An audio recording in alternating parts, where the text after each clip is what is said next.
Beau Reinhardt present. Thank you. Please be seated. All right. Welcome back, ladies and gentlemen in the gallery. Thank y'all again for your anticipated cooperation. Don't make any noises, distractions, outbursts of any type. Nobody has done that, and I appreciate that very much. And thank you for continuing in that regard. Looks like everybody's in place. We ready for the jury?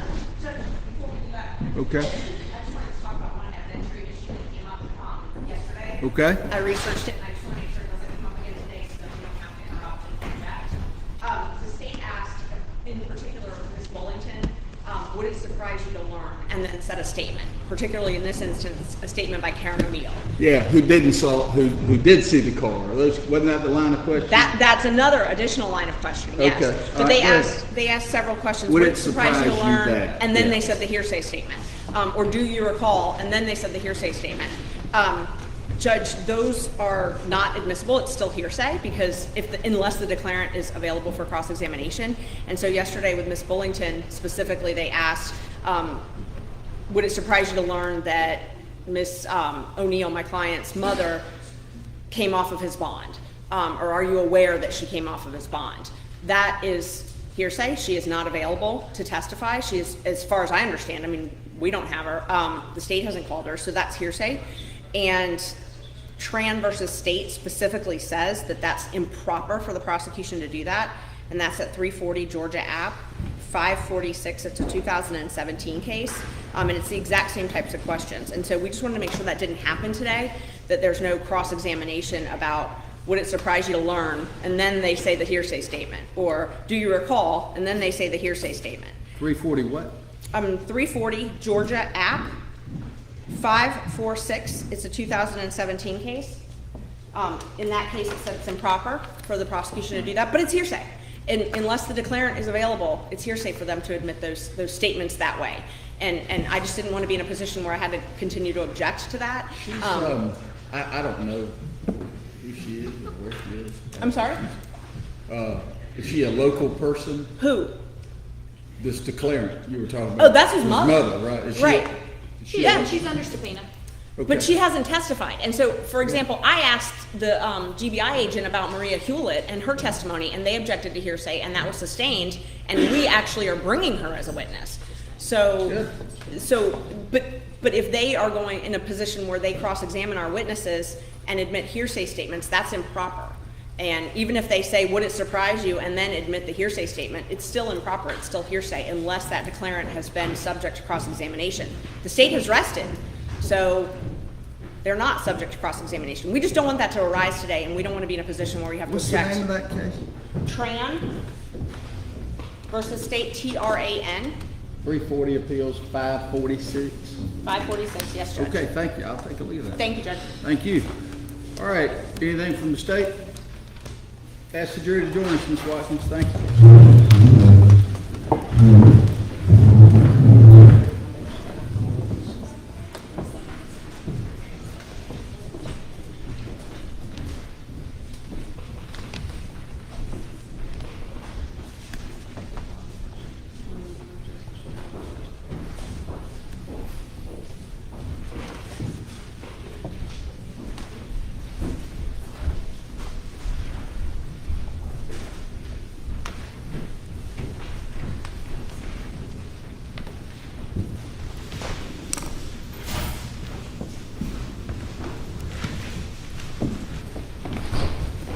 Okay, good morning, ladies and gentlemen. Thank y'all for being here again on time. Back to work this morning.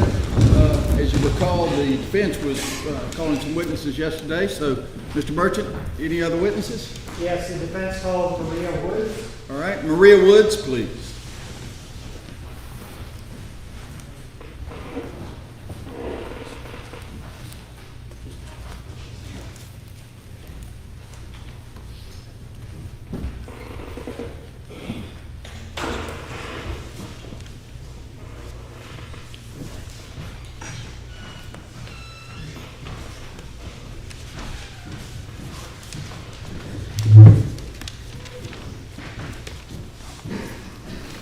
Ms. Woods, good morning. Before you're seated, please give your attention there to Mr. Merchant. He'll swear you in and direct your testimony. You swear affirm the testimony you're about to give is the truth, the whole truth, and nothing but the truth to help you God. And Please be seated. You can be seated. Thanks. Can you state your name for the jury, please? It's Maria Woods. And what were you known as prior to that? Maria Hewlett. Can you tell me what your My best friend. how long have you known Miss Grinstead? 14, 15. We've known each other forever, but since we were born, but 14, 15 years, we were best friends. And so were you familiar with her daily habits and routines? Yes.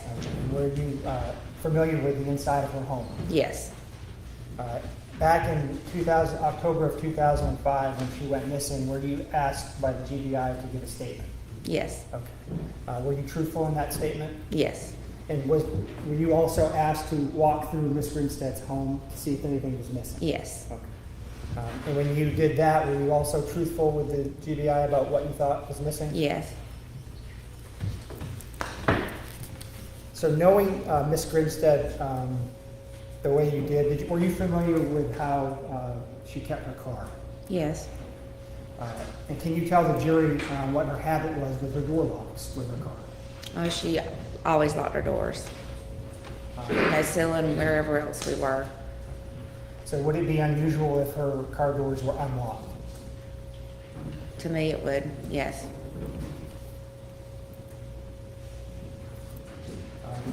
And to your knowledge, did she normally lock her door from the inside when she was home at night? Yes. Now I don't know that anybody asked you this, but when you went to the home, when did you first go to her home after she went missing? Monday morning. So did you actually walk into her home Monday morning? Yes. How long were you there? Probably an hour. I don't know for sure. And did the inside of the house look normal? For the most part, yeah. I mean, there were a few things that were off to me, but yeah, for the most part, it was. And I think, are you talking about the litter box? Well, no, just, I mean, many things, because considering what she was doing, and I knew she was doing Saturday, I mean, it looked pretty normal. Did it look consistent with a whole bunch of girls getting ready for a pageant in there? Yeah, you could tell she had jewelry out placed where they could pick it out, and you could tell she'd gone through some of her stuff, maybe to share with them or show them things. And would that also include the drawers in her bedroom? Objection, Judge Leading. Would that include the drawers in her bedroom? Overrule that. Yeah. Her car, did you notice if she had any mud on the tires or around the tires on her car? No, I didn't. So let's turn to when you went in to see if anything was missing. Do you recall who was with you? There were several people there. Mr. Joe was there. Bill Bars, I think is his name. I'm not real sure. Everybody else. And what was the purpose of you walking around inside the house on that second time? When I first got there on Monday morning? No, the next time when you went in to look. I think just to look around to see if I thought that there was anything missing. When you did that, were you able to determine if there was anything missing? Well, the only things that I could find were some shoes that she and I both had a pair of, and I couldn't find those. And I know the week before that she was keeping them behind the door. And then she had just a regular pair of black yoga pants that she wore in bed, out of bed, just wherever, and we couldn't find those. So how did you describe those yoga pants to the GBI? Black yoga pants. I mean, maybe I didn't use yoga pants, but just black, stretchy, like workout pants. How often did she wear those, though? I mean, it was just kind of like her lounge pants. Like, you go in the house and change into clothes. A lot of times she put those on. And the sneakers that you said were missing, how can you describe them for the jury? Yeah, they're like New Balance tennis shoes, but half of the part was tennis shoes, and then it's like you slid your foot in them. They're just very odd shoes, and they were tan with like some rainbow colored stripes on the side. And were you present when she bought those shoes? Yes, and she got them, and I thought they were ugly at first, and then I decided I wanted some. So she and I had the same pair. That's why they'd stick out to me. Okay, so that's why it was noticeable to you Yes. as missing? All right.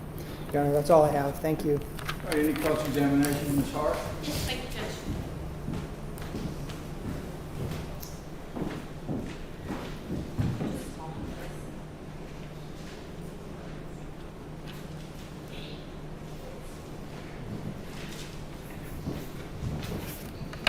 Now, ma'am, it had been over a week since you had been to Tara's home, is that right? Yeah. And in fact, it had been close to 2 weeks. Probably about 10 days, yeah. But you had seen her after that, is that right? So how long had it been since you'd seen her when she was murdered? About 7 days. And on that particular day, y'all went shopping, I believe, is that right? Sorry, you have to respond yes, Yes. or a court reporter, or no. And y'all went shopping, was it at the Tanger outlet headed to Atlanta? Yes. Now, the shoes that you talked about, her New Balance, like slide-on sneakers, is that basically what we're talking about? Sorry, is that a yes? Yes, I'm sorry. No, and I don't mean to be rude. We just No, have you're to. right. I'm sorry. I got you. We all do it, trust me, even me. So, those particular shoes, how long had she had those? Probably a 3 or 4 weeks. And you don't have any knowledge as to whether or not she loaned them out to somebody, is that right? No, I don't have any knowledge of that. I wouldn't be surprised. So that was going to be my next question. In fact, it was very common for her to loan things, especially to her pageant girls, right? Oh, absolutely. If they needed it, she would give it to them. If a student needed it, she would give it to them. So. And the black yoga pants that you were referencing, I understood you to say that she slept in those frequently. Is that a yes? Yes, ma'am. Okay. So it wouldn't surprise you if when she got home from the pageant and the barbecue that night that she in fact put those yoga pants on? Yes. Wouldn't surprise you if she was wearing those yoga pants when she was murdered. No. Now, defense counsel asked you about the lock or whether or not she was in the habit of locking her door from the inside. And I believe your response was that she was. Is that correct? She was. And were you familiar with when she had the top lock installed in her house? Yes. I'm going to show you, they're actually defense exhibits 1 and 3. May I approach those? Sure. They're kind of hard to see on the Elmo, so I'm going to show it to you here because they're dark. Can you see what we refer to as the top lock in these pictures? Yeah. Which exhibits are these, please? Defense 1 and 3. Thank you. Okay. Yes. And that top lock, she had that installed based on your insistence, is that right? Yeah, after some things happened in the spring Right. of the same year, yes. And that particular, one of the reasons you wanted her to get that lock was because you were familiar with the fact that her regular door lock could be opened with a credit card, is that right? Yes. And you knew that because she had to do that herself at times, is that right? We had to do that a couple of times. Okay.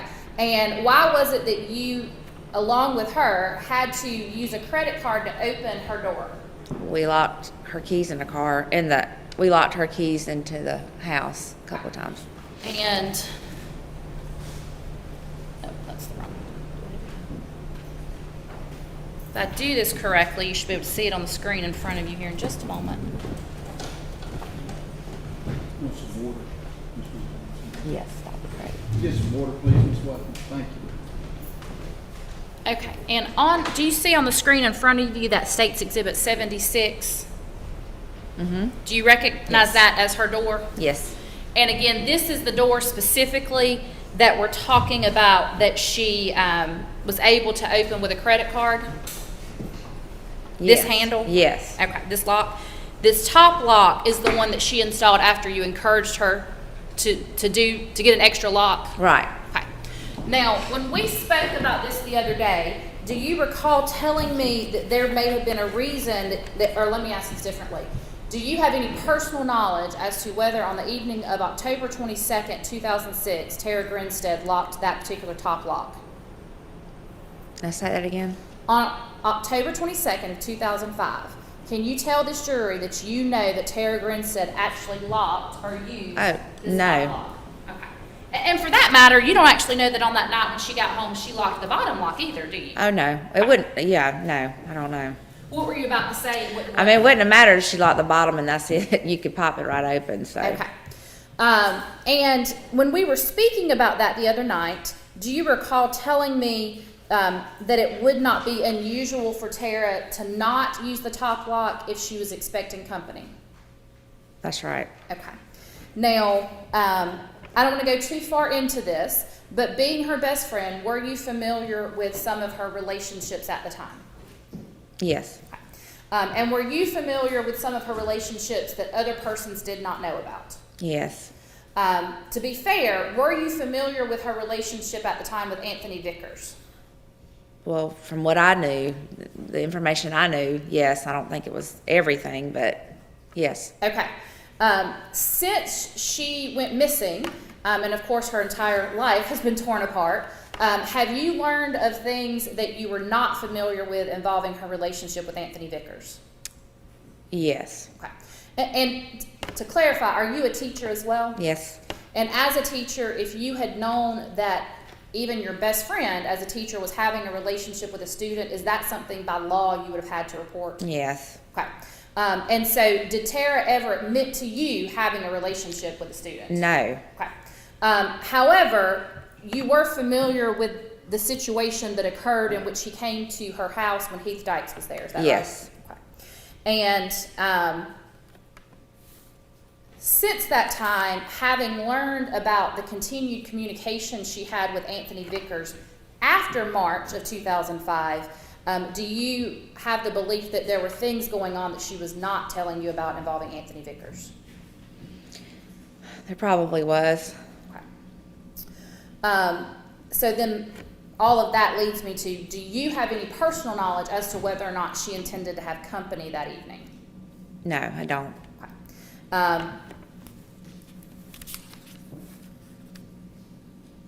Defense counsel asked you about her car. Were you familiar with the fact that others had already been into her car by the time you got there that morning? I did not know that. Okay. And if others had gone into the car to look for her in the trunk or for items in the vehicle, let me ask this differently. If you're not familiar with the fact that other people went to her vehicle that morning, obviously you're not familiar with what her vehicle was actually like when they first got there. Is that right? Right, I don't. And even in this picture that we have, State's Exhibit 76, in fact, there's keys in her front door, correct? Right. And you're familiar with the fact that inside her residence, they did find, I guess, a spare key to her car? Right. And so by the time you got there, her car was unlocked, correct? It was. But you have no idea whether or not Mr. Harper, who is now passed away, is the one that actually unlocked that car. No, I don't know. My main concern was getting in the house. Okay. And on that note, you actually went into the house before the GBI got there that evening, is that right? Yes.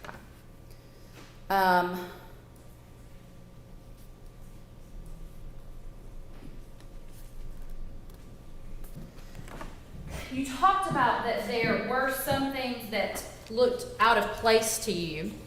And I'm not going to go through everything. But in her bedroom specifically, were there things that seemed to you out of place besides the fact that she had had girls in and out of her room?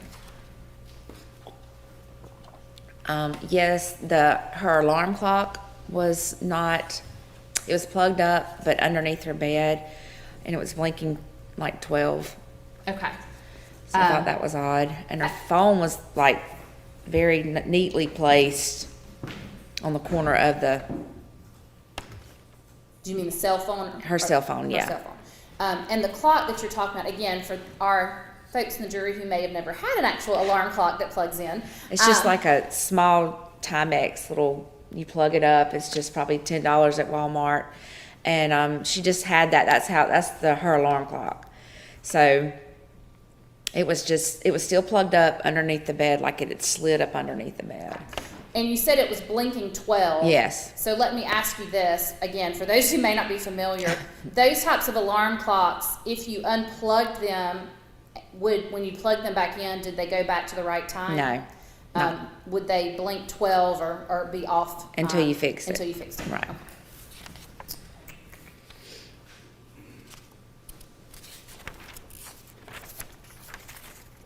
And you have never heard the name Beau Dukes before the arrest in 2017, is that correct? No. You'd never heard the name Ryan Duke before his arrest in 2017? No. And other than the fact that there were a pair of shoes and her black yoga pants missing, you don't have any knowledge of anything else missing from that house, is that correct? No. And again, you have no knowledge of what she was actually wearing that evening after she came home? No. When was this picture taken? This particular picture? Uh-huh. The Those are the shoes right there. Those are the shoes? Okay. Well, I wasn't sure. So I can't testify or I can't tell you when that was taken. The jurors will have to know. So we'll talk when you're off the stand. But Okay. those are the shoes in the picture? Mm-hmm. Okay. Yeah, I've never seen this picture. Okay. Okay. So those are the actual New Balance shoes that we're talking about that had the back Yeah, off. and that's where she kept them. Okay. That's all the questions I have. Thank you. Any follow-up, Mr. Merchant? Mary Brett? Okay.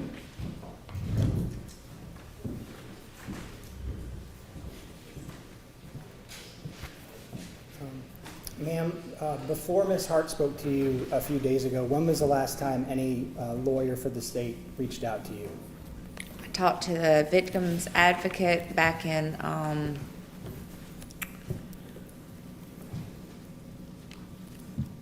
October, September, whenever the other trial was gonna happen, and then before that, it's been years.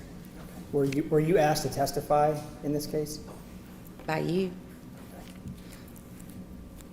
And Miss Grinstead's habit when she left the house, did she normally lock the door behind her? Yes.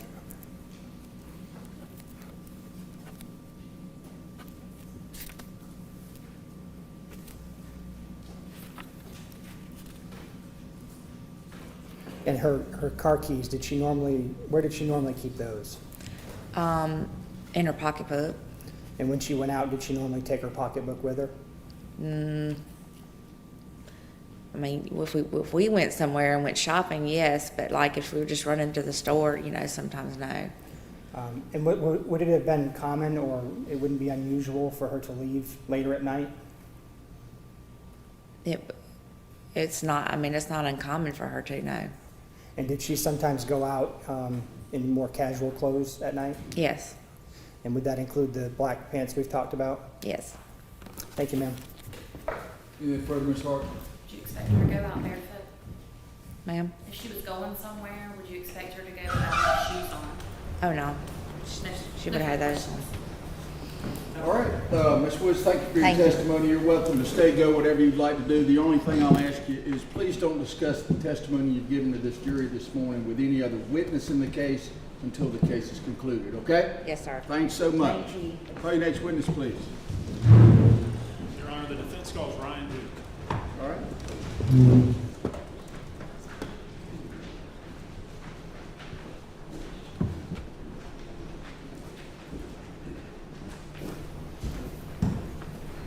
All right, good morning, sir. Before you're seated, please give your attention to Mr. Gibbs. He'll swear you in and direct your testimony. Mr. Duke, you swear the testimony you're going to give today will be the truth, the whole truth, and nothing but the truth, so help you God? I do. Please be seated. Please be seated, sir.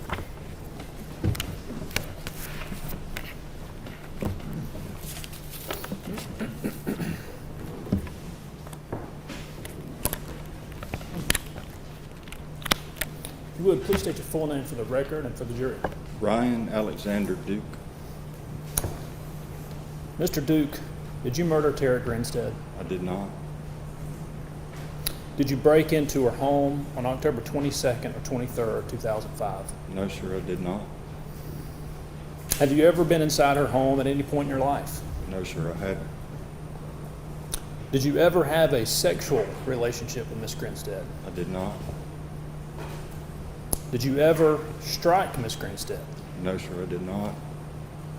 Did you ever choke Miss Grinstead? No, sir, I've never choked anyone. Have you ever been inside Miss Grinstead's car? No, sir, I have not. Did you ever take a pair of gloves or a glove to Miss Grinstead's home? No, sir, I did not. Did you see Miss Grinstead's body after she died? I did. Where did you see it? In the pecan orchard. Did somebody take you to the body? They did. Who took you to the body? Beau Dukes. Did Beau Dukes tell you that he killed Tara Grinstead? He did. Do you know how Miss Grinstead died? I do not. Were you asked to help dispose of her body? I was. Who asked you to do that? Beau Dukes. Did you help Beau Dukes move Miss Grinstead's body in the orchard? I did. Were you afraid that he'd hurt you or your family if you told anyone about it? I was. Is that why you didn't come forward prior to February of 2017? Yes, sir. I'm going to take a step back. I'm going to talk a little bit about your life leading up to October of 2005. Yes, sir. So, where were you born, Mr. Duke? I was born in Ben Hill County, Dormany Medical Center. And what are your parents' names? Karen O'Neill and Fred Duke. And has your dad, has he since passed away? He has. Were your parents married, divorced? They divorced when I was 2 or 3 years old. Did you live with your mom and your dad growing up? Thank you. Thank you, Your Honor. Did you live with your dad when you were growing up? I lived with my grandparents up until I was 12, 13. Then I lived with my mom. And I split time between them and my dad. And was that here in the area? Yes, sir. Did your mom, did she eventually get remarried? Yes, sir. And who'd she marry? William O'Neill. You mentioned that you lived with your dad. Where was that? Where did you live with him? Greene County, Georgia, Greensboro. Did you attend school up there at all? I did. I attended middle school. Did either of your parents have any substance abuse issues when you were growing up? My mom did. It goes to his state of mind, his general upbringing, just what his experiences were as a person growing up. Let me ask you real quick, but that's the same.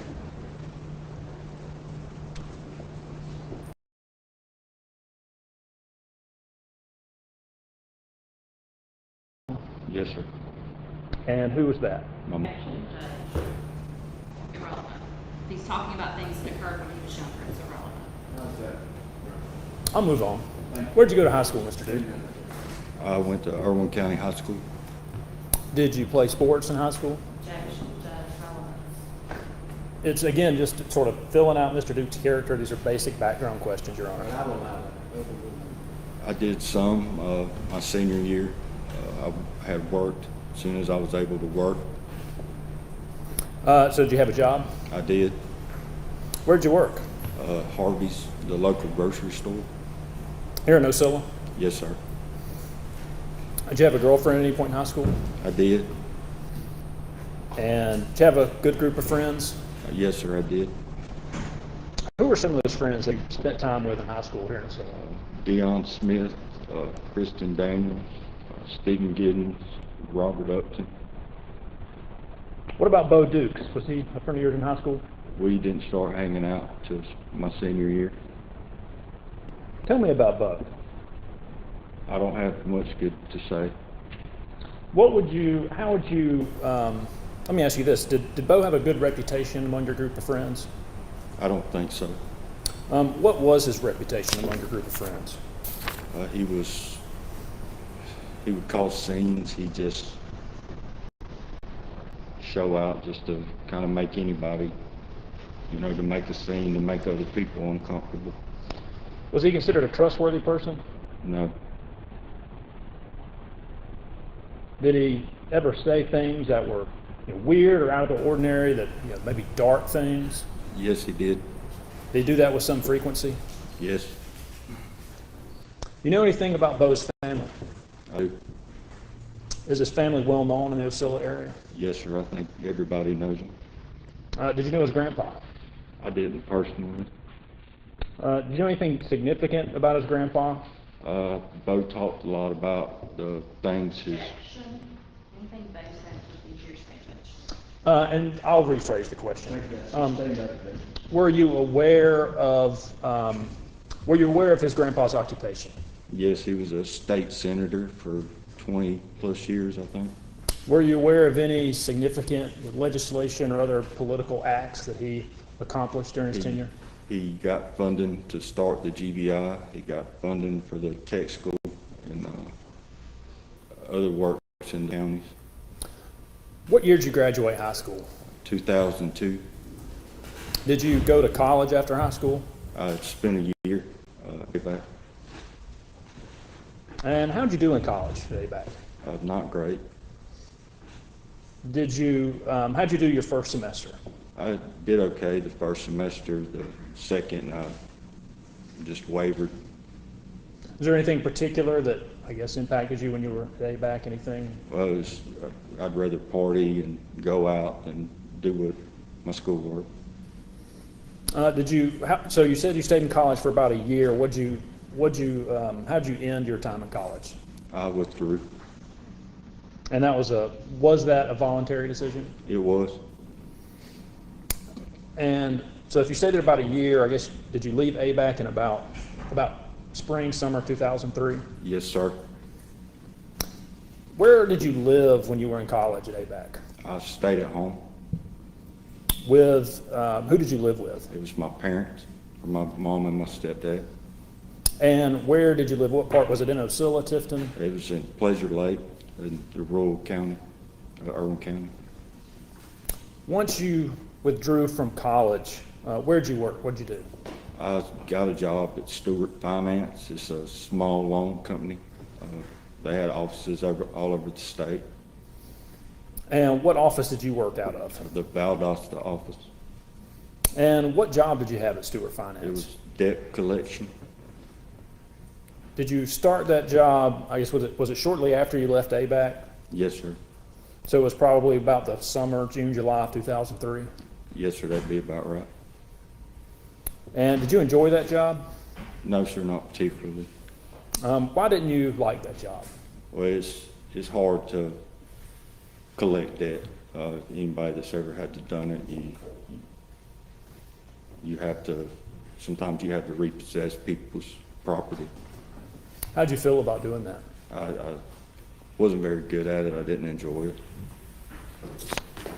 Did you feel sorry for some of the people you had to repossess things from? How can this possibly be relevant? It's, again, just building character, Your Honor, talking about his general character. That's the same as. Okay. When you were working at Stewart Finance, where did you live? When I started, I was commuting back and forth. I was still at home. Then I moved to Valdosta. And when you moved to Valdosta, did you have any roommates? I did. And who were those roommates? Hank McMahon and Beau Dukes. And did you guys party a lot when you were living in Valdosta? Yes, sir. Did you guys drink? Yes, sir. They both were either in school, or no, Hank was in school, and that's all Beau did was, Did anyone do any drugs? Yes, sir. What drugs did folks do? It was marijuana and cocaine. And when your job at Stewart Finance, was that a full-time or part-time job? It was full-time. How long did you work at Stewart Finance? When did you stop working there? It was about a year, about that next summer. So this would have been about summer 2004? Yes, sir. And what'd you do after you ended your job at Stewart Finance? That's when I went into the Army. And when did you join the Army? Was that in the summer, fall of 2004? It was, I think I went and signed up in the summer, and I started in the fall of that year of 2004. Were you dating anyone at the time that you started, well, when you joined the Army? Yes, sir, I was. Who was that? It was Lindsay Ross McMahon. Were you dating her while you were in basic training in the Army? Yes, sir. Did you communicate with each other during basic training? Yes, sir. Phone calls when you got a break and letters mostly. Why did you join the Army? I thought it'd be good for me to be part of something bigger than myself. You know, I thought that would kind of give me direction. When you joined the Army, did you have the opportunity to pick a job? Yes, sir. You pick your job before you go into basic. And what job did you pick? I picked the one with the biggest bonus, the infantry. And you say biggest bonus, I guess there was was it like a signing bonus? Yes, sir. How did basic training go for you? The physical aspect, I've always enjoyed that. Other than that, I had a hard time. What part about it did you struggle?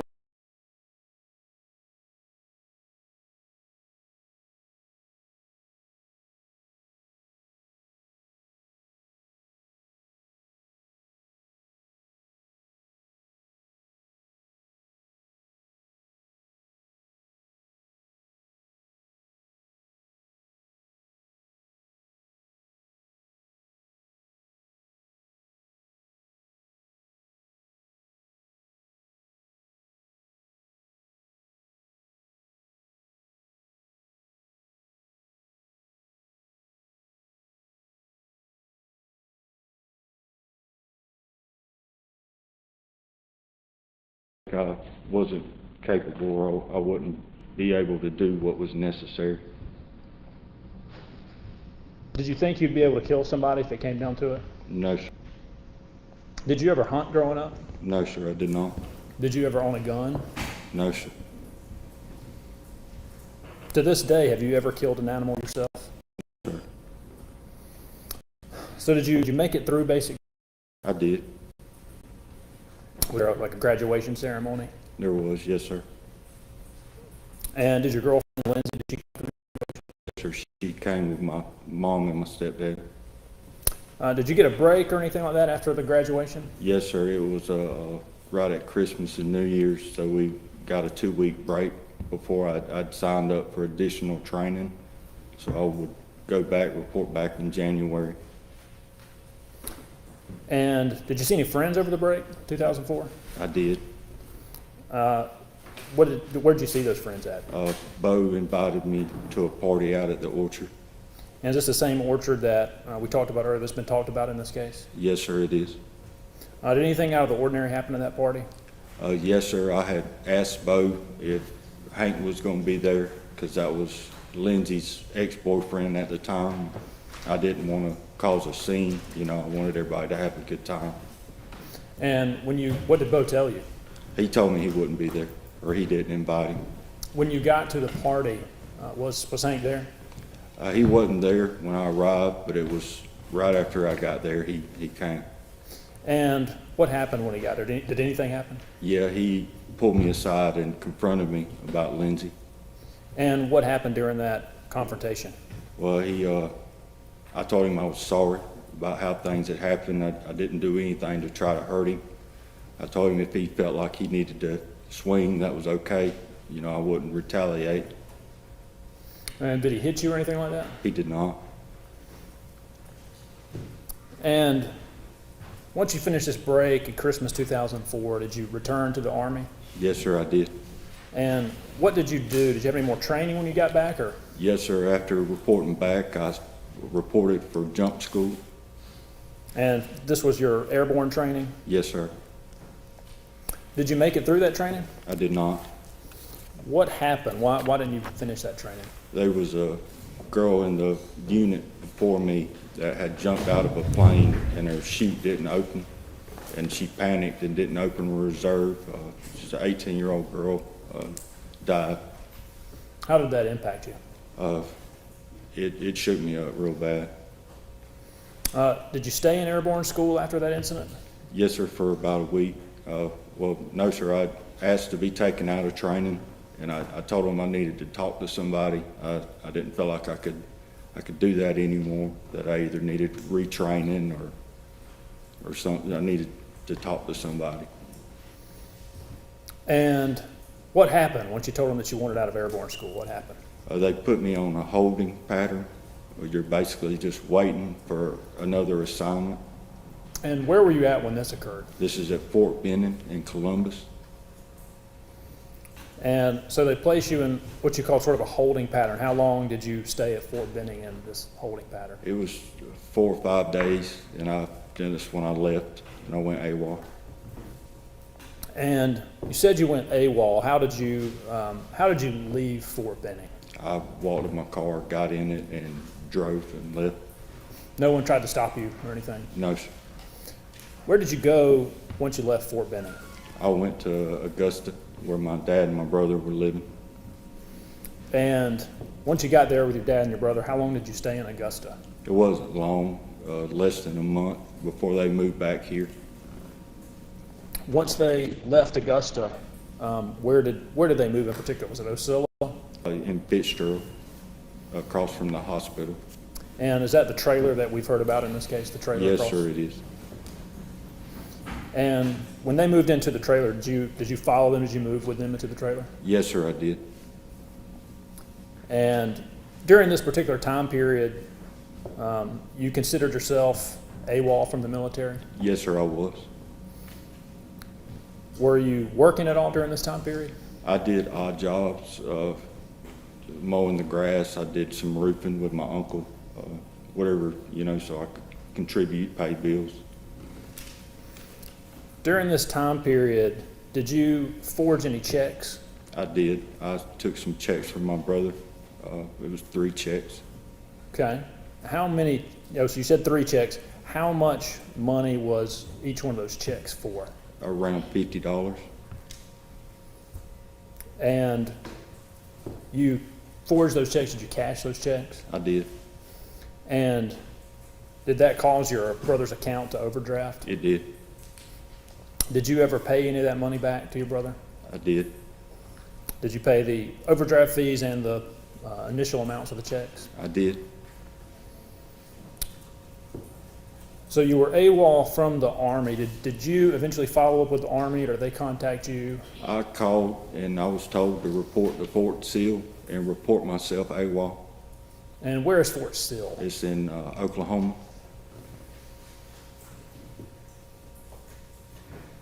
And did you comply with that? Did you go and Yes, what happened to you at Fort Sill? I was arrested. And did they put you in jail? It was, yes, sir, but it wasn't lockup type. I was placed under guard, but it wasn't jail type placement. It was just so they was worried, I guess, that people would run. I'm not sure. But I was placed in another holding pattern to be out processed while I was doing my brig time. How long did you stay at Fort Sill? It was 2 or 3 weeks. And were you eventually discharged from the Army? Yes, sir, I was. And what type of discharge did you receive? It was other than honorable. Did you have the ability to appeal that decision? Yes, sir, they told me after 6 months I could appeal and receive a general discharge. Did you ever, in fact, appeal the discharge? No, sir, I felt I got the discharge I deserved.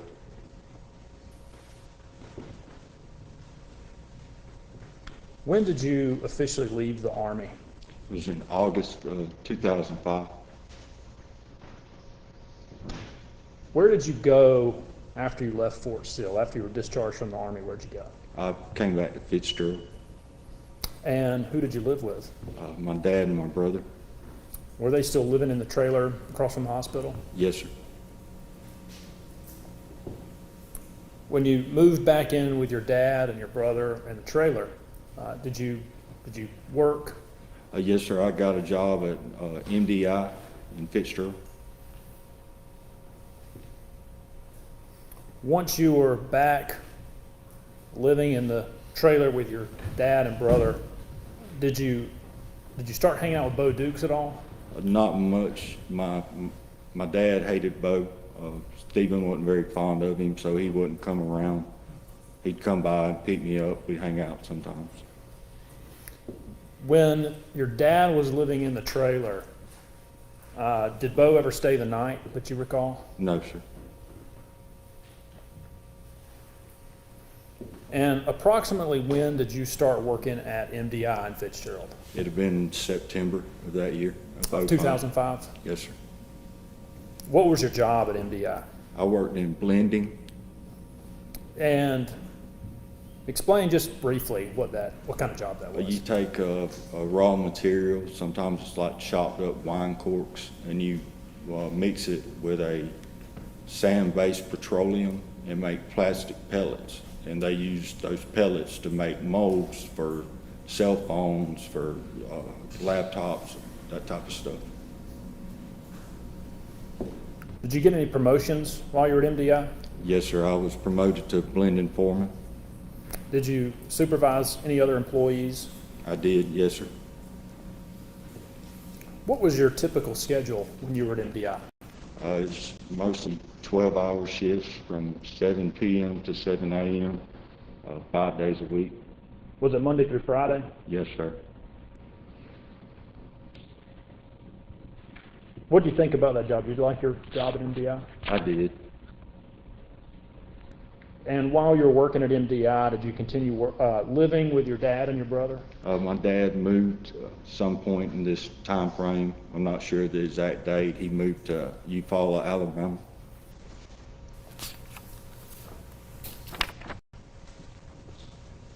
Once your dad moved out, did you still hang out with Beau some? Yeah, it increased how much he'd come by. How often would you say you were seeing Beau during this time period? It started out just the weekends, then he just kind of progressively moved in. Did he start staying the night at your trailer? Yes, sir. How often would you say that he slept over? Did you say it became ultimately every night he was staying over? Yes, sir. It started as we'd hang out, be drinking or whatever, and he'd stay the night till, he just kind of never left.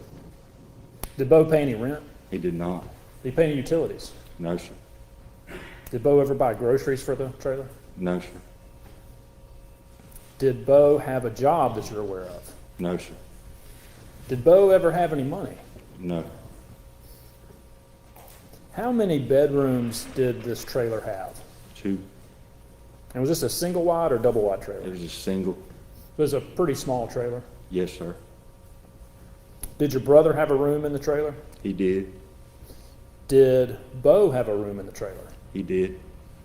Did you have a room in the trailer? I slept on the couch mostly. Why did Beau have a room, although he paid no bills, no rent, no utilities? Why did he have a room but you were sleeping on the sofa? That's just where I slept. Did you feel like Beau was using you during this time period? Yes, sir, I did. Did Beau ever leave out any kind of reading materials in the trailer? He did. He'd leave pornographic material out, and I had to repeatedly ask him not to do that. Were these materials of a particular nature? I found them offensive. It was bondage.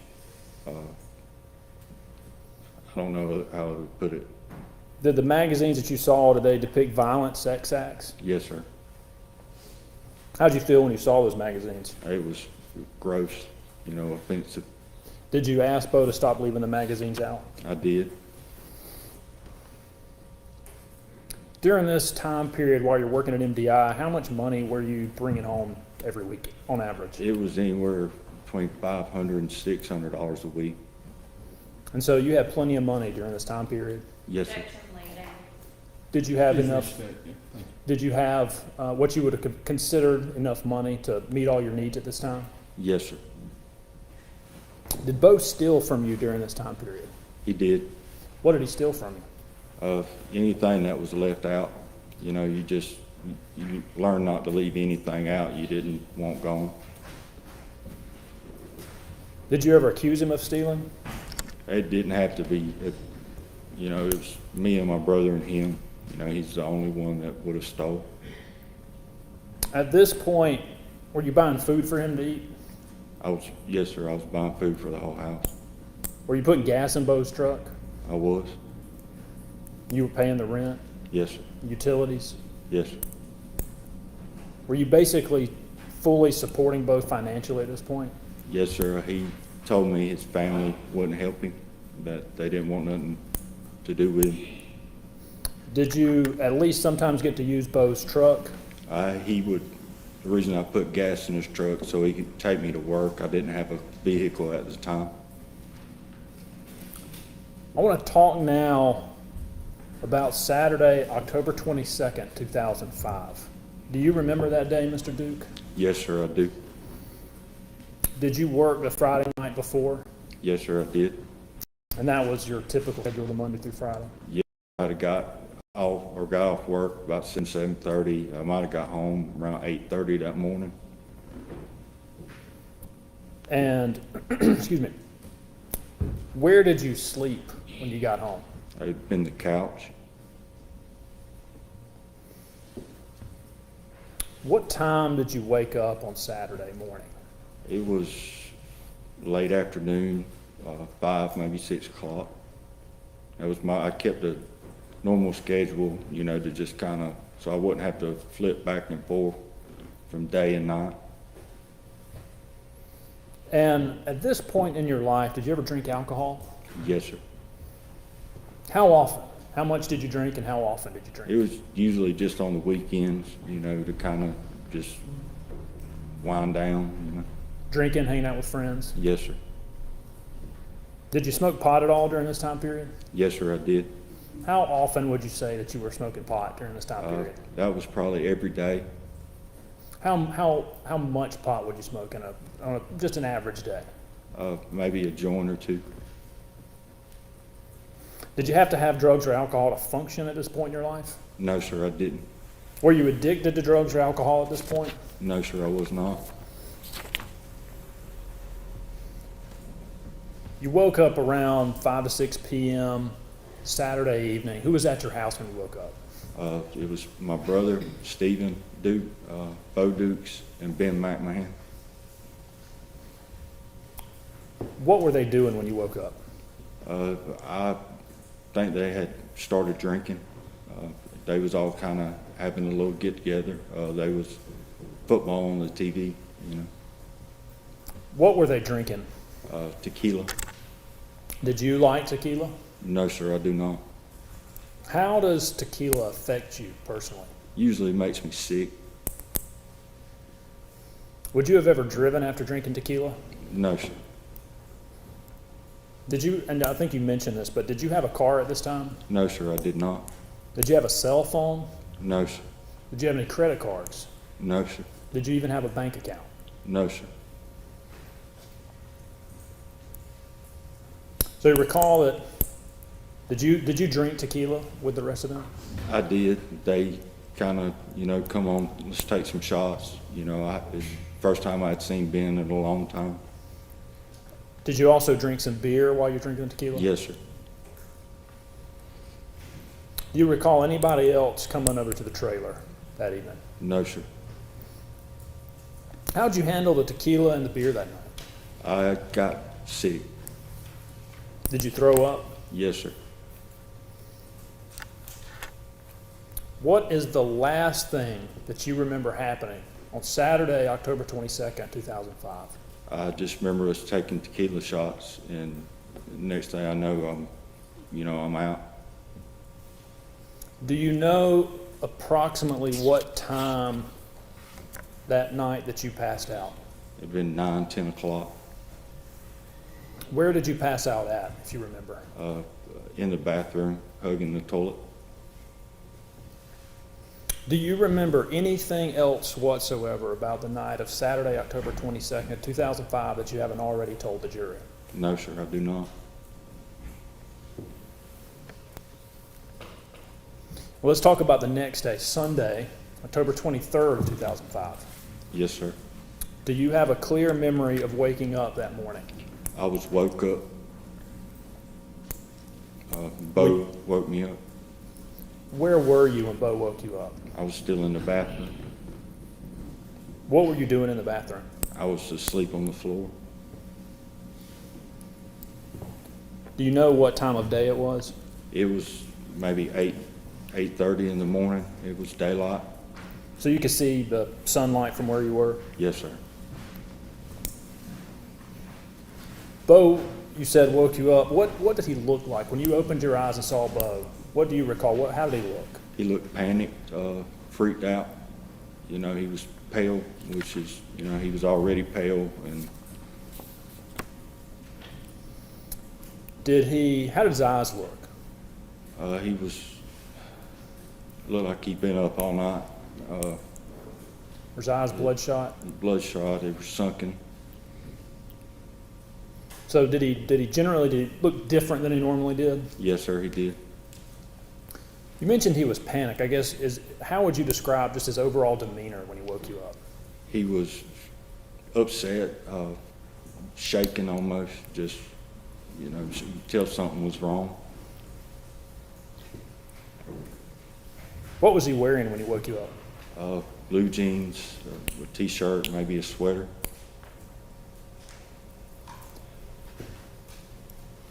What did he say to you when he woke you up? Objection, hearsay.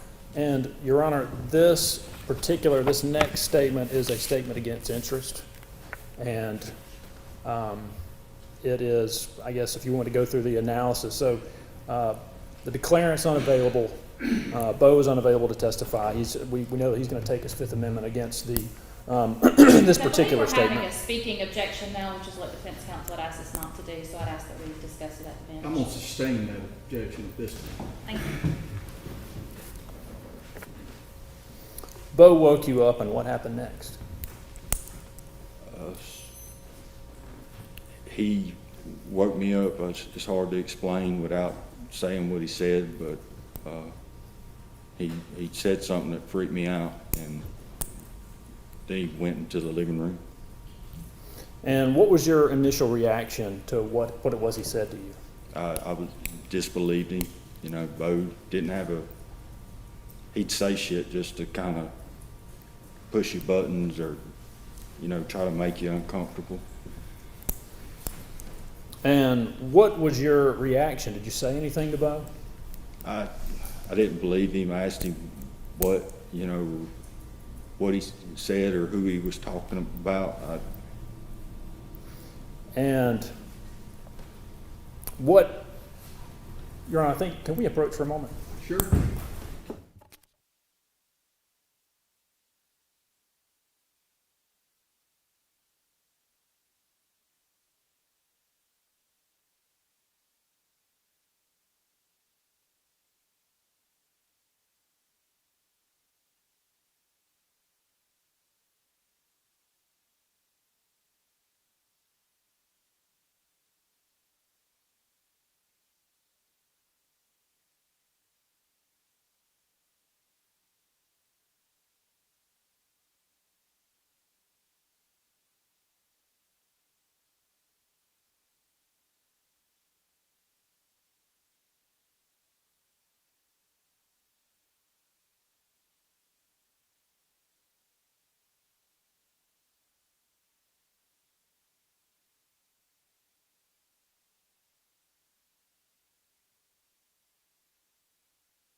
Get some fresh air, line up and go. The rest of you, please have a seat in the jury room.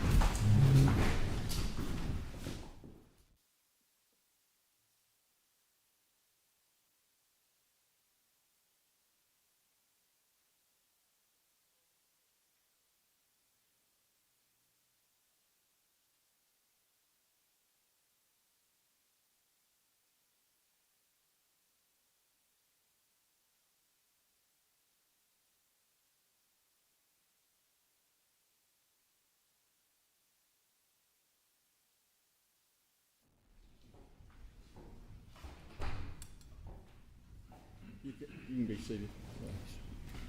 All right, let's put all this on the record. make sure we're clear. Start over, please, Mr. Gibb. Yes, sir. And, So- hang on a second.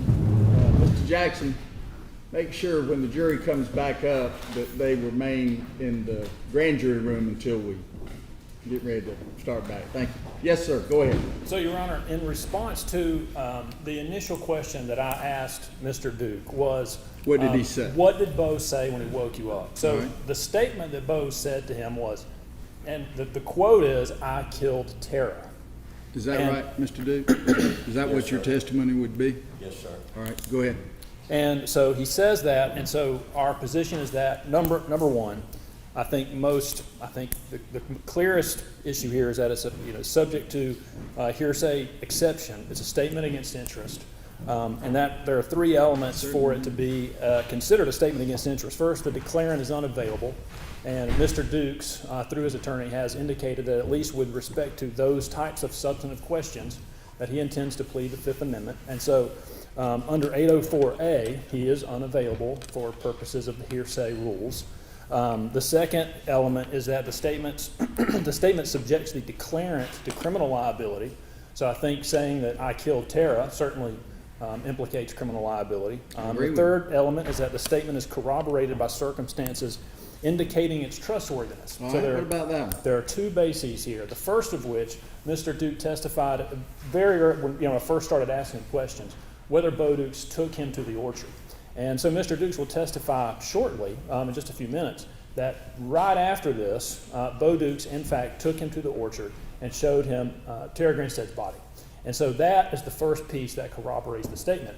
He is confirming the fact that what he said was true through his actions, through showing him the body of Tara Grinstead. That confirms, that corroborates the statement that he made that I killed Tara. Second, and this comes from the 11th Circuit case from 2009, U.S. versus U.S. Infrastructure Incorporated. That's 576 F. 3rd 1195.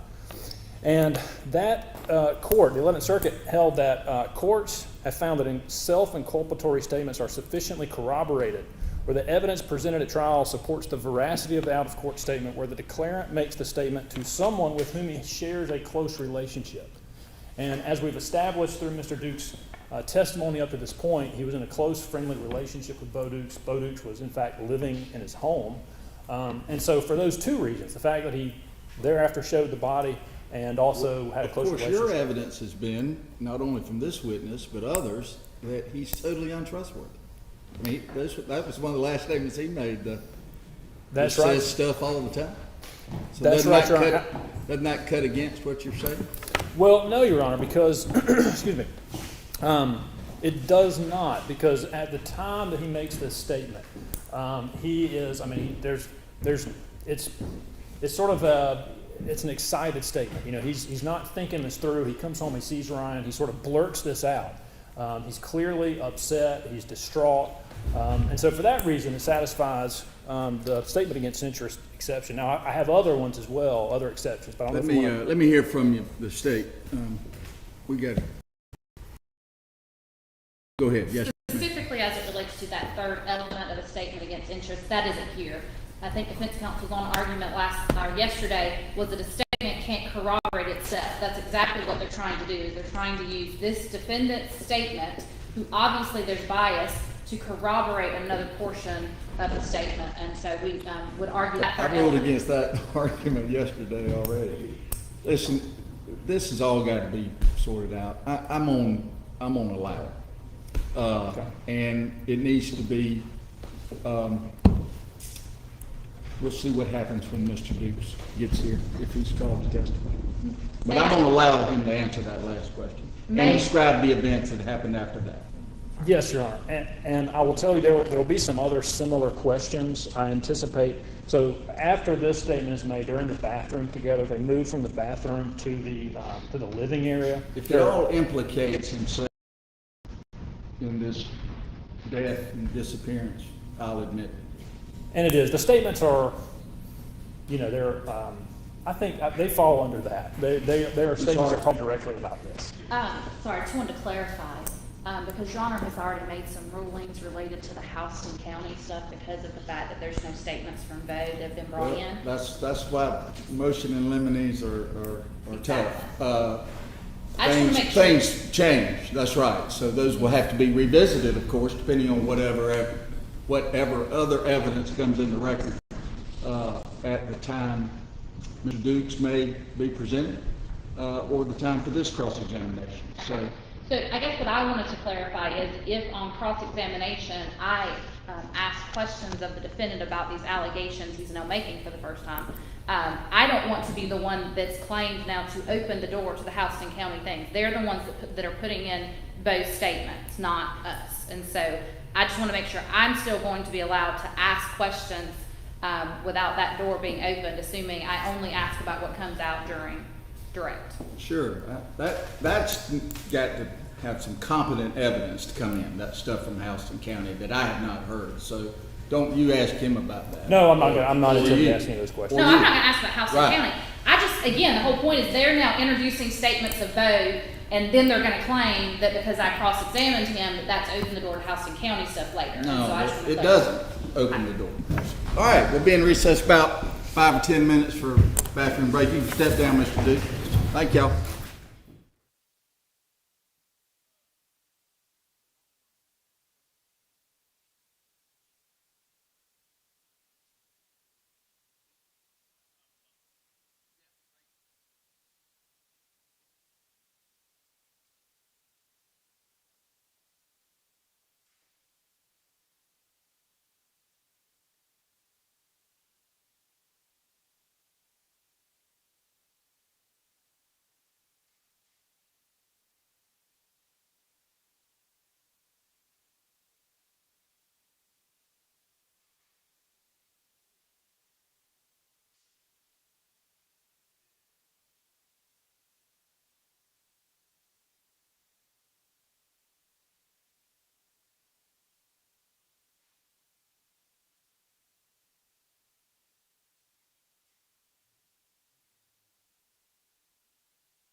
All right.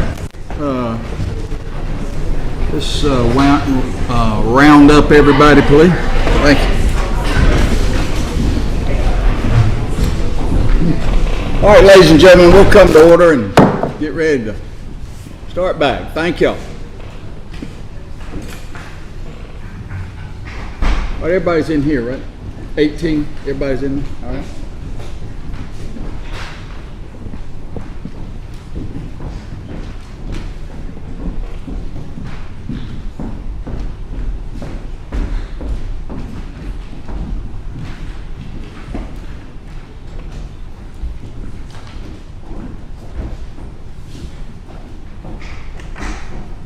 You can come on back to the stand, Mr. Duke.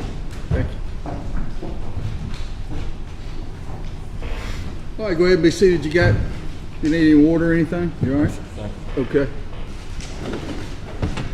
Ms. Hart, you need to wait on your co-counsel, or? We're good, Judge, and go. All right. Ask the jury to join.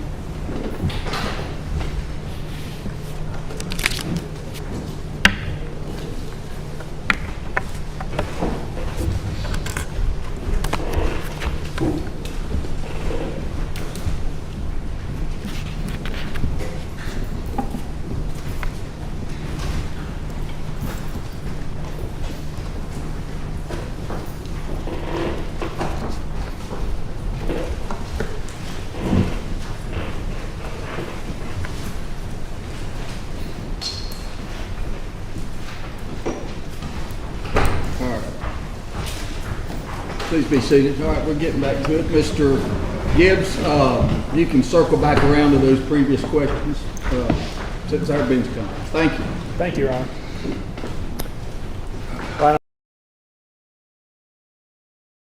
The morning of Sunday, October 23rd, you woke up in the bathroom at your trailer, Yes, sir. and you testified Beau Dukes woke you up. Objection, ladies and gentlemen.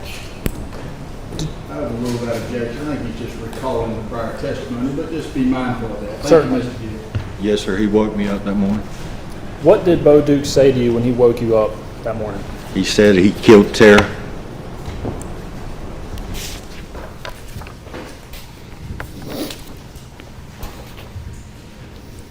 And what was your first reaction? I didn't know who he was talking about or what he was talking about. I was waking up after being drunk, being sick. And what did you do after, or what did Beau Dukes do after he made the statement? He left the bathroom and went to the living room or kitchen. I believe I left my notes up there. Your Honor.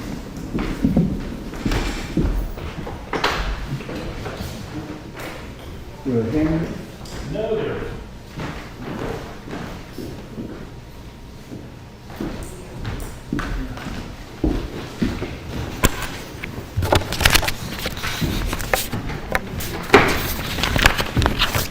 Here we go.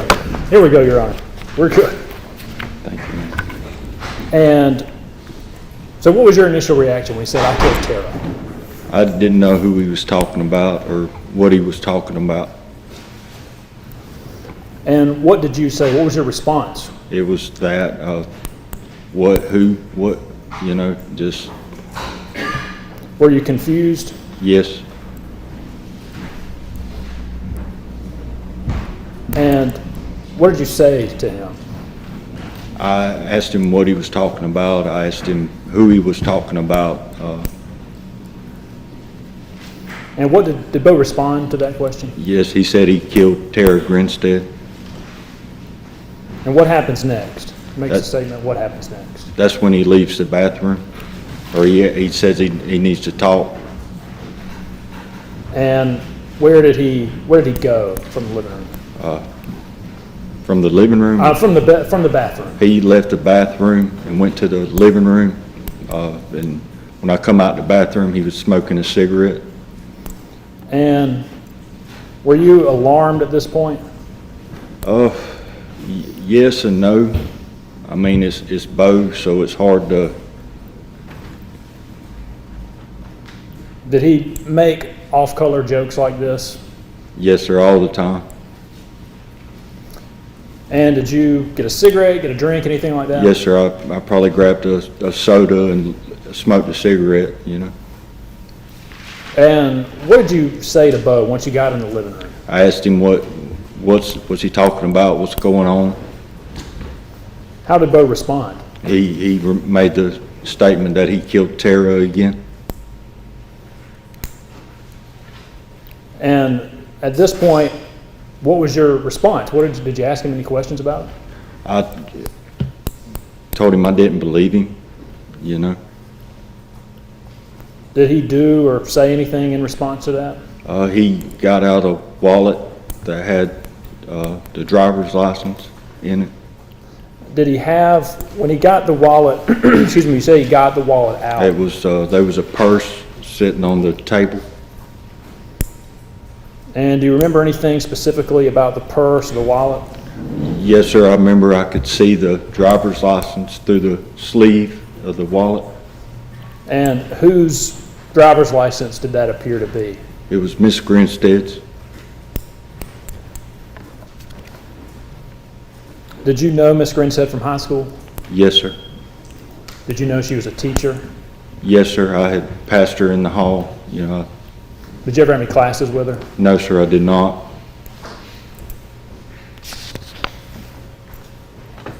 At this point, you see the driver's license of Miss Grinstead and the wallet you're holding. Were you alarmed at this point? No, I had assumed he just stole the pocketbook or purse from somewhere. And did you say anything to him in response once you had the purse, or saw the purse and had the wallet?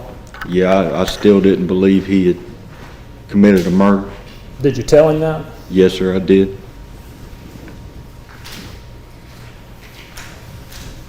At this point, what does Beau Dukes do? He gets up and goes to his bedroom. Did he say anything else, or just get up and go out He of the room? just gets up and walks out.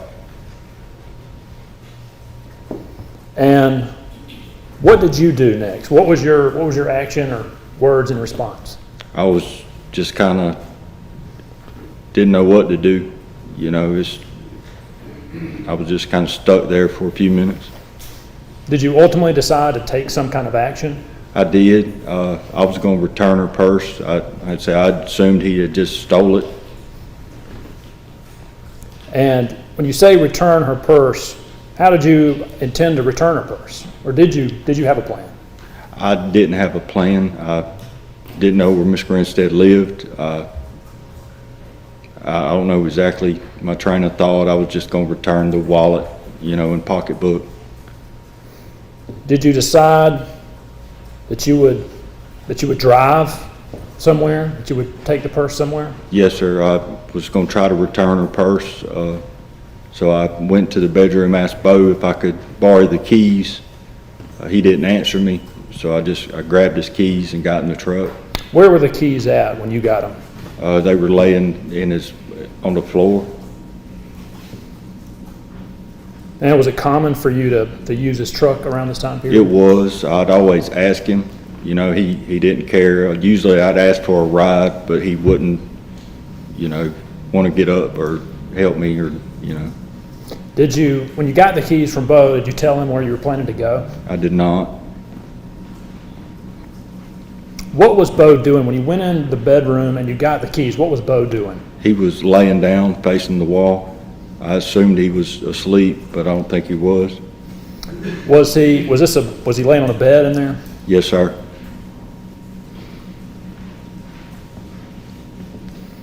And at this point, did you know where Tara Grinstead lived? I did not. So you get Beau's keys to the truck. What do you do next? I drive towards Osceola. And the trailer you lived in, it was across the road from the hospital. Yes, sir. It had been Votech Road. So you took Votech Road from Fitzgerald to Osceola. Yes, sir, I did. And about what time of day was this when you drove from Fitzgerald to Osceola? Been about 9 o'clock in the morning.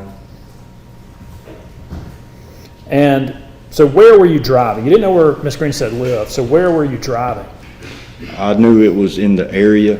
I had been to Mr. Boykin's house. I knew it was around the corner or down the street, something like that. And Mr. Boykin, who is that? He was a teacher at the school. He had a daughter that was around my age too, maybe a little bit younger. And you'd been over to their house previously? Yes, sir. And you recalled the general vicinity where they lived? I thought so at the time. So you're driving from Ocilla, from Fitzgerald to Ocilla. Where do you, I guess when you come to Votech Road, where do you go next? Go all the way to the stop sign and take a left. Is that on 319? Yes, sir, on 319 to go up to the red light. And you come to the red light at the intersection of 319 and Highway 129 or Irwin Avenue? Yes, sir. I'm going to object to leading and ask him to not lead the defendant in this case. Yeah, please, that's a statement, let him answer, thank you. Where did you said you turned left off of Votech Road? Yes, sir, I turned left on 319, go towards the red light. And at the red light, I hung a right by Peck's. And what did you do after that? That's when I saw the store. I thought I could just make a phone call, you know. And, excuse me, what was the name of that store, if you recall? It was the Swanee Swifty, I think at the time, or Swifty Mart, or something like that. And you saw the store, you stopped at the store, and what was the purpose of that? To try to call or get in contact with Miss Grinstead to make sure she was all right or return her purse. Did you know Miss Grinstead's phone number? I did not. Had you ever spoken to her by phone at any point in your life? No, sir, I did not. You stop at the Swanee Swifty store, and did you use the payphone? Yes, sir, I did. And, excuse me, about what time was it when you used the payphone? It was around 9:30. And did you try to call Miss Grinstead? No, sir, I didn't have the number. I called 411 to get the phone number. When you called 411, did you place a separate call, or were you connected automatically to her house? It connected, it started ringing, so it connected. Did anybody answer? No, sir. Did you get the answering machine? No, sir, it said the call was not answered or disconnected. At this point, how are you feeling? You've called her house, no answer. How are you feeling? I wasn't, you know, I didn't think what happened had happened. You know, I was still kind of, At this point, did you believe that Beau had killed Tara Grinstead? no. What did you do next after you make the phone call? I thought I knew the area around where Miss Grinstead lived, so I rode around a couple blocks, and I knew her car.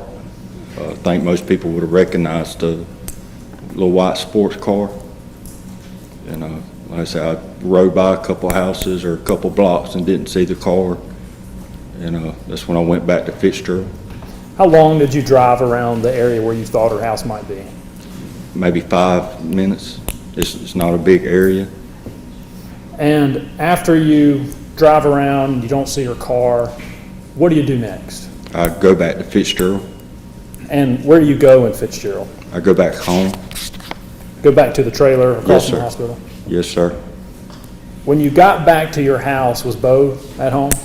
Yes, sir. He was still in his room. Did you go into the bedroom and look at him, talk to him? Yes, sir. I went in there and I grabbed his leg, shook him. He wasn't asleep. I asked him what he was talking about, tell me what's going on. And he told me he'd show me. He says he'll show you. What does he do next? That's when he gets dressed, comes out, tells me to come on. And we get in the truck. While you're in the trailer, before you go and get in the truck, is there any other conversation between the two of you? No, sir, not, which was odd. Did Beau talk a lot? He did, but not that day.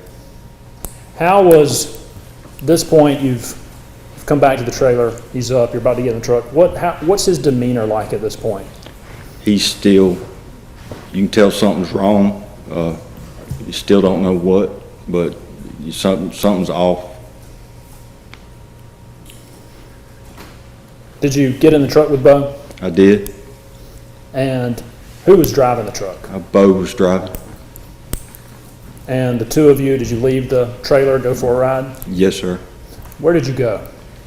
He started driving towards Rochelle, Abbeville, towards the orchard. And that's outside of Fitzgerald? Yes, sir.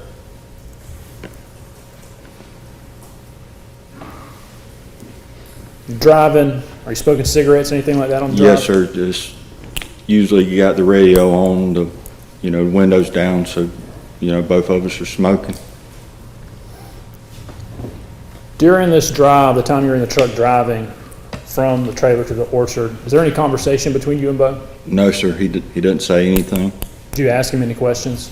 I don't think I did, but I don't recall 100%. What are your emotions during this drive while you're en route to the orchard? I'm getting more and more worried. I can tell something's wrong, but I still think Beau's screwing with me. He did that a lot.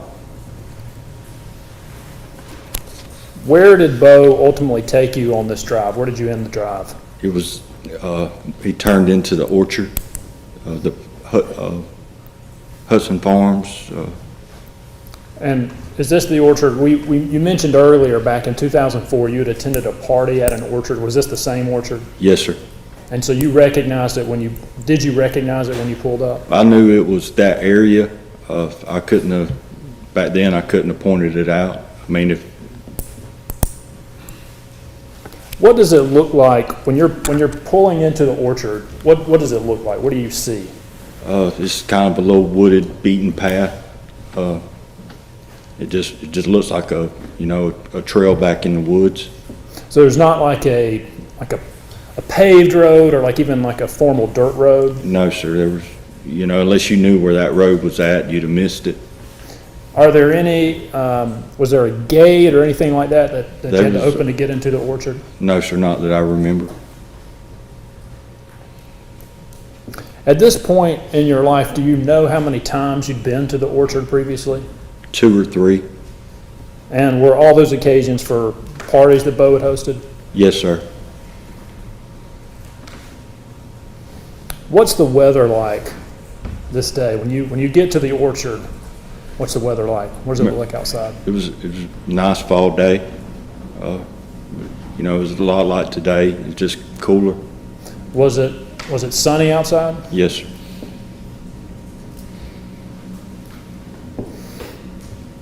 You pull off the road onto the path at the orchard. What happens next? We drive down the trail. It goes all the way to the end of the trail to the back of the orchard, and it kind of corners. You have to turn left. And he drove down a little further, and there was a clearing off the passenger side, and he stopped.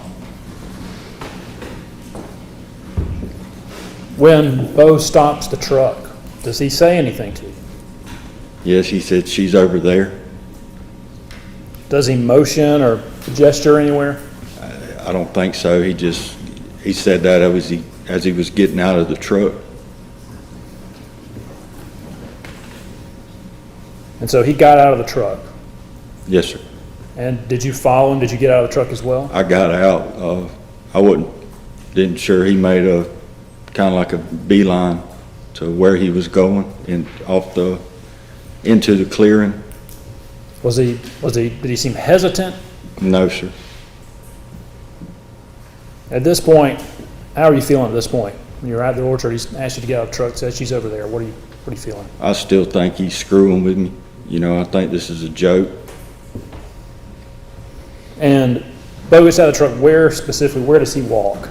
He walks around the front of the truck into the clearing, and I take a couple steps towards him, and that's when I see part of her.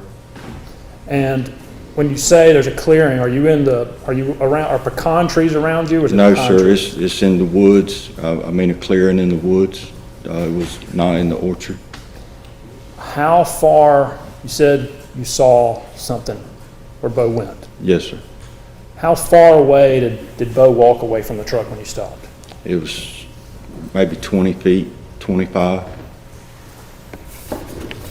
And what specifically, as you're walking towards where Beau is, what specifically do you see? I just remember seeing a spot of white. It was kind of covered up, You say covered up with what? leaves and limbs and other, I mean, just, covered up.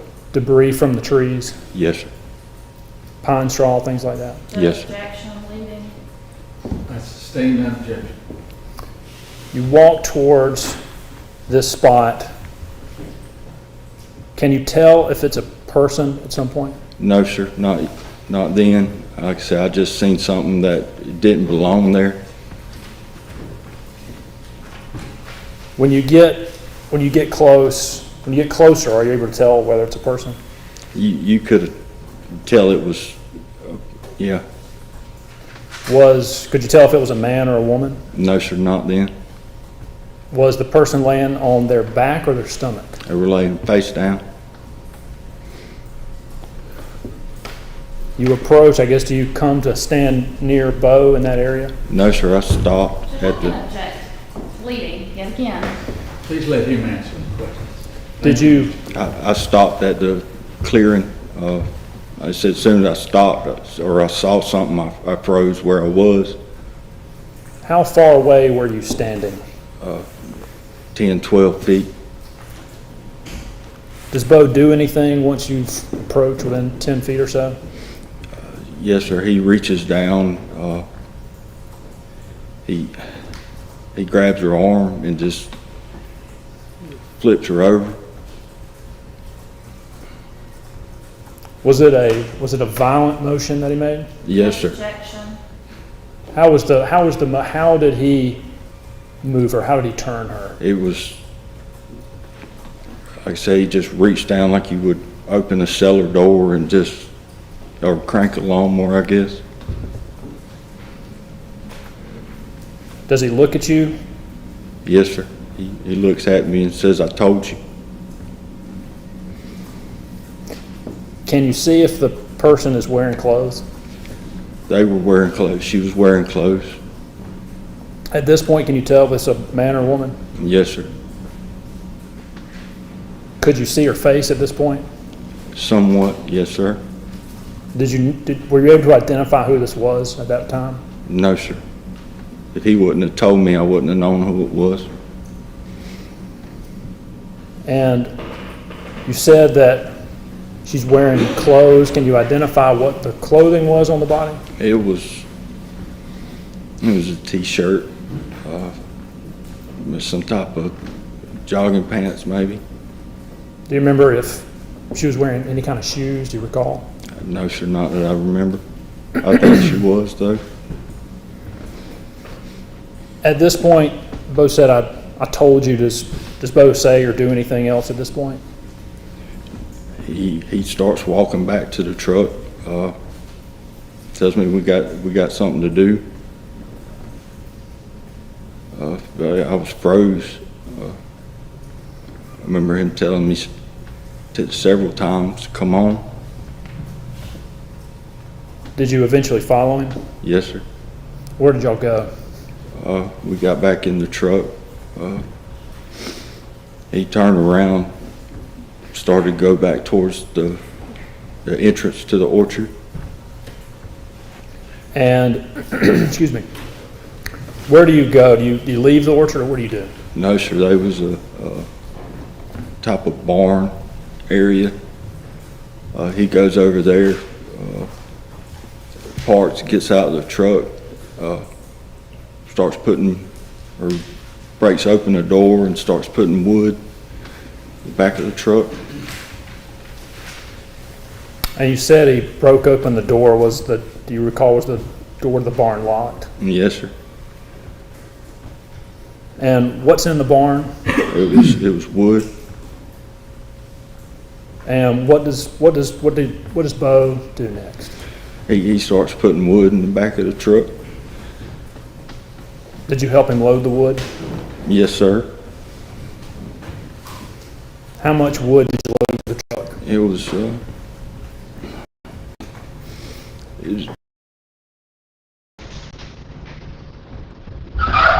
And this was a full-size pickup truck? yes, sir. What were you feeling? What were you thinking at this point? I was just in shock. You know, it's like I was separated from myself. So you and Beau, you load the wood into the truck. What happens next? He turns around again and goes back to where Miss Grinstead was. And the two of you drove over there in the truck? Yes, sir.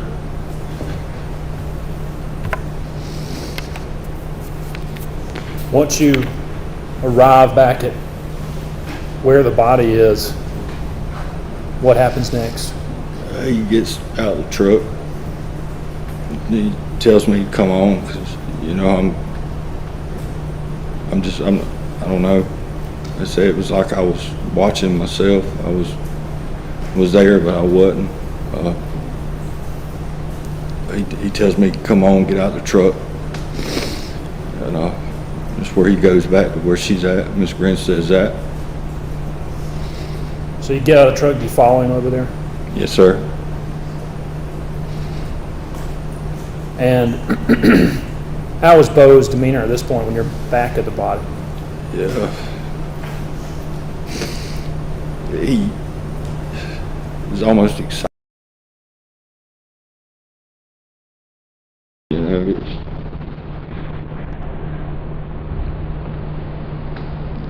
I don't know the right word. You walk back over to the body. Does Beau do anything to the body? He tells me to help him pick her up. Did he touch the body or anything before? He did. What did he do? He pushes up her shirt, starts fondling her. Did he look at you when he did that? It was like I wasn't there. You know, I remember telling him to stop, and I remember how he looked at me. You know, it's like I'd never seen him before. How did he look?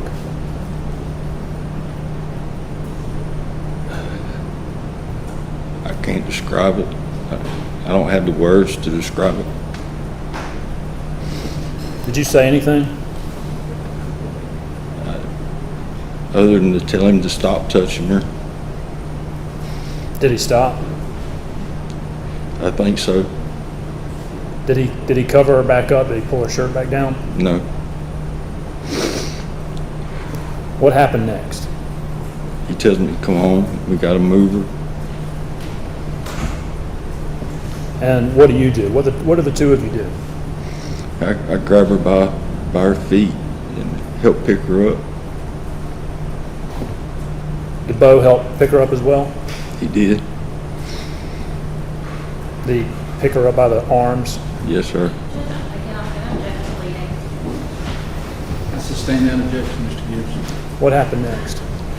Picked her up. We placed her on the tailgate of the truck was down. Placed her on the back of the truck.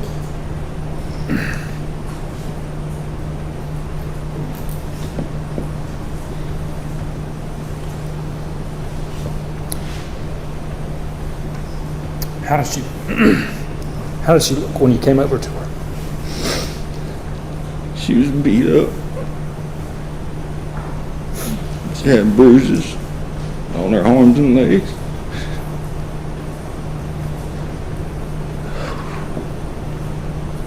I said I wouldn't have recognized her.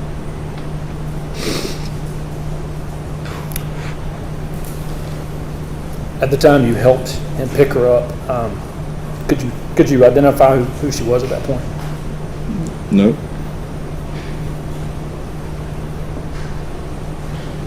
How was her hair? It was over her face.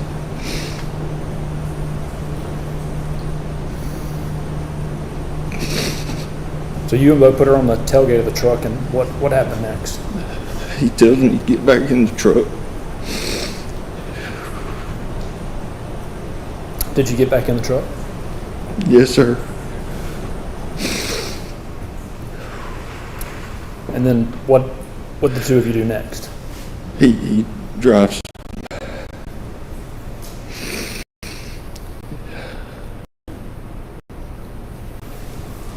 He drives further down into the orchard.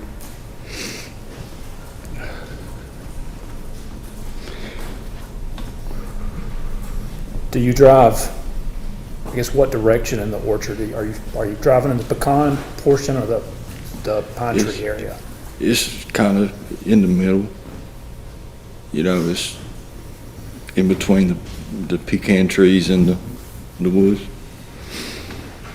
And where do you ultimately drive to? Do you come to a stop at some point? It's eventually the orchard ends, and he kind of, does another U-turn and backs up into a clearing. And is the clearing in the area with pine trees or with pecan trees? It was in the pine thicket. Had you ever been to that particular location before? No, sir. So Beau pulls in, does a U-turn, you said. What happens then? It's when Beau starts to unload the wood. Did Beau say anything to you? He told me to get out and help him. Did you get out of the truck? I did. Did you help him unload the wood? I did. What'd y'all do with the wood?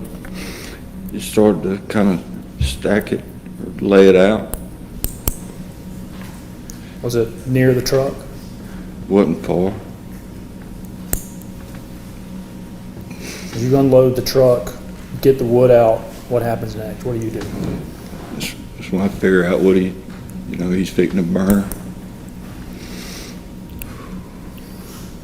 What happens next? What's your reaction at this point? I vomit. I'm dry heaving, I'm crying. Does Beau say anything? He starts laughing at me.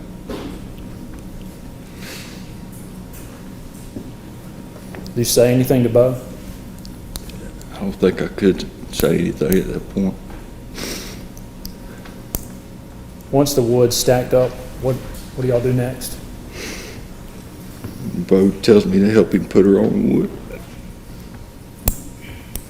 And did you did you help him I did. move the body? I did.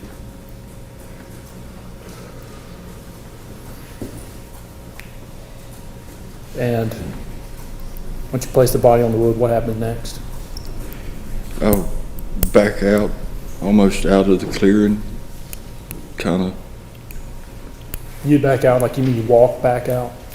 Yeah, I told Beau I can't be here. You got to take me home.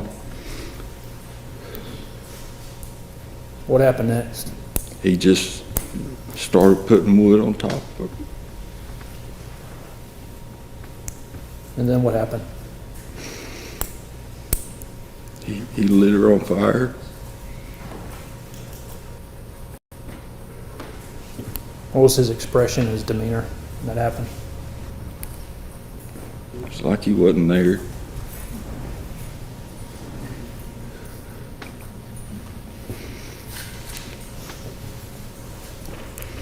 At some point, do you get back in the truck, or what happens?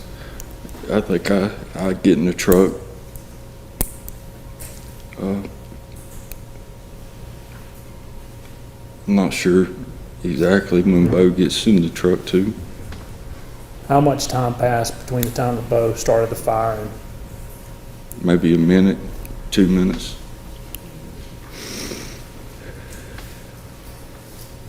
does Beau eventually get back in the truck? Yes, sir. And what happened after that? We leave the orchard. When the two of you get in the truck and leave the orchard, was the fire still burning when you left? I didn't look back. I think so. Was this time when you helped move the body onto the pile of wood, was that the last time that you saw Miss Grinstead's body? It was. At any point, either when you arrived at the orchard or when you were leaving the orchard, did you see Miss Grinstead's car anywhere? I did not.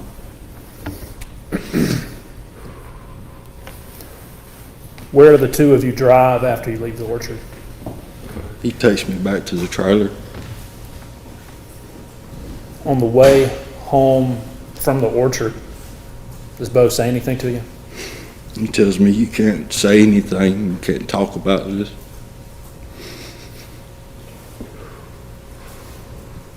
At any point, did Beau tell you what happened to Miss Grinstead? No, sir. Did you ask Beau what happened to Miss Grinstead? No, sir. Why didn't you ask Beau what happened? I don't think I had to.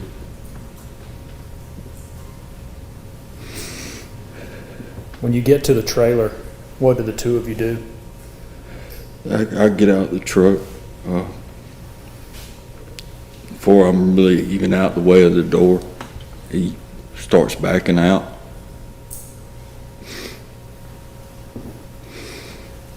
Did Beau leave? Yes, sir. He spinning wheels. When was the next time that you saw Beau? So over a week later, When you saw him about a week later, where did you see him at?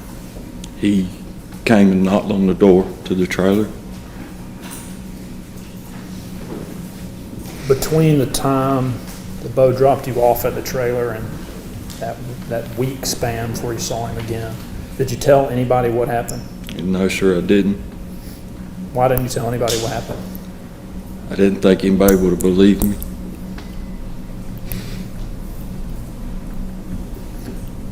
When you and Beau were at the orchard, did either of you wear gloves? Not that I remember. At this point, did you have latex gloves in your house? Yes, sir. My brother kept some for changing out the cat litter, taking the trash out. Did you also use Beau Duke's truck to take off household trash from time to time? No, again, I'm gonna object to leave. This is the defendant in a criminal case, and he's continuing to leave, and I would just ask that he not leave. How did you, Okay, that's enough, Lee. Thank you. sorry, Your Honor. Did you have,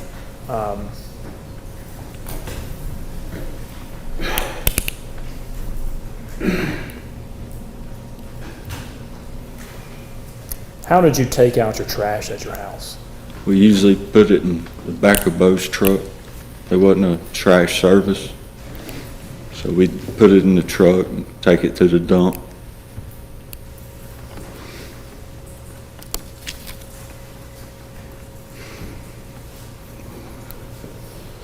You mentioned that about a week later, Beau came over to your house and he knocked on the door. What happened next?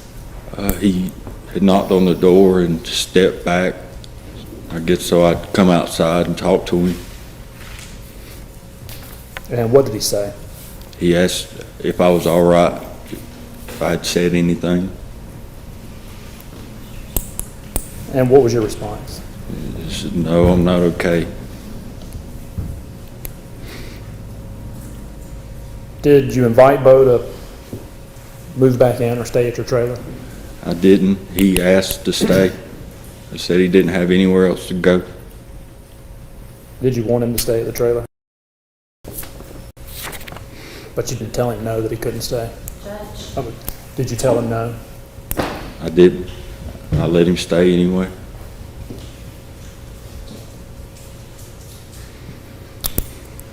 At this point, did you still have a job? Yes, sir.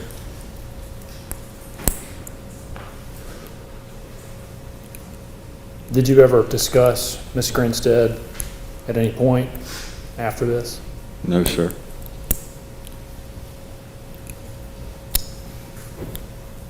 Oh, yes, sir. He'd bring it up. Beau would bring it up? Yes, sir. He'd remind me, you can't say anything. You can't talk about this. Nobody believe you anyway. Were you afraid of Beau? Just, Were you afraid of Beau? It's a suggesting the answer. Overruled that, Judge. yes, sir. Why?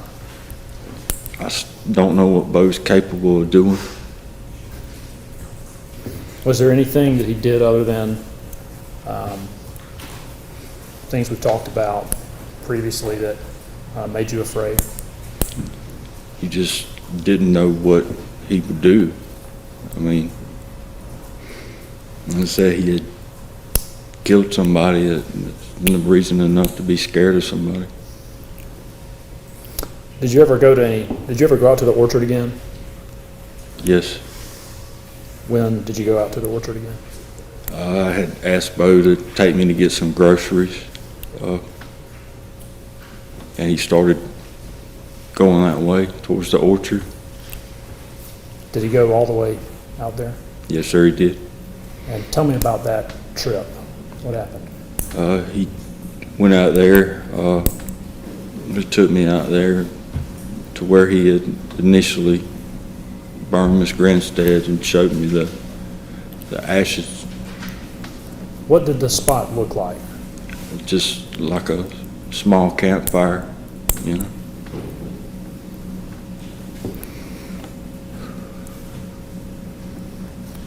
Other than this trip you just described, did you ever go to the orchard again? Yes, sir, one more time. When was that? Beau had a party, it was in, I guess, November. Was that of 2005? Yes, sir. Why did you go to the party? I didn't want to go. Beau convinced me that him having a party and me not being there would be weird. It would be out of the ordinary. Do you remember any other people that were at the party? Yes, sir, there were several people there. I remember Garland Lott being there. Did you talk to Garland a lot at the party? I did it. I hadn't seen Garland in a while. We were friends, you know. Did you say anything to him about Miss Grinstead or anything that happened at the orchard? No, sir. We were talking and just kind of catching up, and I don't know how it come up about Miss Grinstead, you know, she was missing. It's about the time Beau walked up, and put his arm around me and said we killed her and we burned her.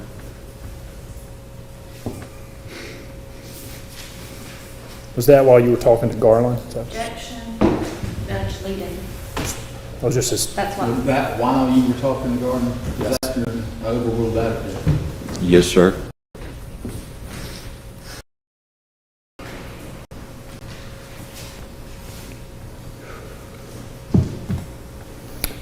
do you recall if there were any other conversations after this with Beau about the disappearance, Miss Grinstead? Yes, sir. Beau would tell me, you can't talk about it, you can't bring it up, but he was constantly doing that. Do you know if he followed the case like in the news? He did. He would be on the website or, you know, constantly if I went to work and come back and any update, you know, he kept an eye on it. You said the website. Do you know what website? I think it was Find Tara. Did Beau have Miss Grinstead as a teacher? He did. Did he ever make any comments about Miss Grinstead specifically? He did. He made suggestive comments about her. When would that have been? That was back in high school.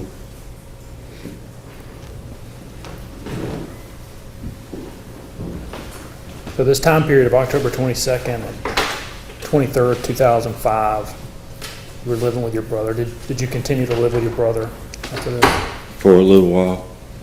It wasn't long. We had to move because of the problems we had out there. Was getting complaints. So.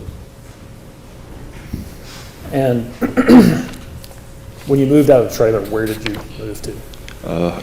A White House across from Taylor's in Fitzgerald. I don't know the street. When approximately was that you moved into that house? It was that year, maybe December, January. When you were living in this house, did you have a roommate? Did anybody live with you? It was Beau. Was it just the two of you? Yes, sir. Did Beau pay any rent or utilities? No, sir. Beau never contributed. Did he clean the house? No, sir. Did you continue to pay for everything? Yes, sir. Did you still work at MDI at this point? Yes, sir, I did. What were your feelings about this arrangement? I wasn't sure how to untangle myself from Beau.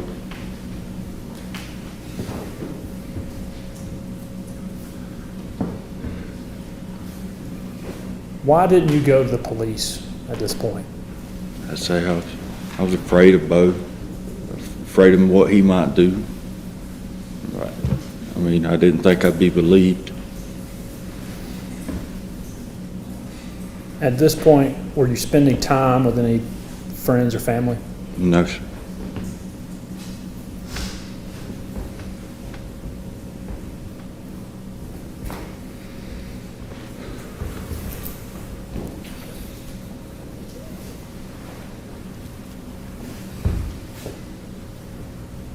Did the two of you ever have friends over to that house? Rarely. There was one occasion where a couple of guys came over. Who was that? Who were the... It was Zane Deal, Cliff Benson, and not sure who the third person was. Is there anything that stands out from that? I just remember it being strange, you know, there being a kind of weird tension in the room. Did you ever find out what the tension was? Yeah, I asked Beau what was there, that was weird, what was that about? No, I'm gonna object at this point, where it doesn't sound like we're talking about any statements against interest. He's talking about a weirdness between three friends. This goes to it's a present sense impression, Your Honor, and the effect of the statement that Beau will make on the listener, Mr. Duke. You get the last thing. There hasn't been sufficient foundation laid as to when Beau made this statement to him to show the present sense impression, Judge. If you'll orient us on that time period, then we'll take it from there. Thank you. Did you discuss the visit of these friends at your house with Beau? Yes, sir, I did. It had been that next year sometime, between January and the summer. I know I moved out the house, that's June, maybe May. And that's when the friends visited, is that what you're saying? Yes, sir, it was prior to that. And you testified there was tension that you asked Beau about. Yes, sir, it was, I remember they all three sat in a love seat together. You know, it was just strange when there was a couch, you know, and I was in a recliner, and there was a couch, and none of them, you know, they all sat together.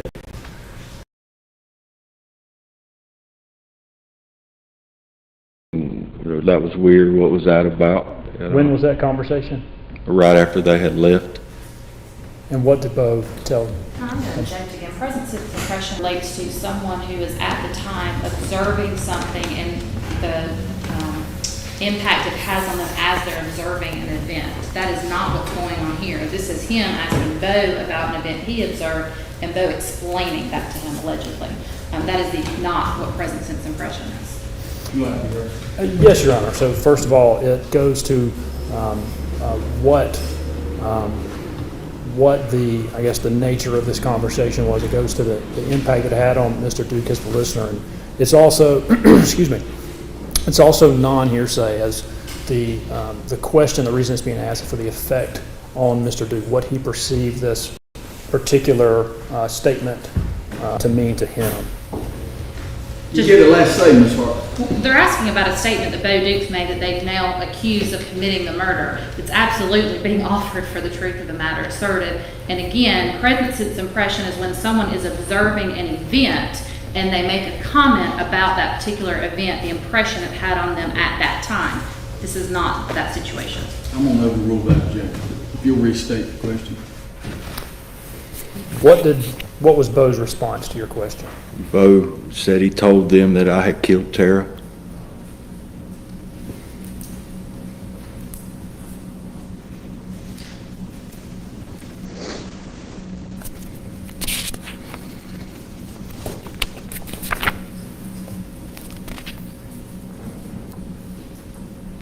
Other than the 2 times you've described, did you ever go back to the orchard after this?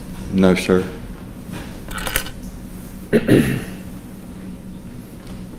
How long did you continue to live with Beau Dukes? So 3 or 4 months, maybe 6. Did you move away? I moved back home with my parents. Why did you move back home? I had lost my job.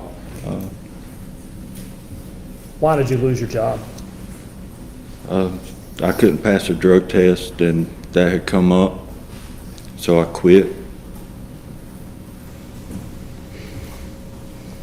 At this time, were you doing any drugs? Yes, sir. What drugs were you doing at this point? I was drinking, taking pills, anything I could get my hand on at that point. By this point in spring, summer 2006, how often were you, take them one at a time, how often were you drinking? Almost every day. How often were you doing drugs? Almost every day. Other than the pills, what drugs were you doing? Pot. I said pills, you know.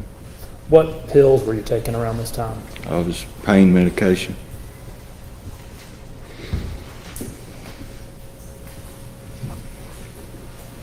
When you went to live with your parents, where were they living at the time? They were still living at Pleasure Lake. Once you moved out of the house with Beau, when was the next time that you saw him? Several years later. How many years was it? I'm not sure. He had just got out of basic training, and he'd come by. He came by, excuse me, at the time that he came by, were you living with your parents? I was living, yes, sir. I was living in a trailer with my grandmother at the time, where I was living in 2017. Beau visited you. What was the purpose for the visit? I'm not sure.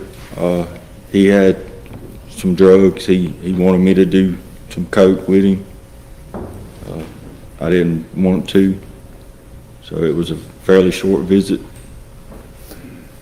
Between the time that you moved out of the house in Fitzgerald and then this next time that you're seeing Beau, had you talked to him on the phone at all? No, sir. Had you had any other kind of communications like social media, text messages, anything? No, sir, not between then. Did the two of you discuss Miss Grinstead during this visit? No, sir.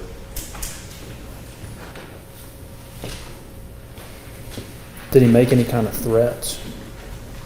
He implied that this place would go up like wildfire. It was kindling. And just tell me about that statement. What was the context of that?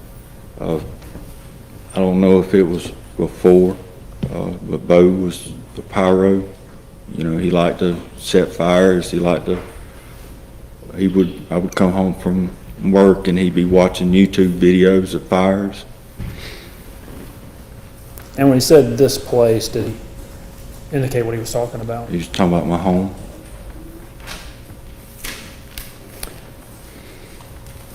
How did your experience involving Miss Grinstead's body impact you? I think it ruined me. Did you have nightmares about it? I still do.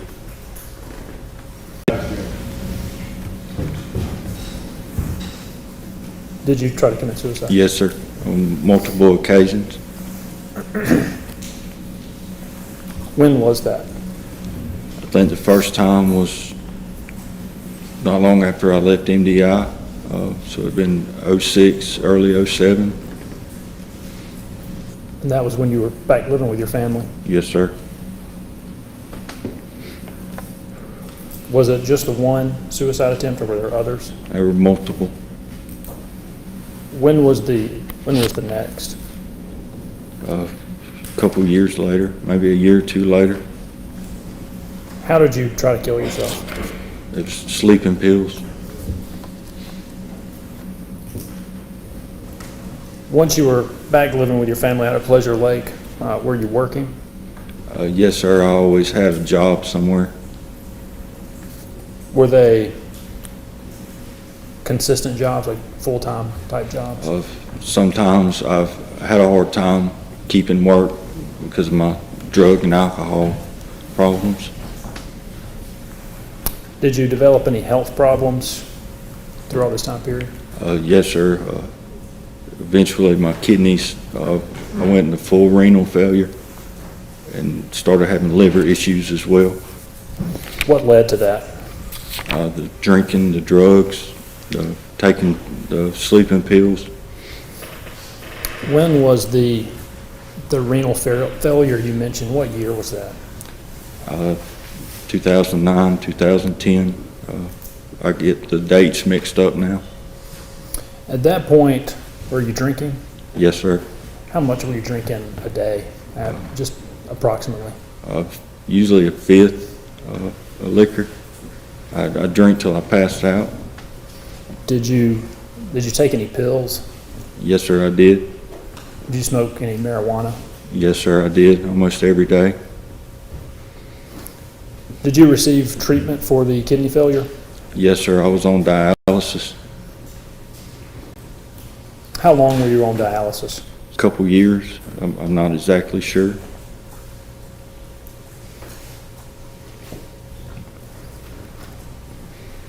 And at some point, it sounds like you were able to end the dialysis? Yes, sir, my kidney function got to where they were working okay, that I didn't need it. Did you continue to drink? I do good for a little while and then fall right back into it. Did you did you continue to smoke marijuana? Yes, sir, almost every day. And did you continue to take pills? Yes, sir, almost every day. After you had the renal failure and went through the dialysis, did you have any other suicide attempts? I don't think so. Like I said, my memory isn't as good as it was. At this point in your life, did you have friends in your life? No, sir. Other than my family. How often did you see your family? They lived next door, so it's pretty regular. Did you have any pets? Yes, sir. I had 3 cats and a dog. I've had multiple strays over the years. You spoke to Agent Sheldell about this case in February, or did you speak to Agent Sheldell about this case in February 2017? Yes, sir. In we'll just say the few months leading up to that meeting with Agent Sheldell, how much were you drinking at that point per day? I was back drinking again, so it was pretty regular. Were you still smoking marijuana at the time? Yes, sir. Almost daily. What about pills. Were you taking any pills? Yes, sir. Pain medication, blood pressure, cholesterol, depression, anxiety medication. The pills that you took, did you have a prescription for those? Some of them, not the pain medication. Where did you get the pain medication? It was fairly easy to get off the street.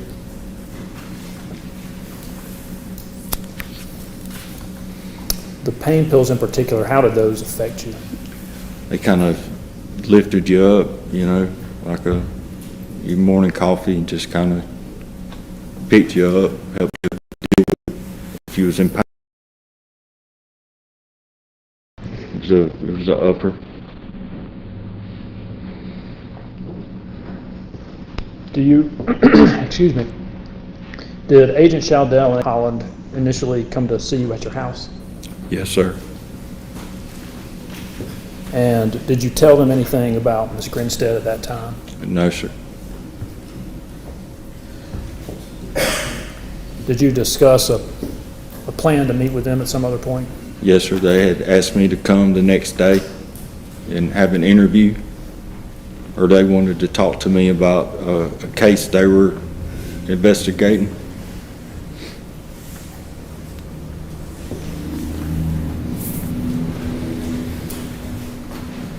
Were you contacted by Beau Dukes after you initially spoke with Agent Shaldell and Agent Holland at your house? I was.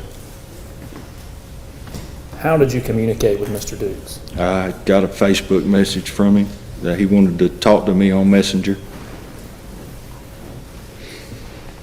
And were you already, I guess, Facebook friends with Beau at that point? I was not. Did Beau Dukes send you any kind of message? He did. Do you recall what the, excuse me, do you recall what the message was? He, like I say, he reached out, told me that the GBI had talked to him, that he knew they wanted to talk to me and to keep his name out of it.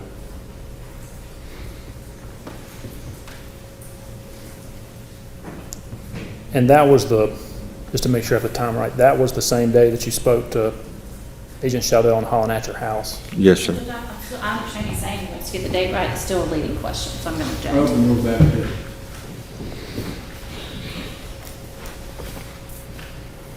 Did you meet with the agents the next day?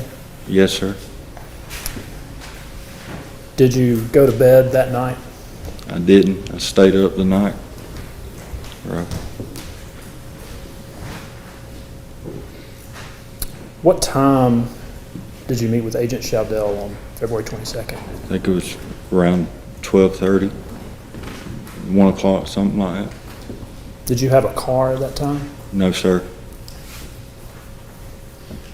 Before you went to meet with Agent Shaldell, did you take any kind of medications or drugs? I did. If you would, tell the jury what those medications or drugs were. I took a morphine pill. I took a Percocet. Probably a couple Vicodin. I smoked some pot. You know, I was up all night. I was shook up. Did you have those pills, were they at your house? Yes, sir.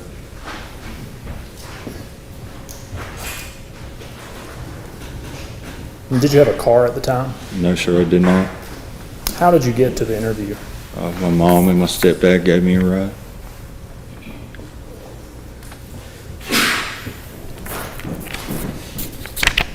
Why did you take the pills that you took? I knew I wasn't coming home, you know, so I just took what I had.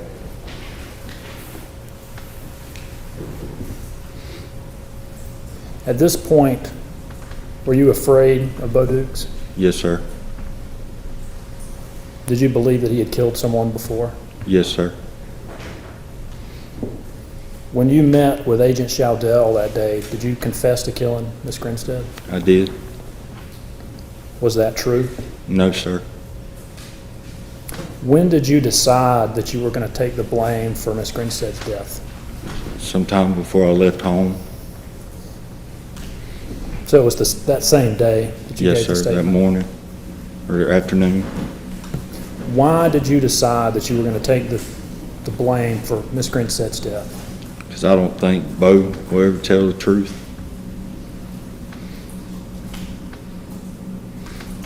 When you spoke to Agent Shaldell, did you know, or do you know today, how Miss Grinstead actually died? I do not. Did you tell Agent Shaldell that you broke into Miss Grinstead's home? I did. Was that true? No, sir. Did you tell Agent Shaldell that you hit Miss Grinstead in her house during an attempted burglary? I did. Is that true? No, sir. Did you tell Agent Shaldell that Miss Grinstead died from a single blow? I did. Is that true? No, sir. Did you tell Agent Shaldell that you and Beau Dukes disposed of Miss Grinstead's body? I did. Is that true? Yes, sir. At some point after you confessed to Agent Shaldell, did you change your mind about taking the blame for Miss Grinstead's death? Yes, sir. When did you change your mind about that? I had a visit scheduled with my dad. Why did you change your mind? I couldn't lie to my father.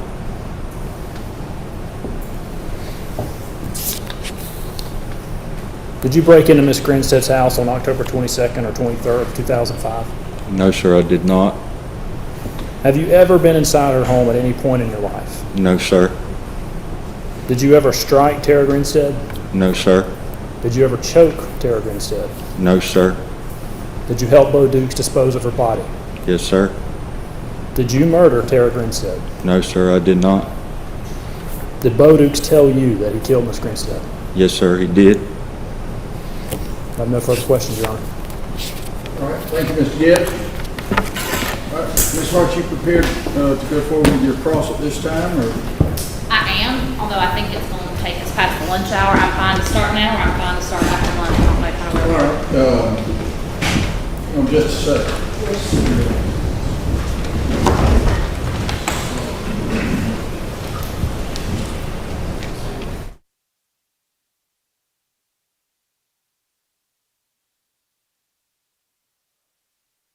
I think we got something for you to eat. It's already here, so let's break it this time so we won't have to start and stop.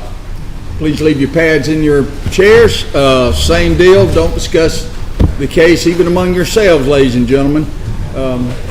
We'll see you after lunch.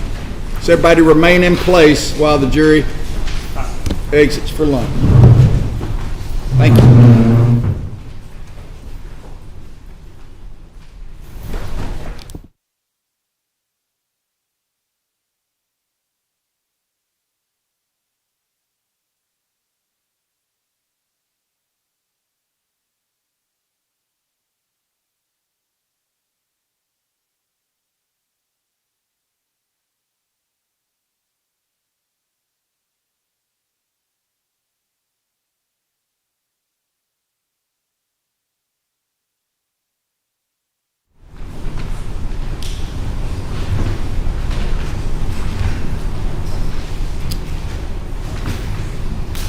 All right, let's see how everything looks around 12:45 as far as starting. Okay, that's an hour and 15 minutes. Thank you. We'll be in recess till then.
All right, yeah, come on back down, Mr. Duke, thank you. Did you, Mr. Gibbs, you think of anything on direct you forgot to ask? Okay, all right, we'll get ready for the cross then.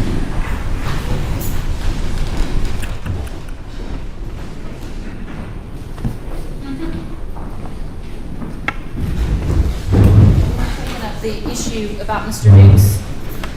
Well, whatever y'all want to do. Why don't we get through this, but they need a heads up. What you- He's gonna be here at 1:30 and his lawyer's gonna be here at 1:15. Okay. And I read the case law and we can't tell them about testimony violates the rules, sequestration violates The law, it's a substantive right and it's mandatory, so. That's why I asked. And I went back to look. No, good, thank you. So based on that, our witnesses that I've told to be here at 3:30, still have them here at 3:30 today or tomorrow morning? I don't know if they're gonna, I don't know. You just have to leave them where they are. That's fine. We So- just, some of them had to take off work, so we're just trying to see exactly if we definitely weren't gonna go today, we'd let them go back to work, but that's fine. All right. Y'all ready? Yeah, sure. Ask the jury to join us, thank you.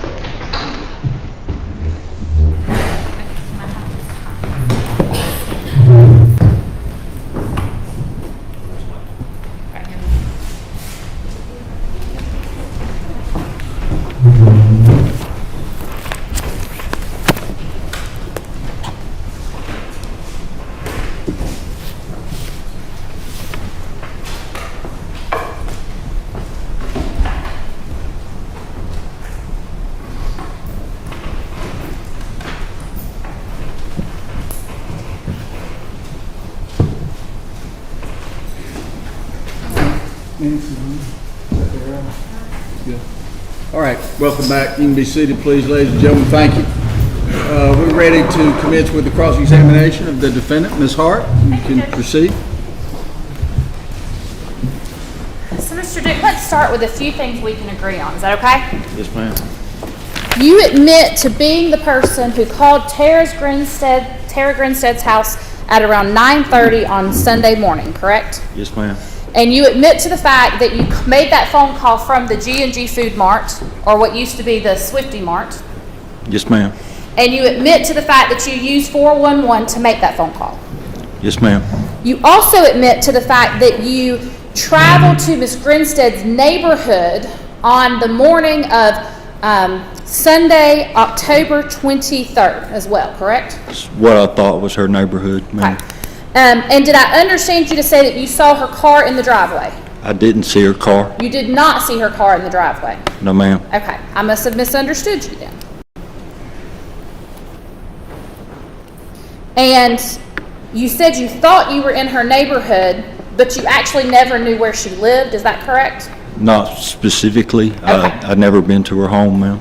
So when you say that you didn't see her car, that's making an assumption that you drove by the right house, correct?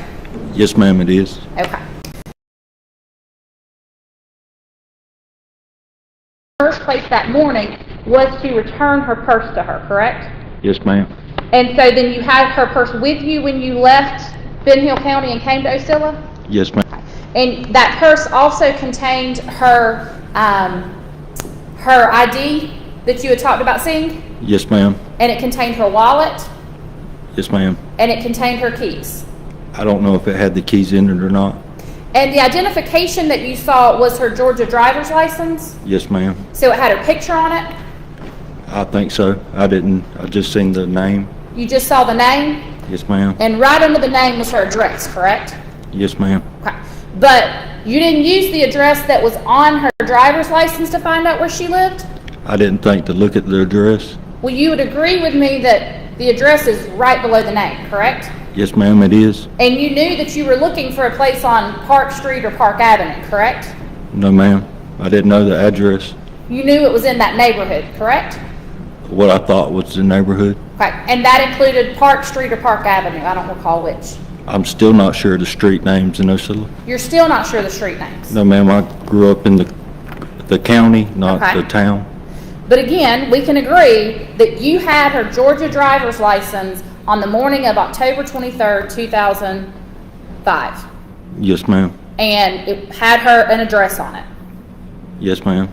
Okay. But despite that, you called her house to try and speak with her to find out where she lived. Yes, ma'am. I think that's right. And after you did not get an answer from her, you drove to the location of where you thought her house was. Yes, ma'am. The area. The area. But you still never looked on her driver's license to determine what house she actually lived at. No, ma'am. I probably wouldn't have recognized the street anyway.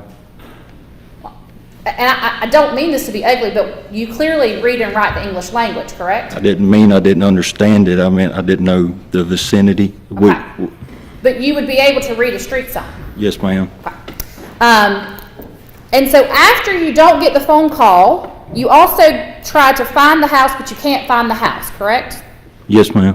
So at that point, even though your whole intent was to give her her purse back, you did not take her purse to the Ocilla Police Department, correct? I did not. And you did not take her purse to the Ben Hill County Sheriff's Department, where you lived? No, ma'am, I did not. You didn't take it to Fitzgerald Police Department, where you lived?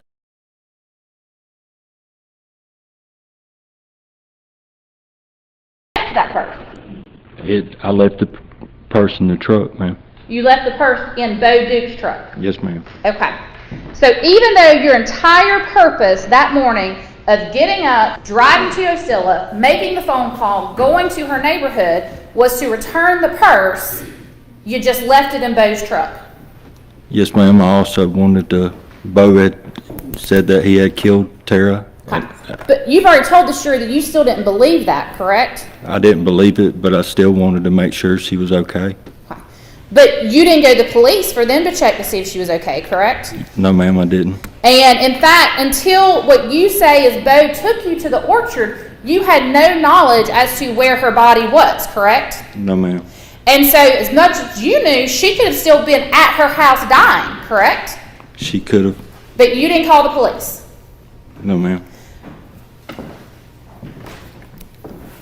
That's if you take Beau's statements for truthfulness. Well, I'm talking about what you said Beau told us. Yes, ma'am. I understand And that. you're saying that you didn't believe, sorry, let me go back. You've just said that you were still worried about her condition, and that's why you drove over there, right? Yes, ma'am. I'd assumed he had just stole the purse. You assumed he just stole the purse, right? Yeah.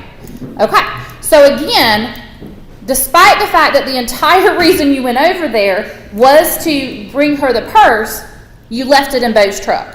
Yes, ma'am. I didn't know what to do with it. Okay. Well, you knew how to call 911, right? Yes, ma'am. I don't think we had 911 in 2005. You don't think y'all had 911 in 2005? No, ma'am. Did you know how to find out where the police department was? Yes, ma'am. Did you know how to call 411 to find out the number to the police department? Yes, ma'am, I did. But you never did any of those things? No, ma'am. Okay.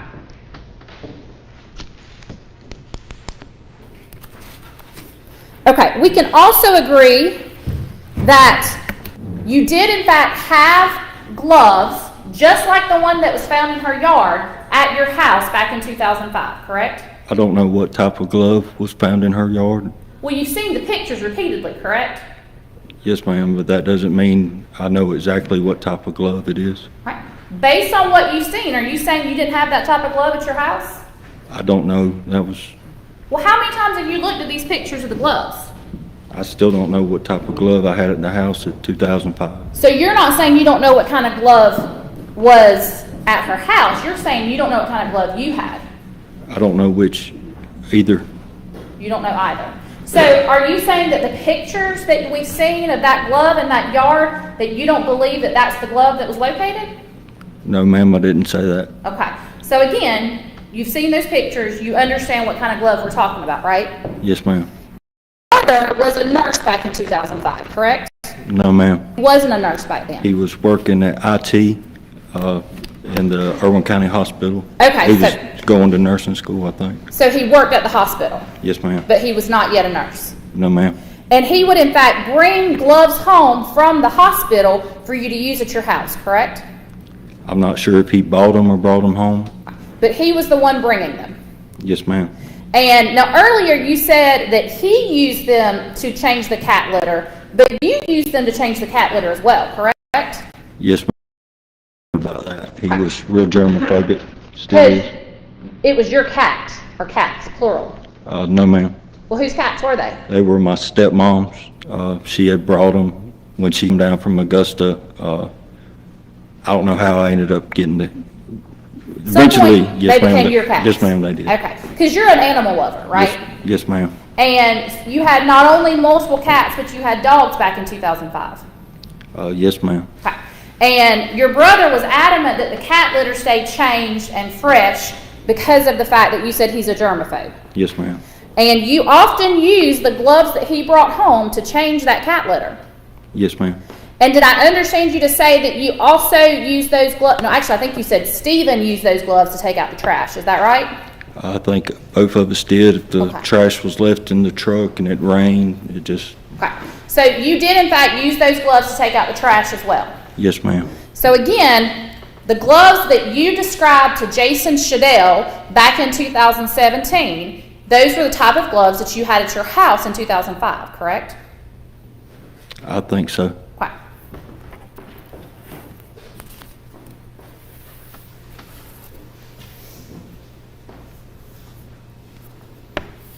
Now, you've now told this jury that you did not just take one pain pill prior to speaking with Jason Shadell on the February 22nd of 2017, correct? Yes, ma'am, I think so. Well, you don't remember what you told No, them ma'am. before lunch? It's how you're saying a lot when you're asking the question, so I'm not sure Okay. which part the question is. So you're saying you've told this jury that back in 2017, prior to talking to Jason Shadell, you took more than one pain pill? Yes, ma'am. Okay. And in fact, you're saying that you took at least 3 pain pills? I'm not sure how many I took, to be honest. Well, you told the doctor back in 2019 that you took a Vicodin, right? I'm sure I did. You're sure you told him that, or you're sure you actually did take it? I'm sure I took it. I don't know how many I took. So sitting here today, when you've told them about all the pills you took, you actually don't remember that? I remember taking a lot of pills. A lot of pills? Yes, ma'am. Okay. And now, you had previously, at least once, tried to commit suicide with pills, correct? With sleeping pills, yes, ma'am. And you've told this jury that when you left your house that day to go meet with Agent Shadell, that you knew you weren't coming home? Yes, ma'am. But instead of, well, I mean, just put it clearly, you decided to take pills so you could feel better, right?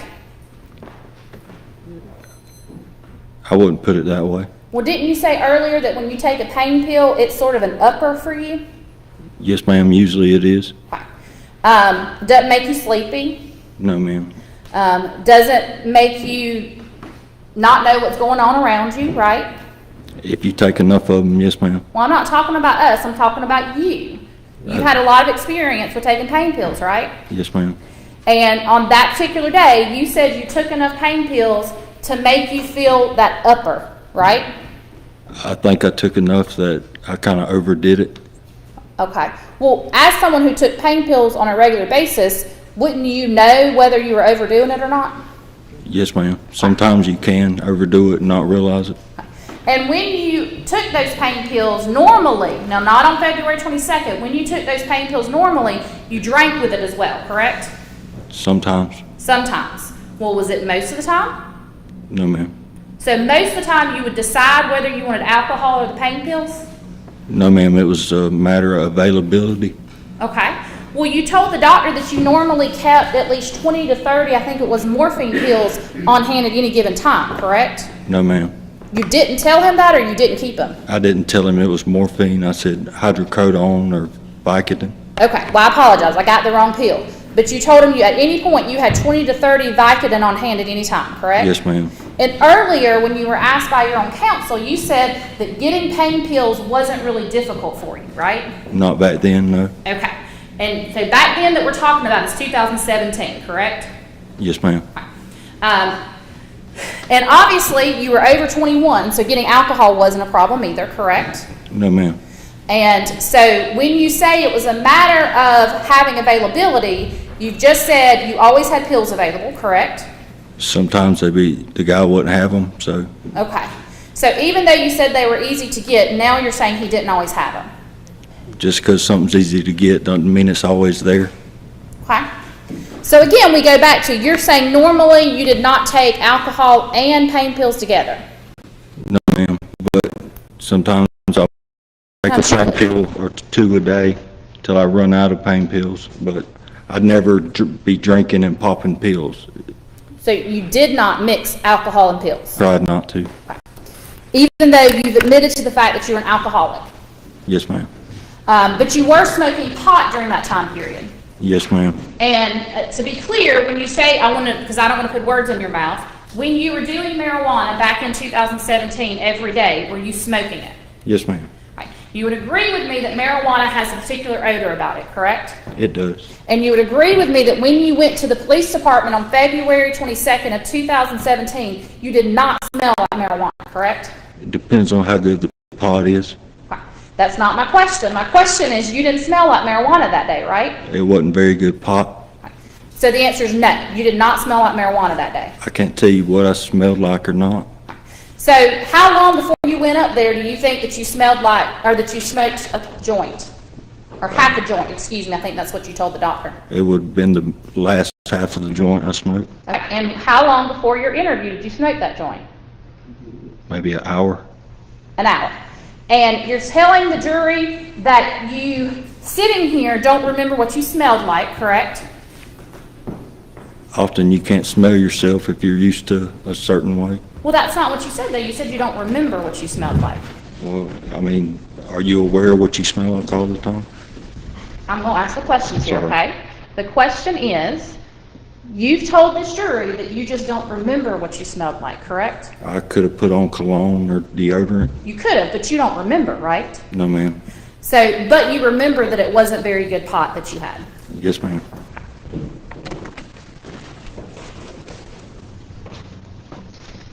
Now, you had a chance to watch the video from that day multiple times, correct?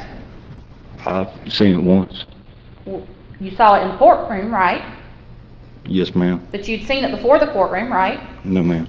You're telling me you had never seen your interview from February 22nd of 2017 before you saw it in the courtroom? I listened to the audio. I didn't watch the video. Okay, so you've had a chance to listen to the audio, Yes, ma'am. and you've had a chance to watch it in court here, correct? Yes, ma'am. And to be fair, the portion of yourself that's in the interview room, you watched the day before in court as well, right? Yes, ma'am, we did. So the portion that you've seen in the interview room, you've actually watched yourself 2 times, right? Yes, ma'am. And then you sat in here just a few days ago, I think it was a few days ago, I believe, and you watched yourself walk through those woods, correct? Yes, ma'am. And you admitted that you're wearing slide-on shoes, right? Yes, ma'am. And that's because you even said that your shoe is abnormally wide, so you normally have to wear slide-ons, correct? No, ma'am. You didn't say that in the interview? I may have said it, but, you know. It's not true? No, I have wide feet. Okay. So did you normally, back in 2017, have to normally wear slide-on shoes because you had a wide foot? No, ma'am, but they make wide-soled shoes. Okay. So if you told Jason Shadell in that interview that you have to wear wide or slide-on shoes because you have an abnormally wide foot, then that would have been a lie? No, ma'am, I have several pair of tennis shoes that I could wear. So again, if you told her that, that wasn't truthful. Okay. So, but you admit you were wearing slide-ons that day, correct? Yes, ma'am. And you've watched yourself at least once now walking through those wooded areas, correct? Yes, ma'am. You said yourself you're a country boy, right? Grew up in the country. Yes, ma'am. And so you're familiar with walking on uneven terrain. It's not really uneven in South Georgia. Mostly it's flat. Well, I didn't say that it was hilly, but it's uneven. There's briars, there's brambles, there's all sorts of things, right? Yes, ma'am. Pine cones, if it's a pine tree, right? Yes, ma'am. And in fact, you and Agent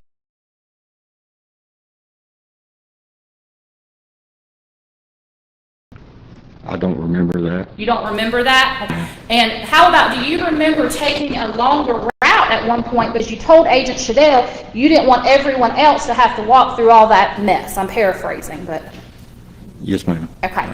So you were cognizant enough to know that you didn't want to inconvenience other people and having to walk through what would have been harder, I guess because of the briars, right? Yes, ma'am. And you're telling this jury that prior to, let's say within a few hours of that walking around, that you had taken at least 3 pain pills, Yes, ma'am. and that you had smoked half a joint, Yes, ma'am. and that you had taken a Valium. Yes, ma'am. Okay. And now you've already told us that the pain pills give you an upper, is that right? Yes, ma'am. Okay. Now you know that normally pain pills make people sleepy, right? Medicines affect different people different ways. Okay, I didn't ask that. I asked, you know that normally pain pills have the opposite effect on people, correct? I don't know the answer to that. Okay. And what about the Valium that you took? What kind of effect did that have on you? Valium would be for anxiety, Well, I didn't ask that. I asked what kind of effect it had on you. to mellow you out. It mellowed you out. Okay. I So- took it because I have anxiety issues. Okay, but you also told the doctor you took the Valium because you had, excuse me, that you took the Percocet because you had anxiety issues too, right? Percocet's a pain pill. Well, I know that, but didn't that what you told the doctor? I don't know that. I remember what you're saying. Okay. Do you not recall that you were interviewed back in 2019 by Dr. Tulitsky? I remember the interview, yes, ma'am. And in fact, you were yesterday when Dr. Tulitsky testified. You got to hear all of his testimony, correct? I don't remember him saying that I took a Percocet for anxiety. My question is, you got to hear everything he testified to, correct? Yes, ma'am. And in fact, to be fair, you've gotten to hear everything everyone has testified to in this trial, correct? Yes, ma'am, that's my right. I understand that, but you understand other witnesses can't, right? Yes, ma'am. And so what you're saying is you don't recall Dr. Tulitsky saying that you told him you took a pain pill because you had anxiety? No, ma'am, I think you're quoting that wrong. You think I'm quoting? Well, then what do you think he said? I don't think he said I took a pain pill for anxiety. Okay, you want to see the report he did? See if he misquoted you? That's fine. I don't remember him saying that. Well, have you seen his report that he did previously? No, ma'am, I'm not privy to the doctor's reports. Your defense counsel didn't show it to you? No, ma'am. Okay, you say you're not privy to it. I don't see the value in seeing it, You didn't see the value in seeing it. in me right? seeing it. So you assumed that when you spoke to the doctor, he got everything you said right? I assume everyone's capable of human error. Okay. But you didn't feel the need to look at it to see if he got what you said wrong? No, ma'am, I still don't remember that. Okay.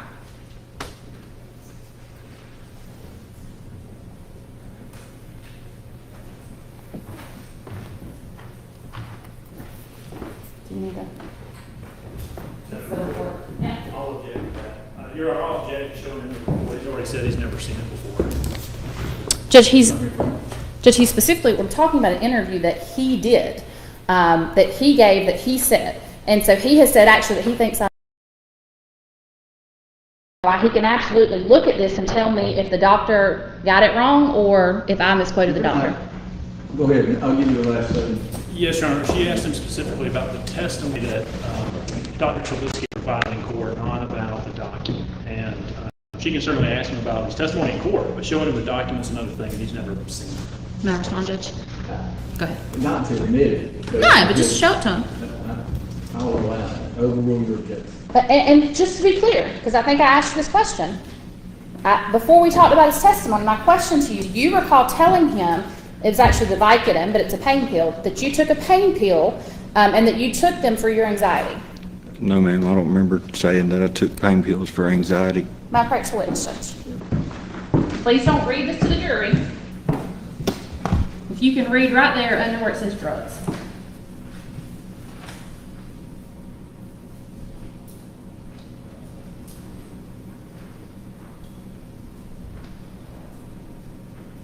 I don't see any, oh yeah, I do see it. Okay, so, sorry, I don't want to stop you if you're. No, you're fine, ma'am. So, again, when you're saying that I misquoted Dr. Tulitsky, could it be that possibly you just misheard him? I don't remember him saying that. I hadn't seen that report till you showed it to me. So are you saying that in his report he misquoted you? No, ma'am, we may have got our signals crossed about what I took for what, because he has Valium listed on there too. Okay, so if yesterday he told this jury that you told him that you took Vicodin, took 1, maybe 2 pills, and that you took them for anxiety, then he would have been misquoting what you told him. I sustain that. Are you telling this jury that if the doctor testified that way yesterday, that he's misquoting you? He may have got the pills mixed up. The doctor may have gotten the pills mixed up. I don't remember telling anybody I took pain pills for anxiety.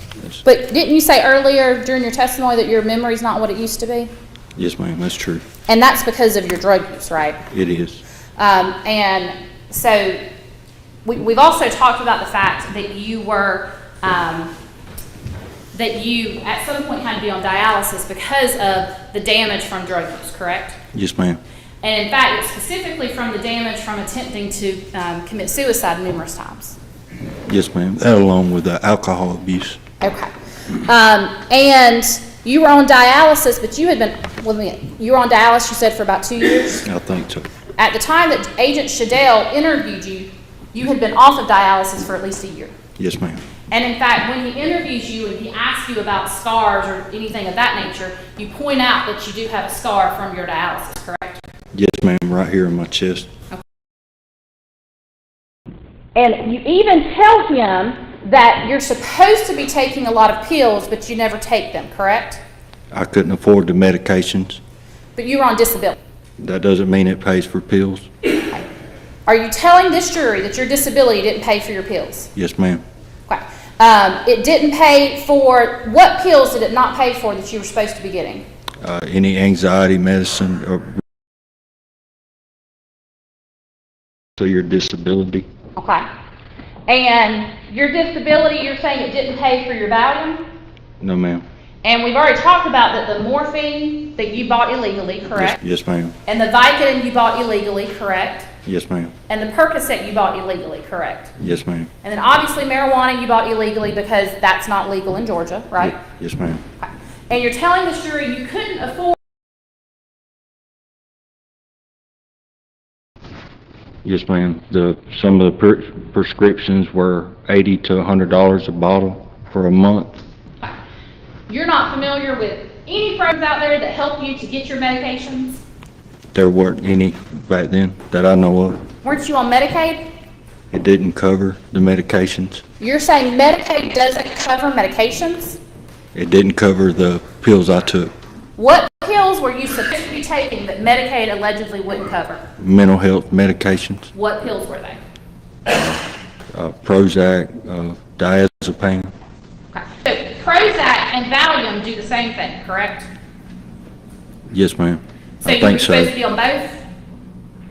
It depends on which time. I've been on several different medications. Well, I'm talking about specifically February 22nd of 2017, when you told Agent Shadell that you were supposed to be on, I think we even heard it from your attorney, a butt pile of medicines that you didn't take. Yes, ma'am. So what medicine were you supposed to be on February 22nd of 2017 that you had not taken?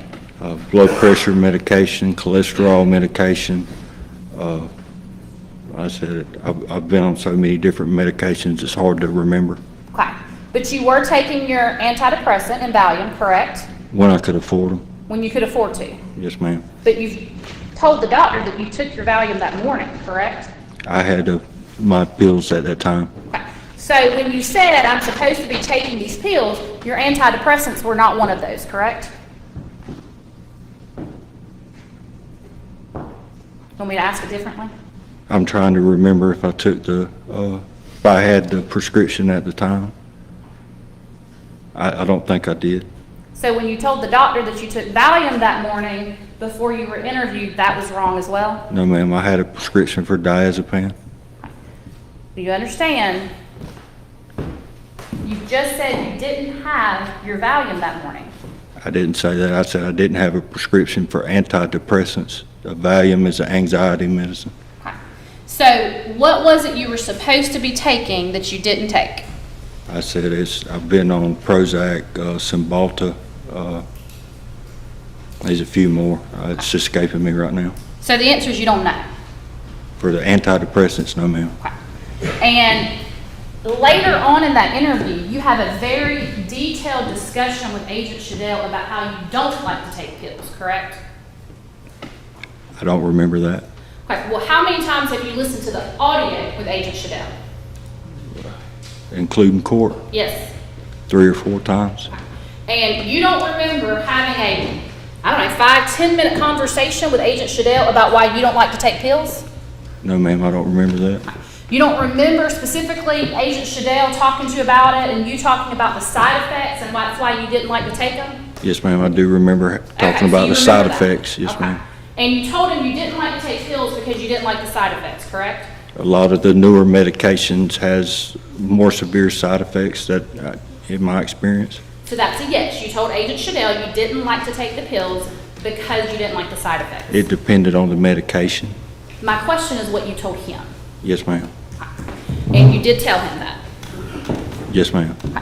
And despite that, you're telling this jury that on that morning you took Percocet, Vicodin, morphine, and diazepam. Yes, ma'am. Okay. So when you told him you didn't like to take pills because of the side effects, that was not completely accurate. No, ma'am. Them are fairly well-known pills that have, are well-known side effects. They're not newer medications with I understand that, but they have side effects, right? Yes, ma'am, some. And in fact, that's why you were taking them, because you weren't prescribed them for pain, correct? The pain medication, yes, ma'am. That yes, you were, yes, you were not prescribed them. I was not prescribed them at the time. And so you were taking them specifically because you liked the side effects. No, ma'am. I was in pain. You were in pain. Yes, ma'am. But you told this jury you liked them because they were an upper. That doesn't mean that I didn't need them. But a doctor didn't prescribe them to you. Not at that time, no. And you understand that a doctor certainly never prescribed to you Percocet, Vicodin, and morphine all at the same time, correct? No, ma'am. It's, Okay. And again, you were on Medicaid, correct? yes, ma'am. And each of those pills would have been 50 cents copay if you'd had a prescription, correct? If I had a prescription. Okay. Instead, you were paying at least $4 a pill, I guess? Yes, ma'am. It depends on the pill. Depending on the pill. Well, which one was more expensive? Percocet, Vicodin, morphine? Morphine. Okay. And the Vicodin, how expensive was that back in 2017? They were fairly cheap. What's your definition of cheap? $1 or $2 a pill. Okay. So $1 or $2 a pill, and you kept 20 to 30 of those on hand at any given time. Yes, ma'am. And again, you've already said you weren't working during that time, correct? No, ma'am. And you were receiving disability, correct? Yes, ma'am. You received a little over $1,000 a month for disability? No, ma'am. How much was your disability? It was around 900. Around $900 a month. Yes, Okay. ma'am. And you know that because you kept getting disability while you were in jail, correct? Yes, ma'am. And you understood that while you were in jail, you were not supposed to be getting disability. I did not know that. You didn't know that, okay? No, ma'am. And in fact, you kept getting disability for more than a year, right? I'm not sure when they cut the check off. You kept getting disability for more than 2 years? I don't know. And in fact, you had your brother, Stephen Duke, take your disability card to go get the money off of it, correct? Yes, ma'am. He was in control of my money. Well, you say he was in control of your money, but he was putting a lot of it on your books, correct? Some, yes. And he wasn't doing anything with your card that you weren't telling him to do. At the time, yeah, I think that's correct. At the time, you think that was correct? Yes, ma'am. Okay.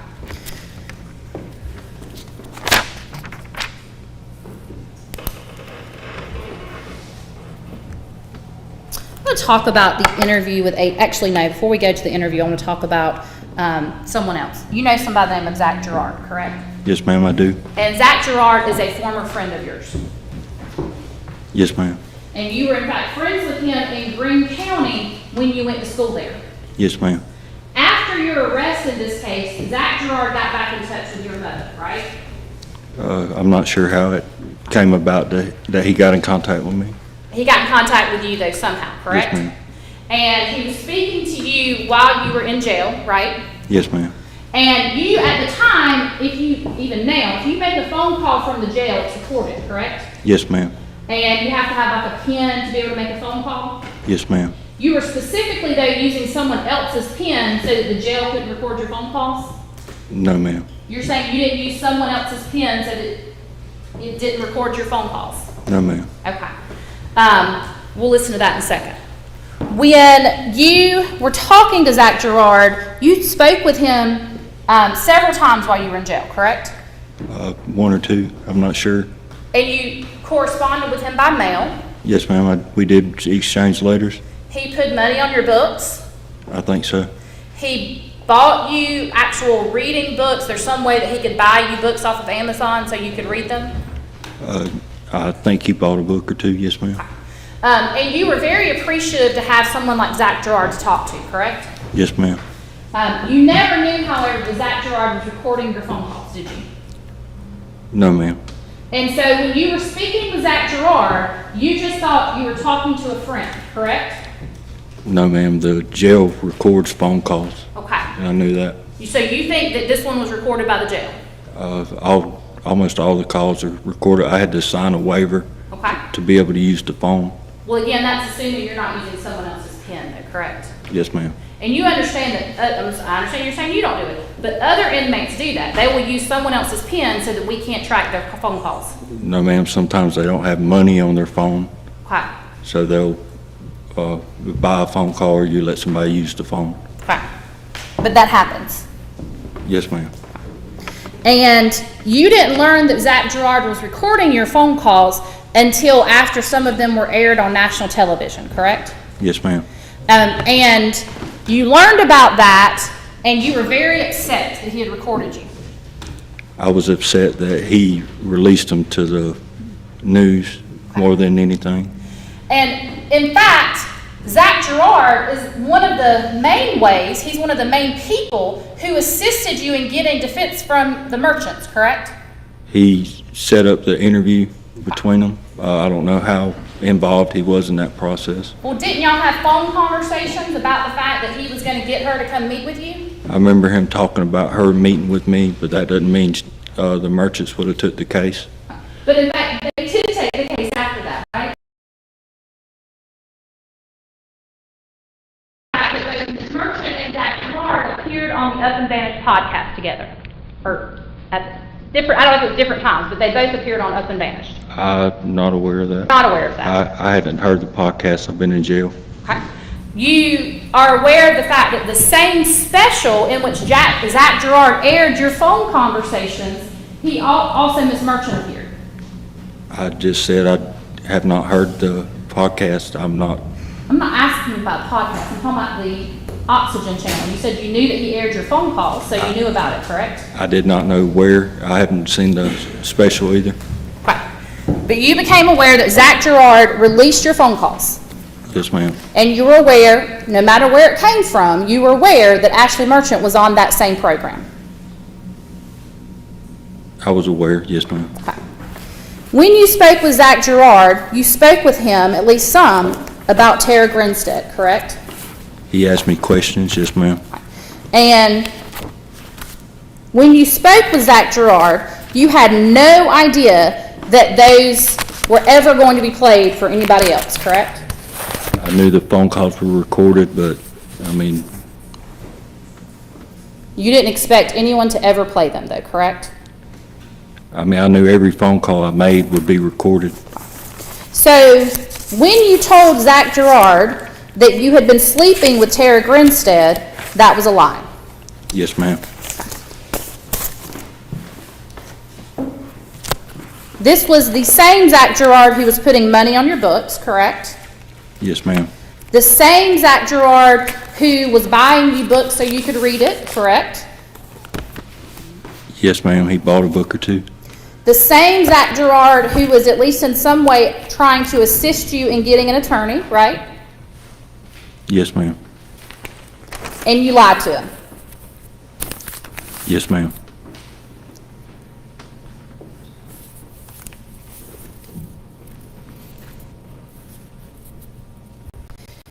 You told Zach Gerard that Beau took Tara Grinstead to the orchard while she was still alive, correct? I'm not sure what the conversation entailed. been a couple years since I talked to Zach. Well, so you're saying that if you lied to Zach Gerard about Beau Dukes taking her alive to the orchard, that you wouldn't remember that? I don't know what Beau and Tara did or didn't do. Well, that's my point. You're saying you don't know. So if you told someone that it happened, that would be a lie. You don't know that. Yes, ma'am, I did not know that. I don't know that. So these lies that you were telling Zach Gerard, you can't even remember what you lied about. With Zach, I was probably telling him what he wanted to hear. You can't remember what you lied about. Not these conversations, no. You told them that Beau tied her.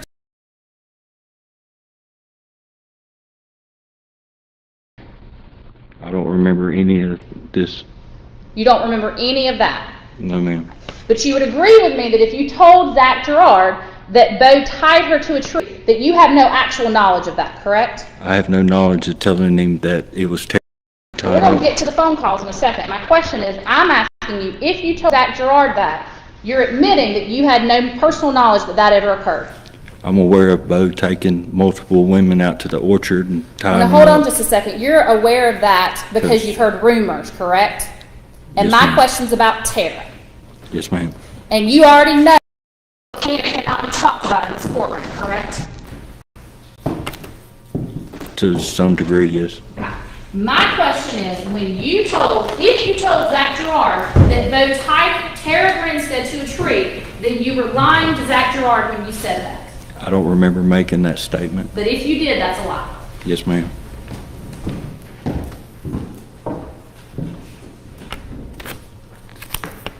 Well, what about someone other than Zach Gerard? Did you tell anybody that Beau had told you he tied her to a tree? I don't remember that. Okay. So even if it wasn't Zach Gerard, if it was someone else that you told to them that Beau tied Tara Grinstead to a tree, you make that up. I don't ever remember saying that. But if you did, it would have been something you made up. I don't think I made it up.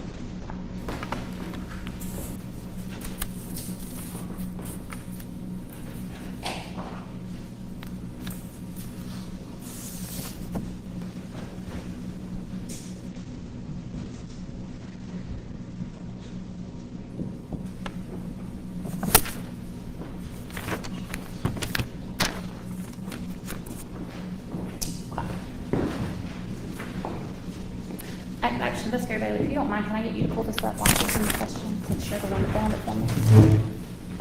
We'll come back to those in just a moment. So I want you to be able to hear it.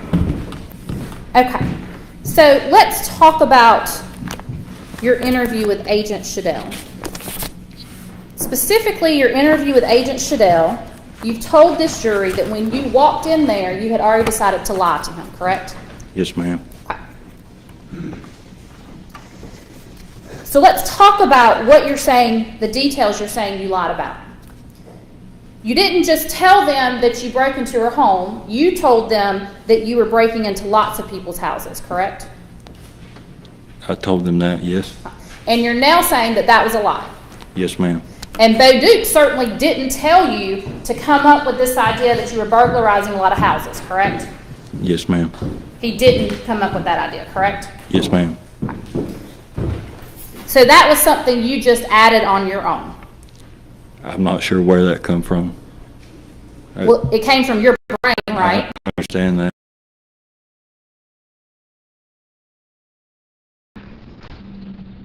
You told them that you told Agent Shadell that you broke into her house and that you were going through her purse, correct? Yes, ma'am, I told them that. You told him that. But now you're saying that that was a lie. Yes, ma'am. And again, Beau Dukes never told you to lie about stealing from her, correct? No, ma'am. So you made that up yourself. Yes, ma'am. You told Agent Shadell that you hit her, correct? Yes, ma'am, I told him that. And you're now saying that was a lie. Yes, ma'am. And you've already told this jury that you're claiming you don't know how she died, correct? I don't. So you came up with an idea of how you think she may have died.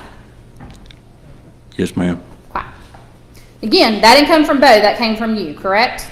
Yes, ma'am.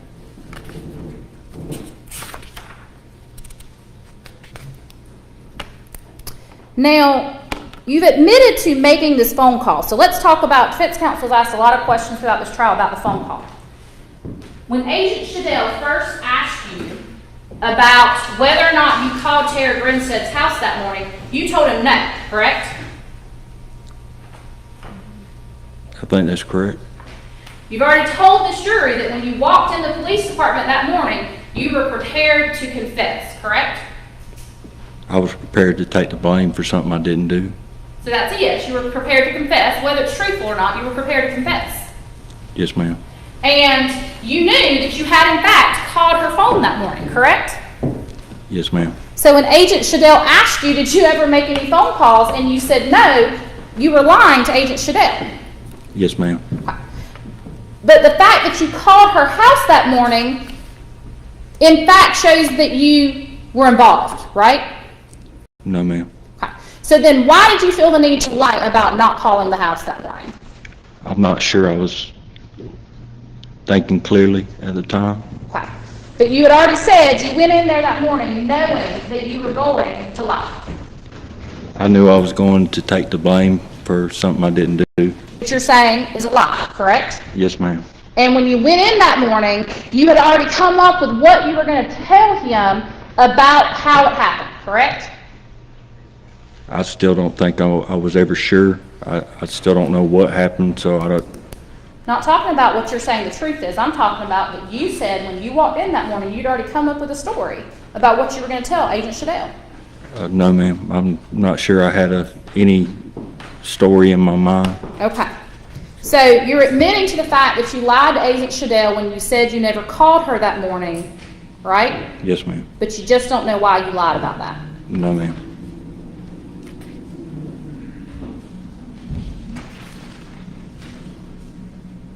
Now, earlier when you told, did you get this put up for me?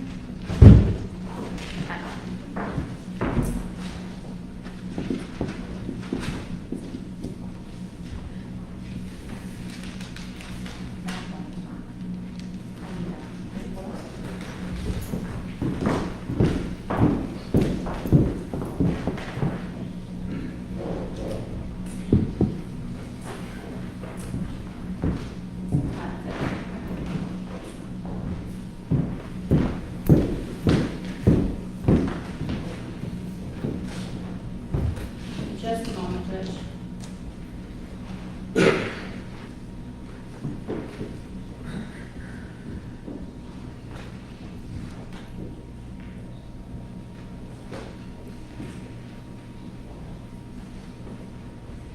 What number am I on? Is it 286? Turn this up.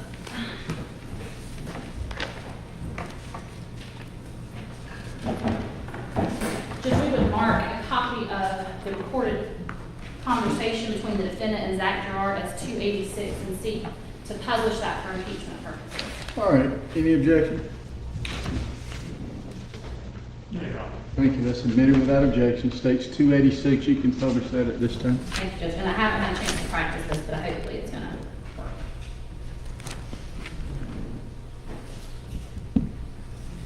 Or it's not. Okay, just a moment. Okay, problem. Is this 4-sheet around? Yeah. I think that's what you told me to, but I can't see it.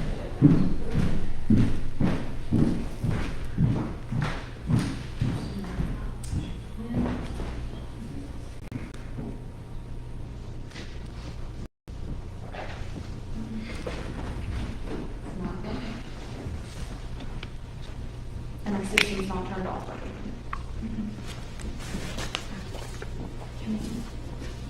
And you can put my phone on.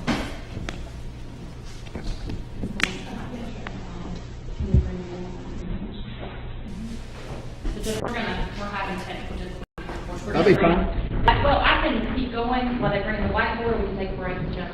Can we keep going? Why don't you bring it in, y'all want to stretch out, and that'd be a good time to do that if you want to. We'll just remain in place while we make alternate audio arrangements, sounds like.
kind of quality that sound is. Just let it go as long as we can. When they start it up, cut it off, okay? When that's trying to cool it off a little.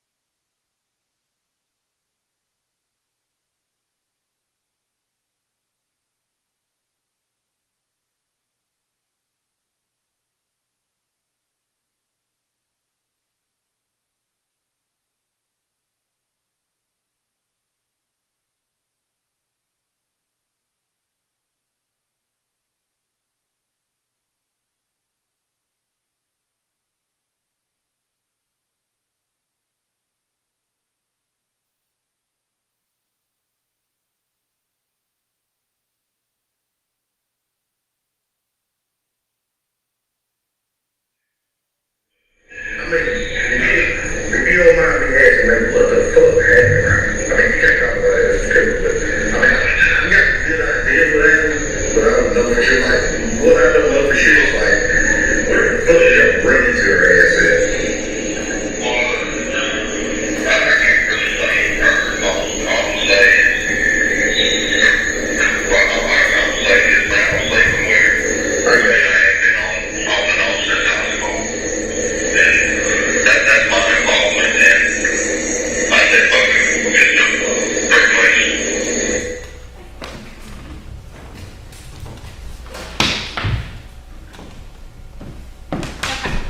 So you not only made up that you were sleeping with Miss Grinstead, you made up that you've been having sex with her since high school, correct?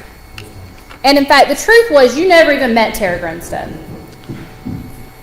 Other than walking past her, no. Okay. Never exchanged words with her, No, ma'am. and certainly never had sex with her. No, ma'am. But here you are telling someone who you consider a friend that you were sleeping with her. Yes, ma'am. Okay. Now going back to the interview that you did with Agent Shadell, let's look at the other things that you are saying now about what you're claiming the truth is. You're saying that you don't actually know how she died, correct? I don't know how she died. Multiple times, Agent Shadell asked you if you strangled her, correct? Yes, ma'am. And each time, you denied strangling her, correct? Yes, ma'am. I never strangled Okay. anybody. But you're saying you didn't hit her either, though, right? No, ma'am. So again, if you were prepared to confess, why not just admit to strangling her? I don't know. What about Agent Shadell asked you multiple times if you saw her without her clothing on, correct? Yes, ma'am. And you multiple times told her no. Multiple times told him no.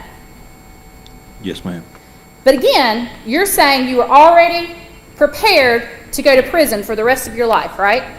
Yes, ma'am. But you decided you just couldn't agree to having seen her naked, correct?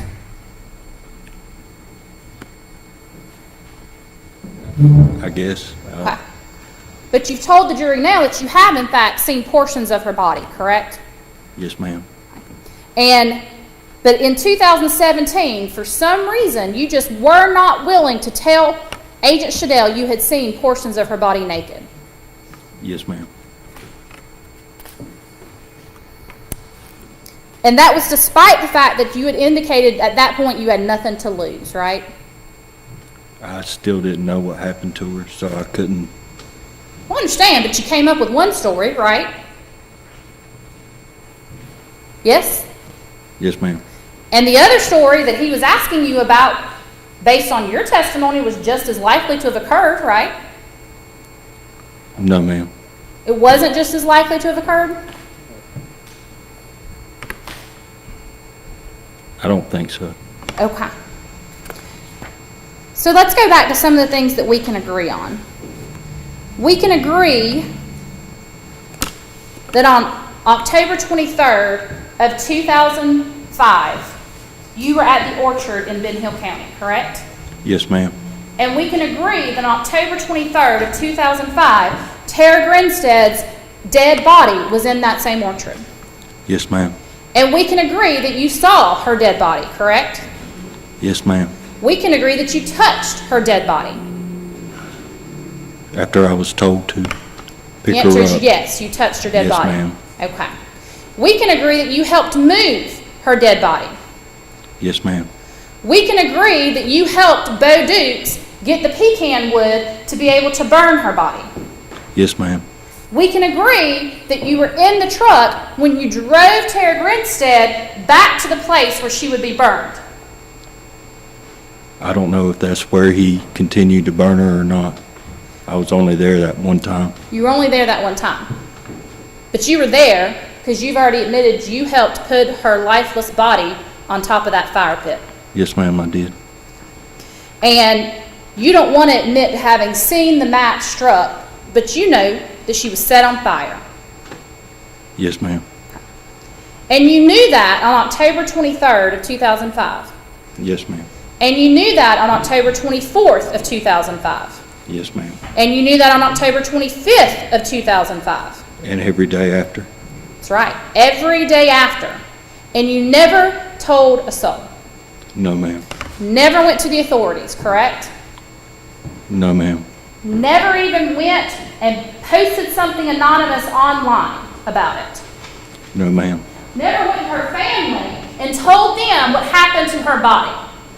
No, ma'am, I did not. And you knew that for every day from October 23rd of 2005 to February 22nd of 2017, they were looking for Tara Grinstead. Yes, ma'am. And you knew her family because they had no idea what happened to her. I think about that every day. But you didn't do anything about it, did you? I did not. And in fact, you never told anybody, correct? No, ma'am, because I was scared. You were scared. So what we can also agree on is that you're willing to lie when the stakes are high, correct? No, ma'am. You're not willing to lie when the stakes are high. No, ma'am. Well, you're saying you lied to Agent Shadell, right? I'm talking about right now. I'm not talking about right now. I'm saying when the stakes are high, you're willing to lie. I'm trying to make that right. But you're still willing to lie, right? Not today. Not today. But you'd agree with me the stakes are high, right? Yes, ma'am, they are. You want the jury to believe that you lied and confessed to a murder you didn't commit because you were scared of Beau Dukes, right? I lied and confessed because I did not think Beau would ever tell the truth about what happened, about what he did to her. But you confessed to her murder, right? I did. You could have just told him the truth and they would have still had some semblance of peace, right? I don't know that. It's easy to look at something from after the fact. You knew they were looking for her every single day. Yes, ma'am. You even say you have nightmares about it, right? Yes, ma'am, I do. But you never went to law enforcement prior to February 22nd. I've stated why. The answer to my question is you never went. No, ma'am. And for every day from October 23rd to February 22nd, you stayed quiet. I did. And you lied every day. You didn't tell people what happened to Tara Grinstead. Yes, ma'am, I did. You told Agent Shadell, well, let me ask you this. When you saw Tara Grinstead, you said that she was covered up with leaves of some nature, right? Yes, ma'am. But she had some sort of clothing on, but you can't really remember what it was. No, ma'am. And she may have had shoes on, but you're not sure. No, ma'am. She wasn't wrapped up in anything besides leaves, though. No, ma'am. So when you told Agent Shadell that you brought a quilt from your home and wrapped her in that quilt, that was another lie. Yes, ma'am. And that was another thing that you came up with all by yourself. Yes, ma'am. Because you thought it sounded good? I don't know why I said what I did. You talked about Beau having a dark sense of humor, is that right? Yes, ma'am. I know we've sort of tried to minimize it, but let's be honest. Beau was your best friend for years. He was my friend. I don't think Well, I was his friend. I don't think he was ever a friend to me. You two were attached at the hip? I wouldn't put it like that. Heard witnesses say you didn't see one without the other? Most of the time, yes, ma'am. Okay. Y'all partied together? Yes, ma'am. In 2005, you were living together? Yes, ma'am. You didn't just live together in the one trailer, but you moved out of that trailer and moved into another one with Beau. Yes, ma'am. And you said you were living at home when you went to ABAC, but you stayed at Beau's house in Tifton all the time. Beau didn't live in a house at ABAC, or when he was at ABAC, Where do you live? in the dorms. You stayed at the dorms with him, right? The second semester, I think I hung out more there. Yes, Okay. ma'am. So, again, even from the time you're in college, you and Beau are pretty well joined at the hip. Yes, ma'am. You spent all this time with someone that you want this jury to believe you didn't even really like that much. I don't think I ever really knew him. You don't think you knew him? No, ma'am. Well, you kept living with him even after you're telling this jury you believed he was a murderer. Yes, ma'am. Do you feel like you knew him then? I still don't think I know him. And part of that's but you knew he had this dark sense of humor, right? Yes, ma'am. But you could have some dark sense of humor too, right? I assume so. You assume so? Do you not know if you have a dark sense of humor? I have a sense of humor. Yes, ma'am. You don't think it's dark? That's for everybody to decide for themselves. So you can't tell us about your own sense of humor? I don't know how to answer that. Is that because you don't know what I'm about to show you, right? No, ma'am, because I don't know how I would judge my own sense of humor. Showing page of account for Martin States Exhibit 287. You told this jury multiple times that you can't stand the idea of violence, correct? Yes, ma'am. You had to, because you just couldn't stand the idea of possibly having to hurt someone, right? Yes, ma'am. May I approach the witness, Judge? Yes. I'm going to show you to Martin States Exhibit 287. You recognize that, correct? Is it a joke? You recognize that, correct? Yes, ma'am. And you recognize that because that's a letter you wrote. Yes, ma'am, I recognize this letter. And you recognize that you wrote that letter to Zach Gerard. Yes, ma'am. That's a true and accurate copy of the letter you wrote him, other than my highlighting, correct? Without context, it looks worse. That's a true and accurate copy of the letter you wrote him, right? Now, at this time, I seek to admit 287. Any objection? No, Your Honor. That'll be admitted without objection. 287. You'll have to comply, please. No, you've just said that that was a joke, right? Yes, ma'am. You'd agree with me it's a pretty dark joke, right? No one is. Sorry? Yes, ma'am. It's a joke about violence, right? Yes, ma'am, it is. Something that you went AWOL because you just can't even stand the idea of it. And it's still a joke. So the answer is yeah. It's a joke about violence and you can't even stand the idea of violence, right? Objection asked and answered. He didn't answer the question, Judge. Overrule that objection. Can you repeat the question, please? It's an objection about violence, correct? An objection about violence? Excuse A me. joke. It's a joke about violence. It was a joke about if someone told me to end in the Game of Thrones, that they'd be shanked. It was, well, let's just read it since I can't get back to work. I told anyone who told me about season 7 will be shanked. That's what you wrote, correct? Yes, ma'am. And you're talking about season 7 of Game of Thrones. Yes, ma'am. And I guess Game of Thrones was something you really liked? Yes, ma'am. Pretty violent, isn't it? It's fantasy. Still violent though, right? This violence is. Yes, ma'am. Okay. And you even go on. I'm just warning you. Or yeah. You know, all formal and such. Ha ha. That's what you said, right? Yes, ma'am. That was your joke to Zach Gerard, correct? Yes, ma'am. So again, you'd agree with me, you have a pretty dark sense of humor too, right? Yes, ma'am. I guess. In your letters to Zach Gerard, you talk about, he tells you you have a bunch of fangirls now, correct? Yes, I remember him talking about that. And you tell him while you're in jail, waiting trial for murder, that you're going to let him be your matchmaker. It was a joke. You tell him you were going to let him be your matchmaker. It's still a joke. The answer is yes. Yes. You even want to know if he knows who the fangirls are, right? I'm assuming you have the letters, so yeah. I do. Do you not remember them? No, ma'am, I don't recall all the letters I wrote.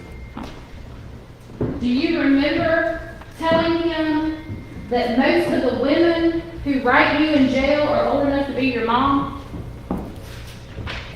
I must have wrote that. You were pretty disappointed about that, correct?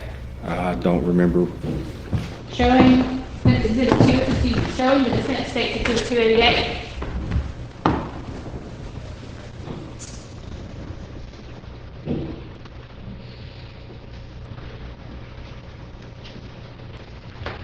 May I approach the witness, Judge? Yes.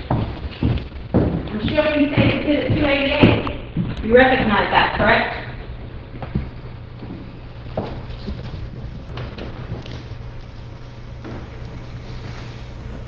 Yes, ma'am. You recognize that because it's your handwriting, I recognize it, yes, ma'am. but it's your handwriting, correct? Yes, ma'am. And again, other than my highlighting, that's a true and accurate copy of the letter you wrote as that drawer. Yes, ma'am. Your Honor, at this time, I will tender this into evidence as 288. Any objection? I'll object to the relevance, Your Honor, to the relevance of this any Your Honor? case. Okay. Would you like to be heard? Yes, Your Honor. He's just a moment ago told us how he thinks about the family every day and how this haunts him. The fact that he's writing in jail about fangirls and other things of that nature, certainly relevant at this point. Any further, Mr. Gibbs, you'd like me to consider? Just reassert relevance. I overrule that objection. That's admitted over your objection, states 288. You wrote, most of the women who do write are old enough to be my mom, correct? Yes, ma'am. And then you finish it with, excuse me, you go on, tell anyone who wants to write me, please do. Is that right? Yes, ma'am. And then you finish it off with, I'm going to let you be my matchmaker. Ha. I said it was a joke. But that's how you finish it off, right? Yes, ma'am. And then you say you're ready for football. Yes, ma'am. Hi.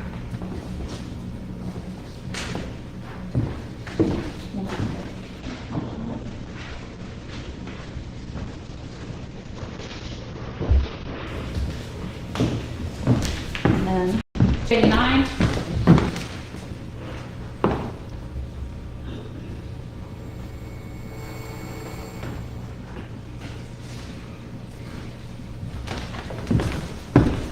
May I approach the witness, Judge? Show you the mark 289 again, you recognize that, right?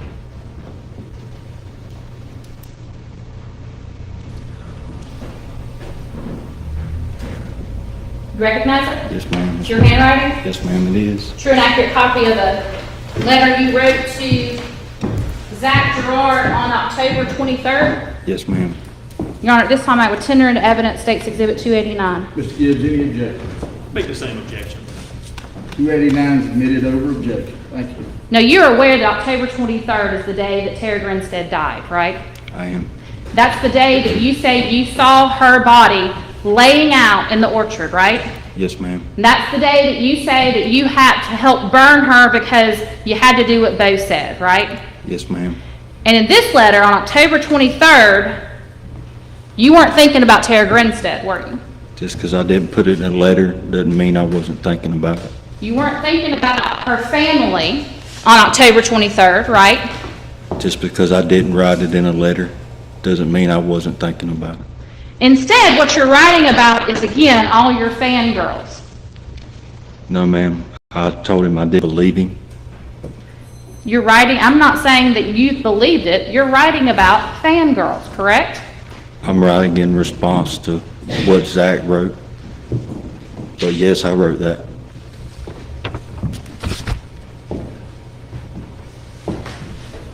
Now, prior to your interview with Agent Shadell, on February 22nd of 2017, you told this jury you'd never been inside Tara Grinstead's home, correct? Yes, ma'am. That means you wouldn't know what's inside her home, correct? Yes, ma'am. You'd never seen any pictures inside her home. Yes, ma'am. But you told Agent Shadell the reason you knew whose house it was because of the pictures on the wall, correct? I don't remember saying that. You don't remember saying that. No, ma'am. Okay. But obviously, if it's in the recording that we've now listened to, Yes, ma'am. Okay. That's another lie you're saying you made up? Yes, ma'am. Because again, Beau never told you anything about seeing pictures on her wall, correct? Everybody has pictures on their wall. Beau never told you anything about seeing pictures on her wall, did he? Beau never told me he'd been to her house. Okay. That's exactly my point. You came up with that yourself, correct? I guess so.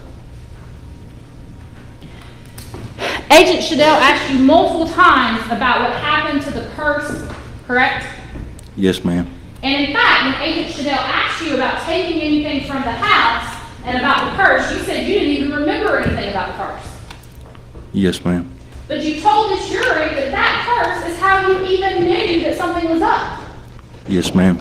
So when you told Agent Shadell you didn't remember anything about her purse, that was a lie. Yes, ma'am. That was a lie, even though you had already intended to take the rap. Yes, ma'am.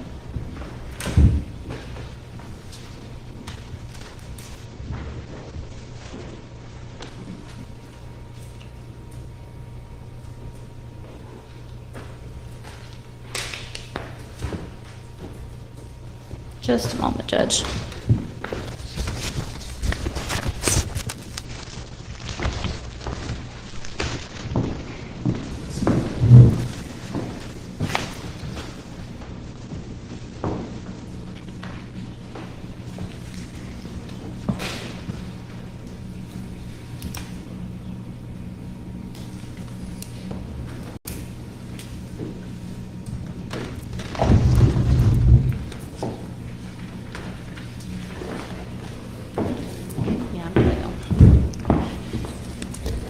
You told Agent Shadell that sometimes you just lose it, right? I'm paraphrasing, but sometimes you just lose it. If it's in the interview, I guess I said that. Okay. And you talked about that sometimes you just can't control yourself. I guess I said that. Okay. I don't remember it. You don't remember saying that. Well, is that true? Sometimes you just couldn't control yourself. No, ma'am. That wasn't true. Okay. You also told us today that you would never you would never drive after drinking tequila, correct? Yes, ma'am.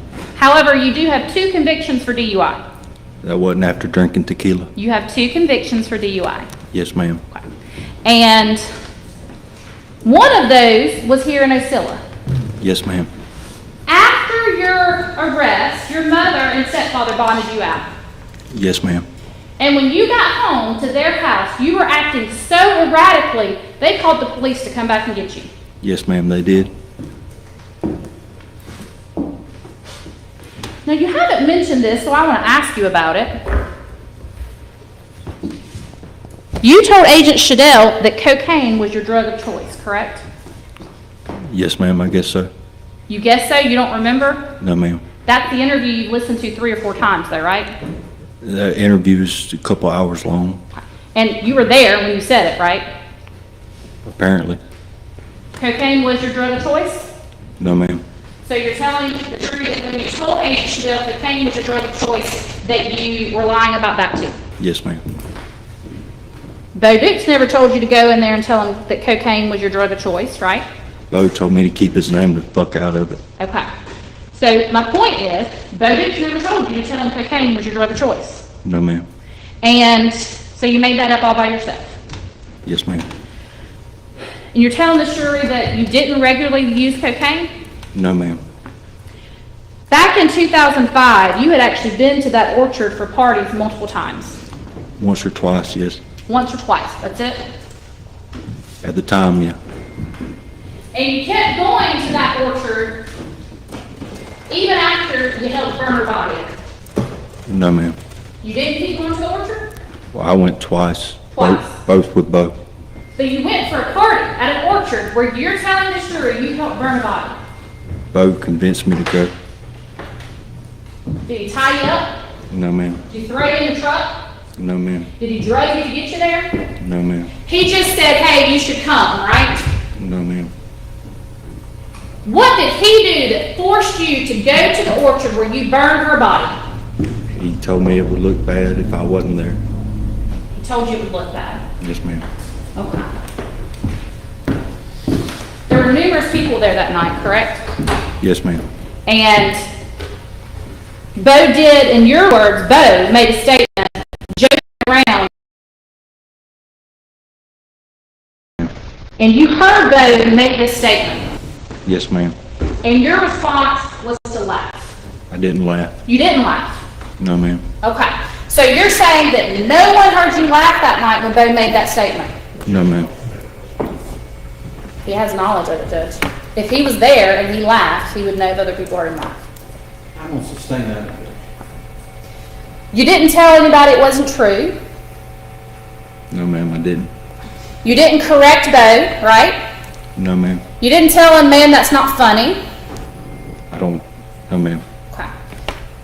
So what did you do then when Beau said, we killed Tara Grinstead? I walked away. You walked away. Yes, ma'am. You didn't cry. No, ma'am. You didn't feel the need to go to law enforcement after that. No, ma'am. And do I understand you that your testimony is that one of the main reasons you were so scared of Beau was because of his family? Is that right? Because his family would protect him. Okay. But you knew that Beau's family had written him off. Now, yes. You knew it back then when he was sleeping in your room.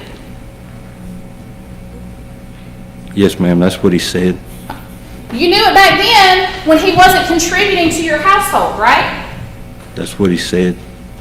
He wasn't giving you any money. No, ma'am. He wasn't living in their houses out on the farm, right? No, ma'am. Wasn't working with them. No, ma'am. He was living with your house. Yes, ma'am. And in fact, the first place, it was 4 people, because you said your dad was there too at first, right? No, ma'am. Not when Beau was living with Okay, us. so 3 people living in a 2-bedroom trailer, right? Yes, ma'am. And you still thought, or you didn't believe that Beau's family had written him off? That's what he said. And you knew it was true because he didn't have anywhere to go but with you. I knew his mom would repeatedly kick him out, but would let him come back. And certainly his uncles weren't helping him out. I don't know who helped Beau. I wasn't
seated, thank you. Mr. Duke, you have a seat. I went down and handled that, issue you talked about. If you want me to address it in chambers? Or if we propose. Okay. Y'all come on.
Minutes, tell the jury we'll be.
both sides ready for the jury? Okay, let's ask the jury to join us, please.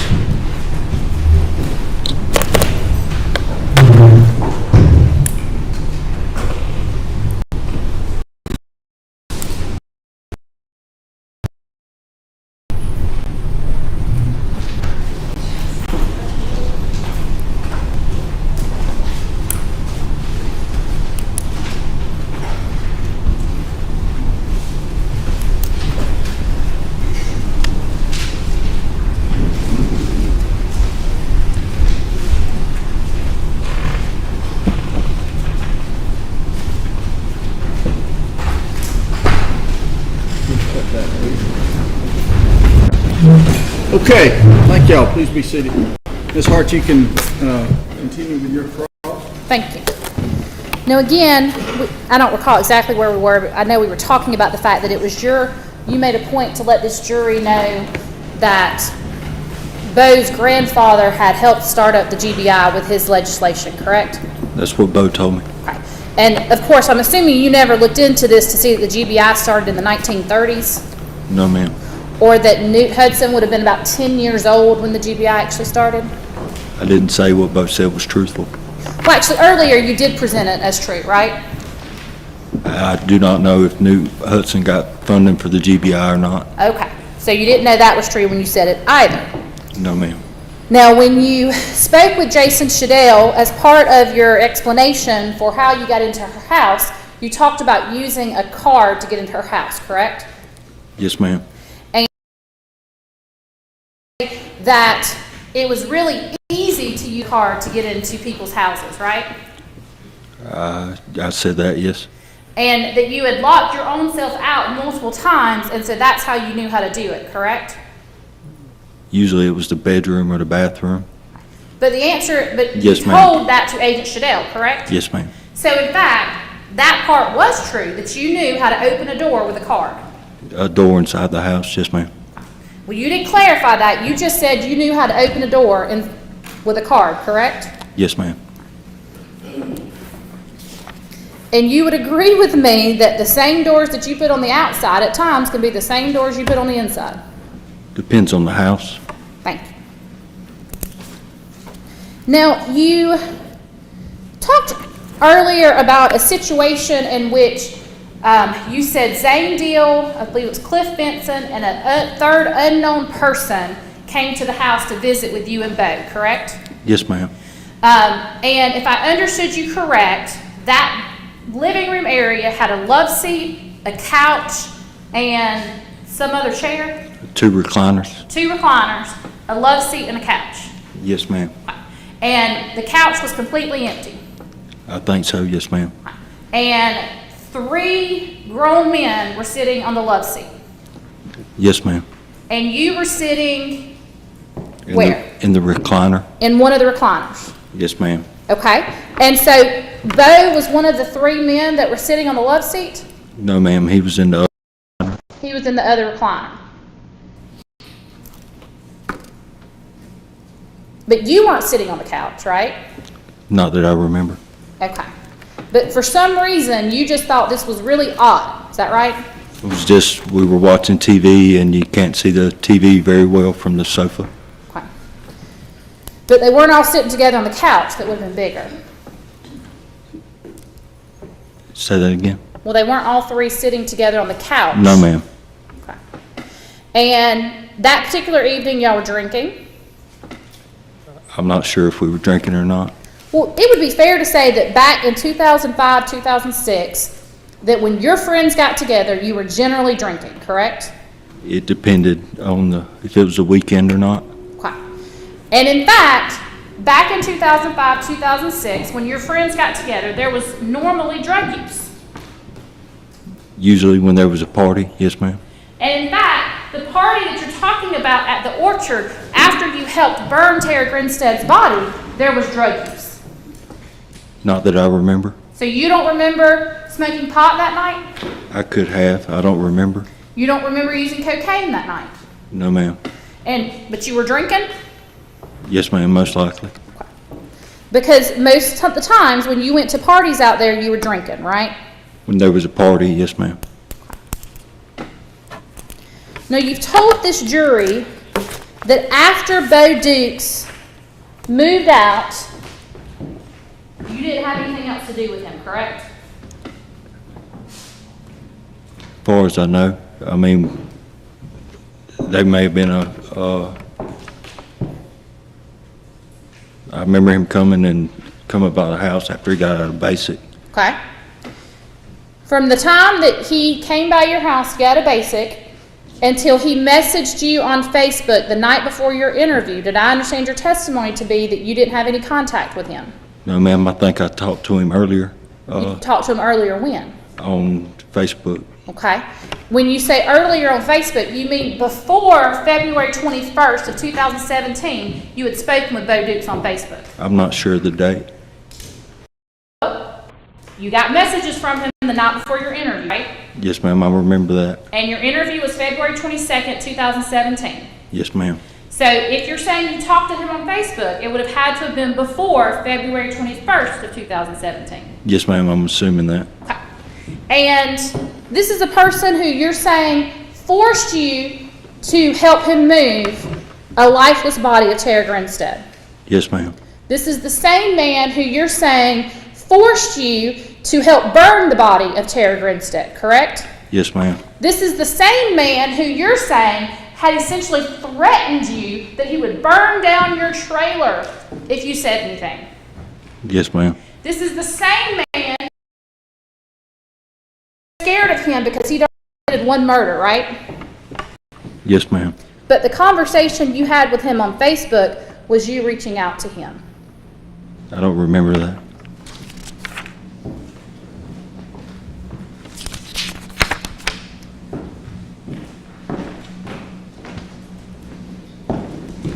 You do recall the conversation, the Facebook conversation that occurred on February 21st, correct? Yes, ma'am. And you're familiar with the fact that there's a copy of that conversation in the case file? Yes, ma'am. And you're admitting that you're the person who was talking to Beau Dukes on Facebook that evening? Yes, ma'am.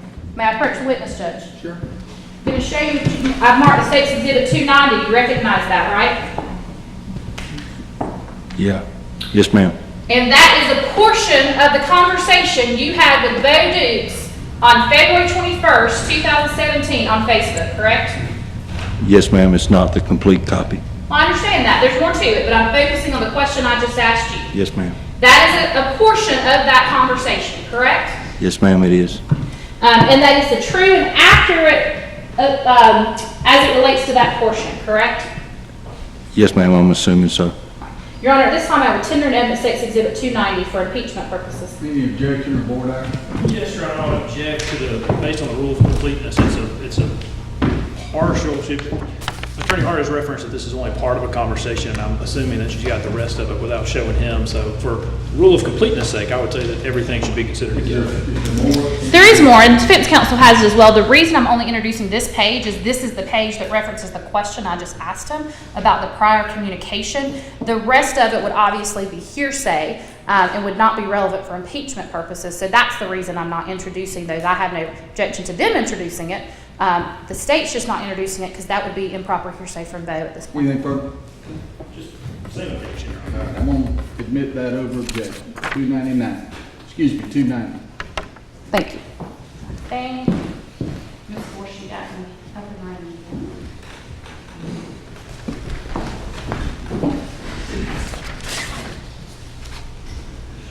Okay.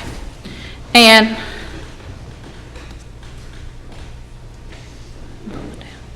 you can see on your screen, sorry, we're going to need to get that pulled up for you. You can now see the exhibit on the screen in front of you, correct? Yes, ma'am. And specific as to the question I asked you, the dark messages, those are from Beau, correct? Yes, ma'am, I assume so. Okay. Well, I mean, this came from Beau's account, right? Not yours. I mean, yes, ma'am, I guess. I've never seen the opposite end of it. I'm sorry? I didn't see this side of the, Okay. You haven't seen it as part of your discovery? no, ma'am, I didn't say that. I was saying, had this conversation from the other side. I never seen it. Okay. All right, ladies and gentlemen, y'all seeing this? Okay, thank you. But looking at what's said, you know that what's in the dark message is what Beau said to you, correct? Yes, ma'am. And what's in the white message or gray message is what you said to Beau. Yes, ma'am. Beau specifically said to you, why did you message me the other day? And your response was just to say, hey, man. Yes, ma'am. He had left me messages to talk to him on Messenger. Okay, but that's not what this says. This says you just wanted to say hello to him, right? Yes, ma'am. The man who made you burn a body, you just want to say hello to. Yes, ma'am. The man who traumatized you for the rest of your life and forcing you to see Tara Grinstead's body, and you just want to say, hey. Yes, ma'am. The man who you essentially said ruined your entire life and made you a drug addict, you just want to say hey to. I never said he made me a drug addict. Wasn't that the testimony you've given, that you didn't become a drug addict until after this happened? You either are or you aren't a drug addict. You said back then you didn't have a problem with drinking in 2005. Yes, ma'am. I didn't. You told the jury that, right? Yes, ma'am. But you're, like I said, you're either alcoholic or you're not. You've told this jury, you've implied to this jury that your problem with alcohol became a problem after this incident, didn't you? Yes, ma'am. It did. Okay. And you just wanted to say hey to him. Yes, ma'am. This man that you were so afraid of and you thought that he might burn down your house, you just wanted to say hey. Objection asked and answered. That question was not asked, Judge. Overrule that objection. Yes, ma'am. No further questions. All right, and you, of course, can submit anything else in that That's the rest of it. conversation if you'd like to. Sure, without objection, as I understand it, right, Ms. Hart? Your Honor, it would not, I don't think at this point we would have an objection based on the fact of the rule completeness. I just couldn't tender it because of confrontation. I got it. All right, read around. Thank you, Your Honor. For just one moment here.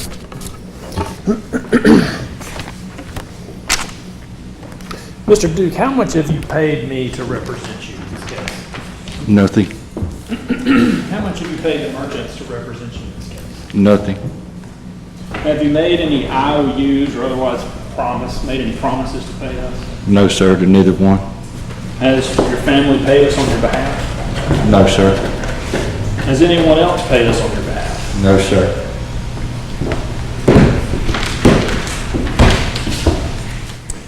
Did you have a lawyer present with you when you talked to Agent Sheldell? No, sir. Did Beau have an attorney present with him? Yes, sir. Objection. What's the basis for that? What's that? Did Beau have an attorney with him where? Oh, when he spoke to Agent Sheldell. He wasn't present, Judge. I will draw the question. That's the second time.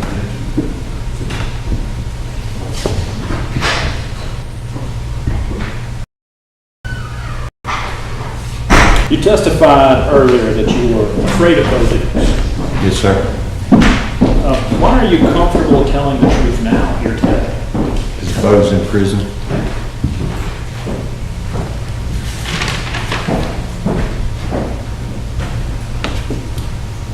Did you take an oath to tell the truth here this morning? I did. And have you told the truth to the jury today? Yes, sir, to the best of my ability.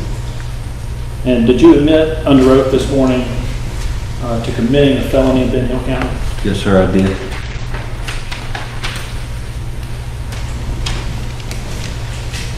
How do you feel about waiting this long to tell the truth? How do you feel about not telling Miss Grinstead's family before? I feel awful every day.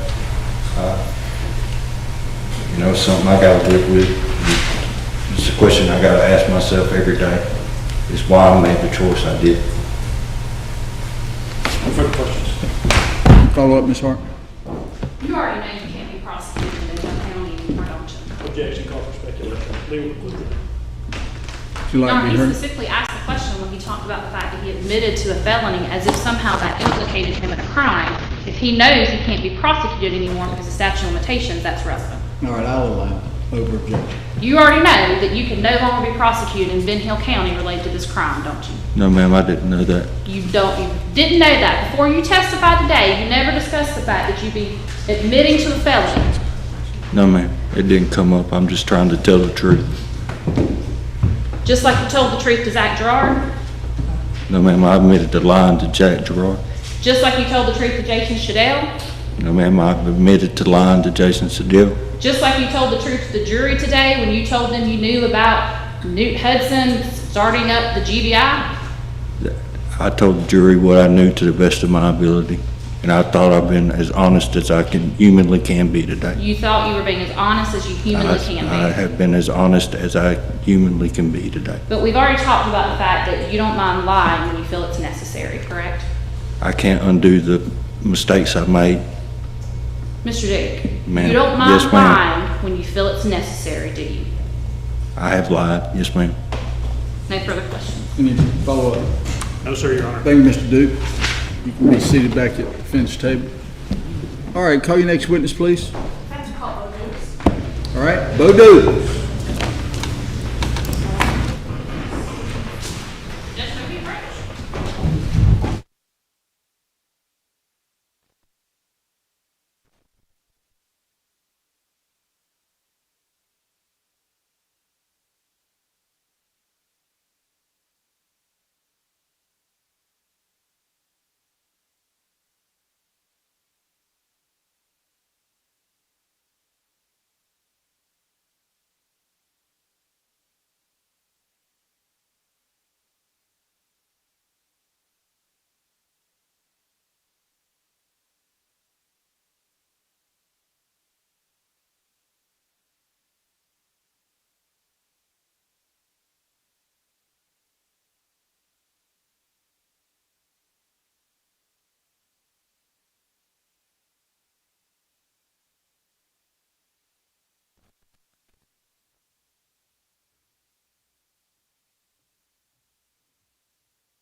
Come down here, please, Mr. Duke.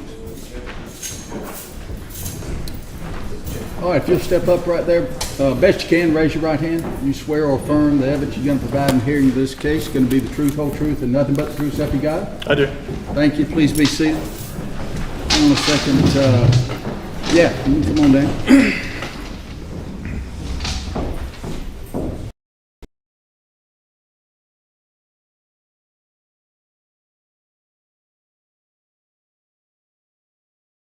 See? Thank you. Will you please raise your right hand? I did. Oh, you did? I'm so sorry. I was talking to Mr. Rigby. Thank you. Will you state your name for the record? Well, as for counsel, I'll be invoking my Fifth Amendment right not to provide testimony. How'd you get here? On the advice of counsel, I'll be invoking my Fifth Amendment right not to provide testimony today. Judge, may I introduce Defendant's Exhibit 4? I've already shown it to the state. It's a certified copy of his conviction in the United States District Court, the federal court for conspiracy. Yes. Are you Only under our prior objection, Your Honor. All right. Sure, that'll be fine. Judge, may I approach the witness? Sure. Thank you. Showing you what I've marked as Defendant's Exhibit 4.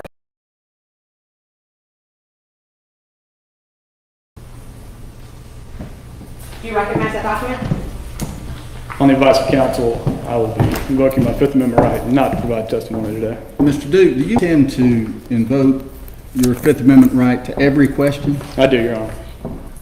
Any reason to continue this? No.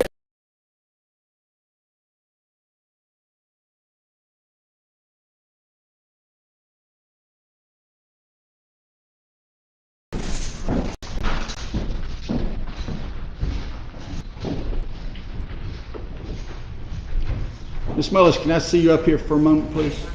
Let me see y'all.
Call your names with us, please. Who's that, I'm sorry? Lindsay Ross McMahon. Lindsay McMahon, please.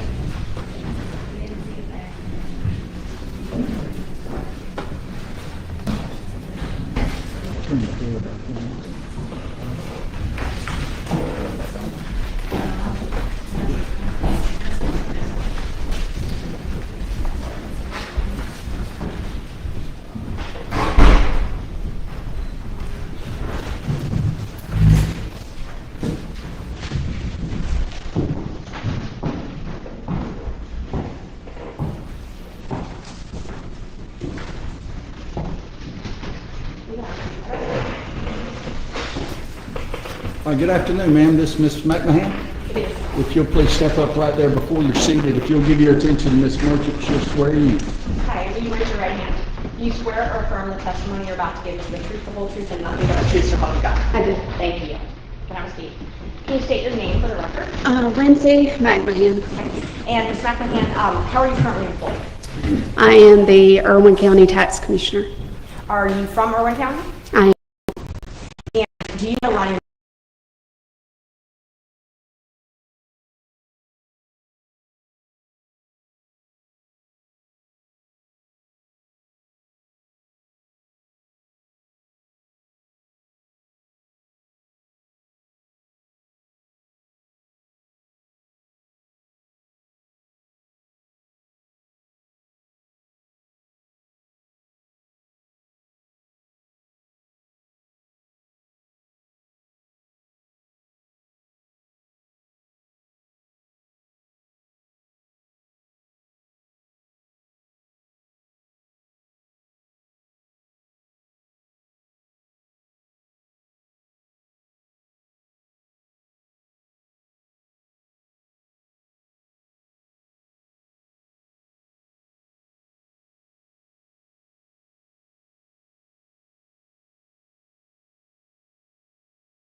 saw him about Asta that you just described?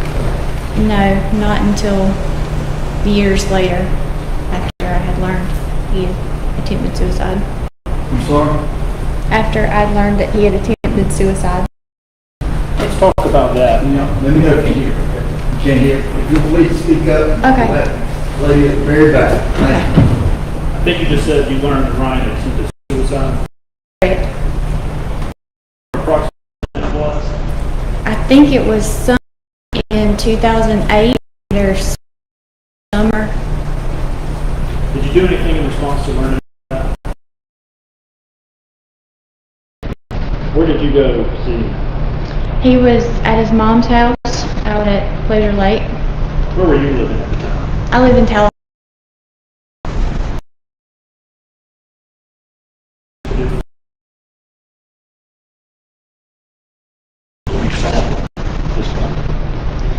Not well. He looked tired. I could tell that he lost weight. He had some hair loss. Not the Ryan that I remember. Was his demeanor different? Yes, he was very down and depressed at that time. What did you do while you were at his house? We watched a movie together. We watched a few episodes of the TV show. We hung out with How long did you stay? as best I could call, several hours. Were you alone with Mr. Duke during this meeting? On occasions, yes. We watched TV in a separate room from his family. Did you feel threatened at all by Mr. Duke while you were with him? No, Did he mention Miss Grinstead at all? no, Did he mention Beau Dukes at all? no, Have you ever felt threatened by Ryan at any point? no. When was the next time that you saw Ryan in person? What I recall to be maybe several weeks later after I had gone to him, he came to my mom's house in Osceola. It was late at night and my mom was already in bed and we sat out by her pool and talked. We had a conversation. And how was his demeanor in that? Still very down and depressed, I would say. After that visit at your mom's house, did you have any further contact with him? No, there were a few phone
Right. That was all from high school? Yes. Okay. Incidentally, defense counsel, Mr. Gibbs, he went to school with, correct? He did. Now, you did indicate, or you have in fact been to at least one party out at the pecan orchard, is that right? That's correct. But you don't remember what year that was, is that right? I don't remember. Was it still in high school? Yes. And you only went that one time with a boyfriend, is that Yes, right? That's correct. And I hate to put you on, on the spot like this, do you know who that boyfriend was? I do.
Received that statement as insinuating that the two of you had some type of relationship. Okay. I did read that in the summer. Yes. I'm not I'm asking what he was saying. recall now taking that from what he said. Okay. And I'm assuming defense counsel didn't actually let you listen to the interview that you gave? That's correct.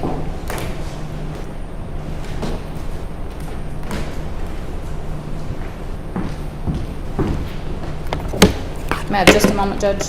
Sure.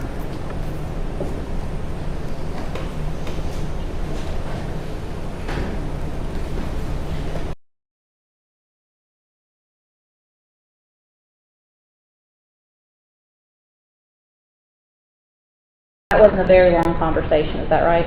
It was not a long conversation that I remember.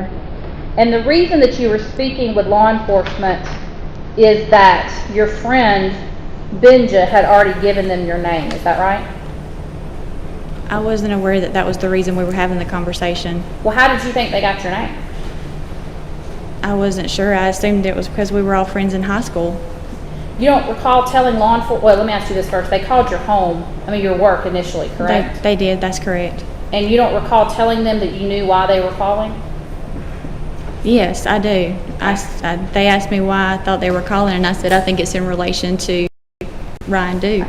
And that's because Benja had told you to expect the call, is that right? I don't remember that she told me to expect that call.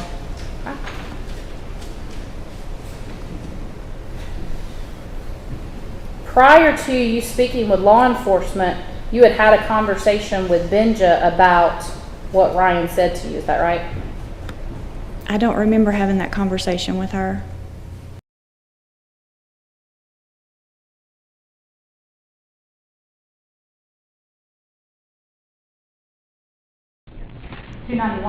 I would like to play her interview with law enforcement. It's less than 3 minutes long.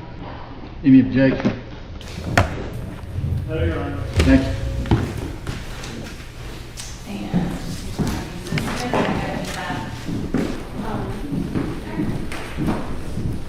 Got some water. Please. Okay.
Yes.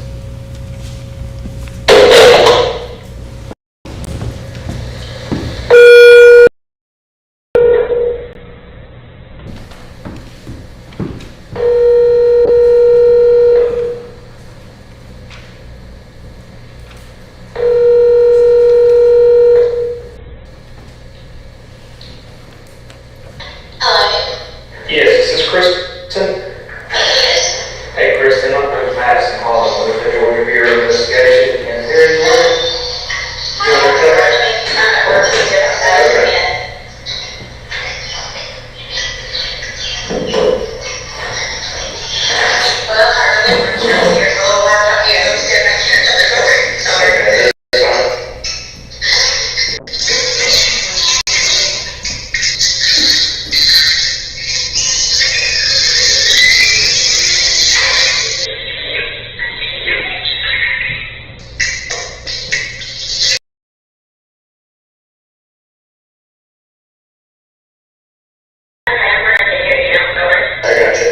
You Madison, I'm with the GBI in Perry, and do you have any idea what I'd be calling you about? Yeah, I mean, some idea. Okay, I got you. I mean, ain't nobody hurt or everything's okay, but I just wanted to touch base with you, and I guess I don't want to put any words or thoughts in your mind. Could you just kind of tell me what you think this is about? I mean, if I had to guess, my friend Benja kind of gave me a heads up that I might be getting a call because I know she had to go and talk with somebody around that whole case. Yes, ma'am. I gotcha. Okay. If you could, you have a few minutes to talk, or do you need me to call you back later? Let's see. The only thing is just me being on my cell phone, so I work with Tiff Regional. Okay. So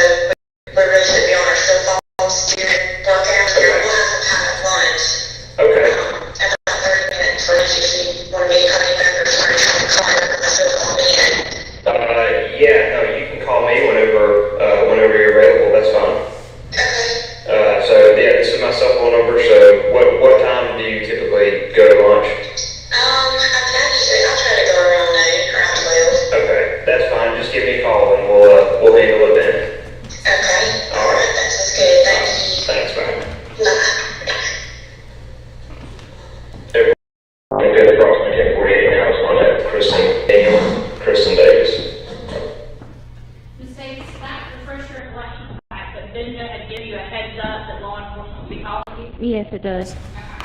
And then Judge, I received some published, and they literally just told me my number, but I forgot already what number my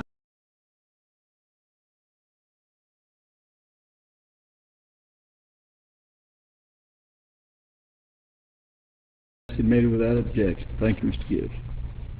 And Judge, I will tell the court, this is a little longer, but I'm only gonna play it to the portion that's relevant, so.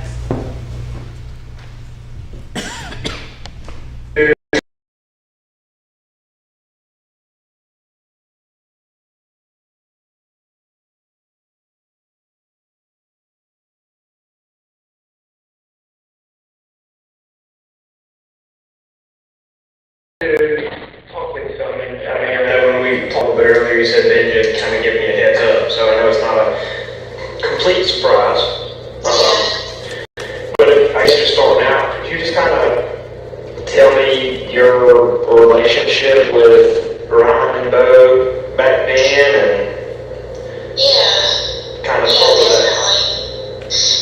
So we graduated from high school together.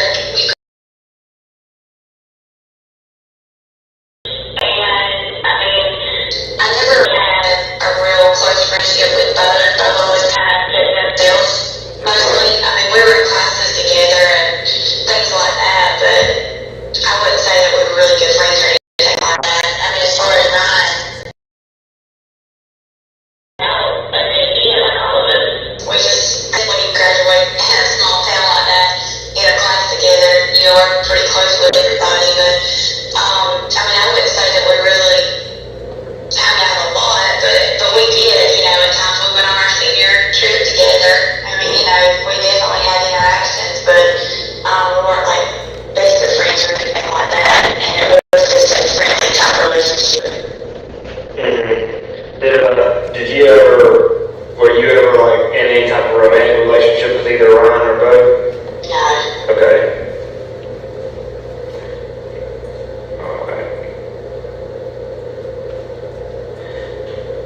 I mean, do you still keep in contact with them now, or if not, when did y'all stop, hanging out or talking with each other? Okay, no, I don't have any contact with either one of them anymore.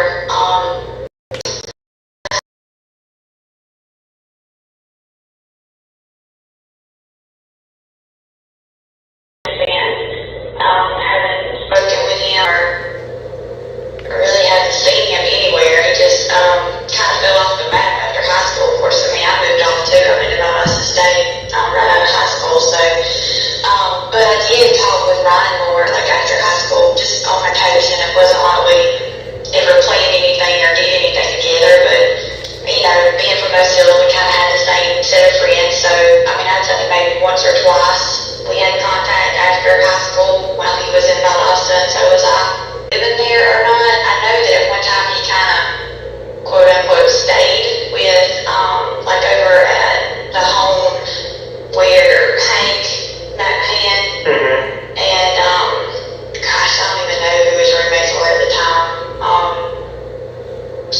It was probably, I could count on one hand the amount of times I ever saw him or any of his friends in that setting, but I do remember at one point going over to Hank's house sort of randomly, just kind of visiting one evening and seeing him there. And I don't remember if I got the impression that he was living there or he was just staying there for a while. I'm just not sure, but I don't know if he actually lived there or not. Okay. All right, now, I guess you've seen in the media about our investigation with everything, is that right, or no?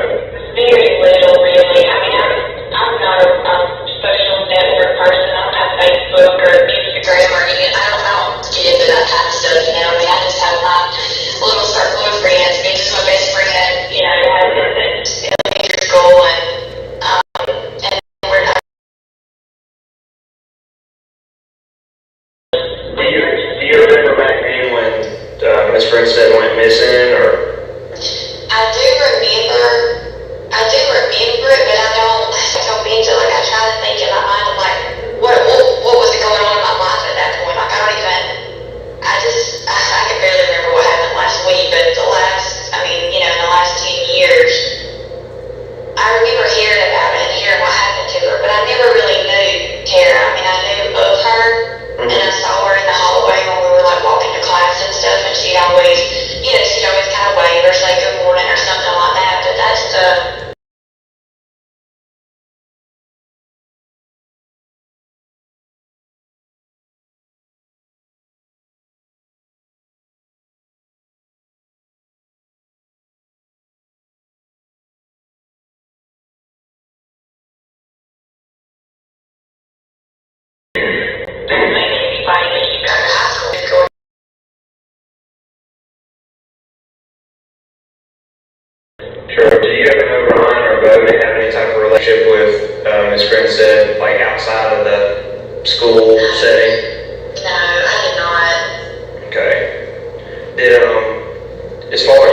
of course, you know, I don't remember him being a depressed person in high school. I don't remember that part of it. He always seemed very easygoing and, you know, just kind of carefree in high school. Yeah. But at that point, she told me about the suicide attempt. I was pretty shocked at that, but apparently he like tried to take a bunch of Tylenol was the rumor. I don't really know exactly what happened with that. Okay. Did you ever go see him or talk with him after that or around that time or anything? Like go visit him in the hospital or?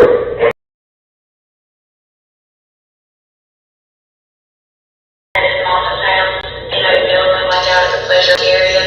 I think, you know, in my mind, I was fresh out of nursing school and I wanted to save the world, you know. Yeah. I just thought, well,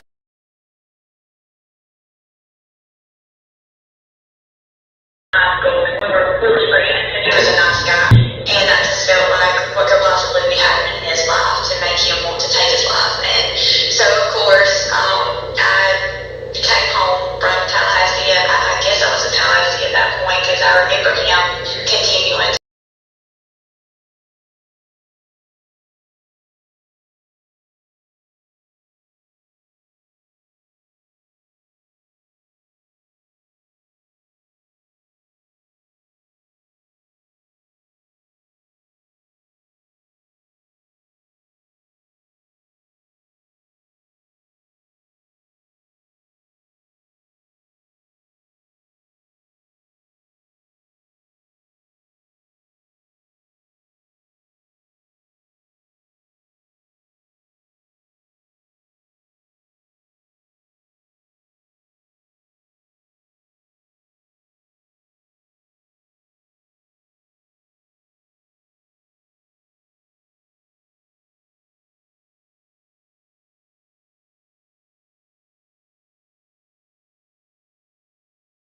And started talking to him and trying to, it was just, I didn't expect to see that, and I think at that point I knew that, you know, what I wanted to do was try to be a friend to him and that just wasn't going to be a possibility. He was not at that point in his illness to be able to open up and say, this is what happened and I need somebody to talk to and that kind of thing. I gotcha.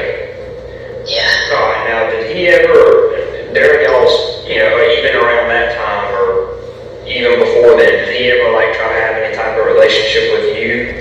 No, he was a nice guy, he was a good friend, and he was always one of those guys that was just easy to talk to and easy to hang out with. He never tried to pressure you or, you know, anything like that. Of course, I had a serious relationship in high school, so everybody kind of knew I was, you know, I did my own thing, and I was in a relationship for about 4 years the whole time. Like, I started in 10th grade and right into college, so they didn't ever really try to, it was almost like the pressure was off, but you didn't be friends and nothing else because you knew there was just kind of off limit sort of thing. Did, during this time where you went and saw Ryan after a suicide attempt, did he ever say something to you, like looking back now, that you just consider strange? Like, did he ever say anything to you that made you think that he thought y'all were in some type of relationship? The only thing that he ever said to me that I thought was really strange, and I couldn't tell you verbatim now, this is years ago, but it was something to the effect of, like, Kristen, why do you think we never worked out? Why do you think it never came to me that we were ever in a relationship? And of course my answer was, you know, well, I was with Corey, there was no, you know, I was never available to be in a relationship, you know, and I tried to make you feel better. I was like, you're a nice guy, and, you know, just a really sweet person and genuine person, and I think you've got a lot of potential, but, you know, that was just never in the cards for us. I was always in a relationship at that point. Yeah. You know, and at the point where we were having that conversation, I was in a relationship, so, you know, so I thought that was strange. That was a little off-putting to me that he would say something like that.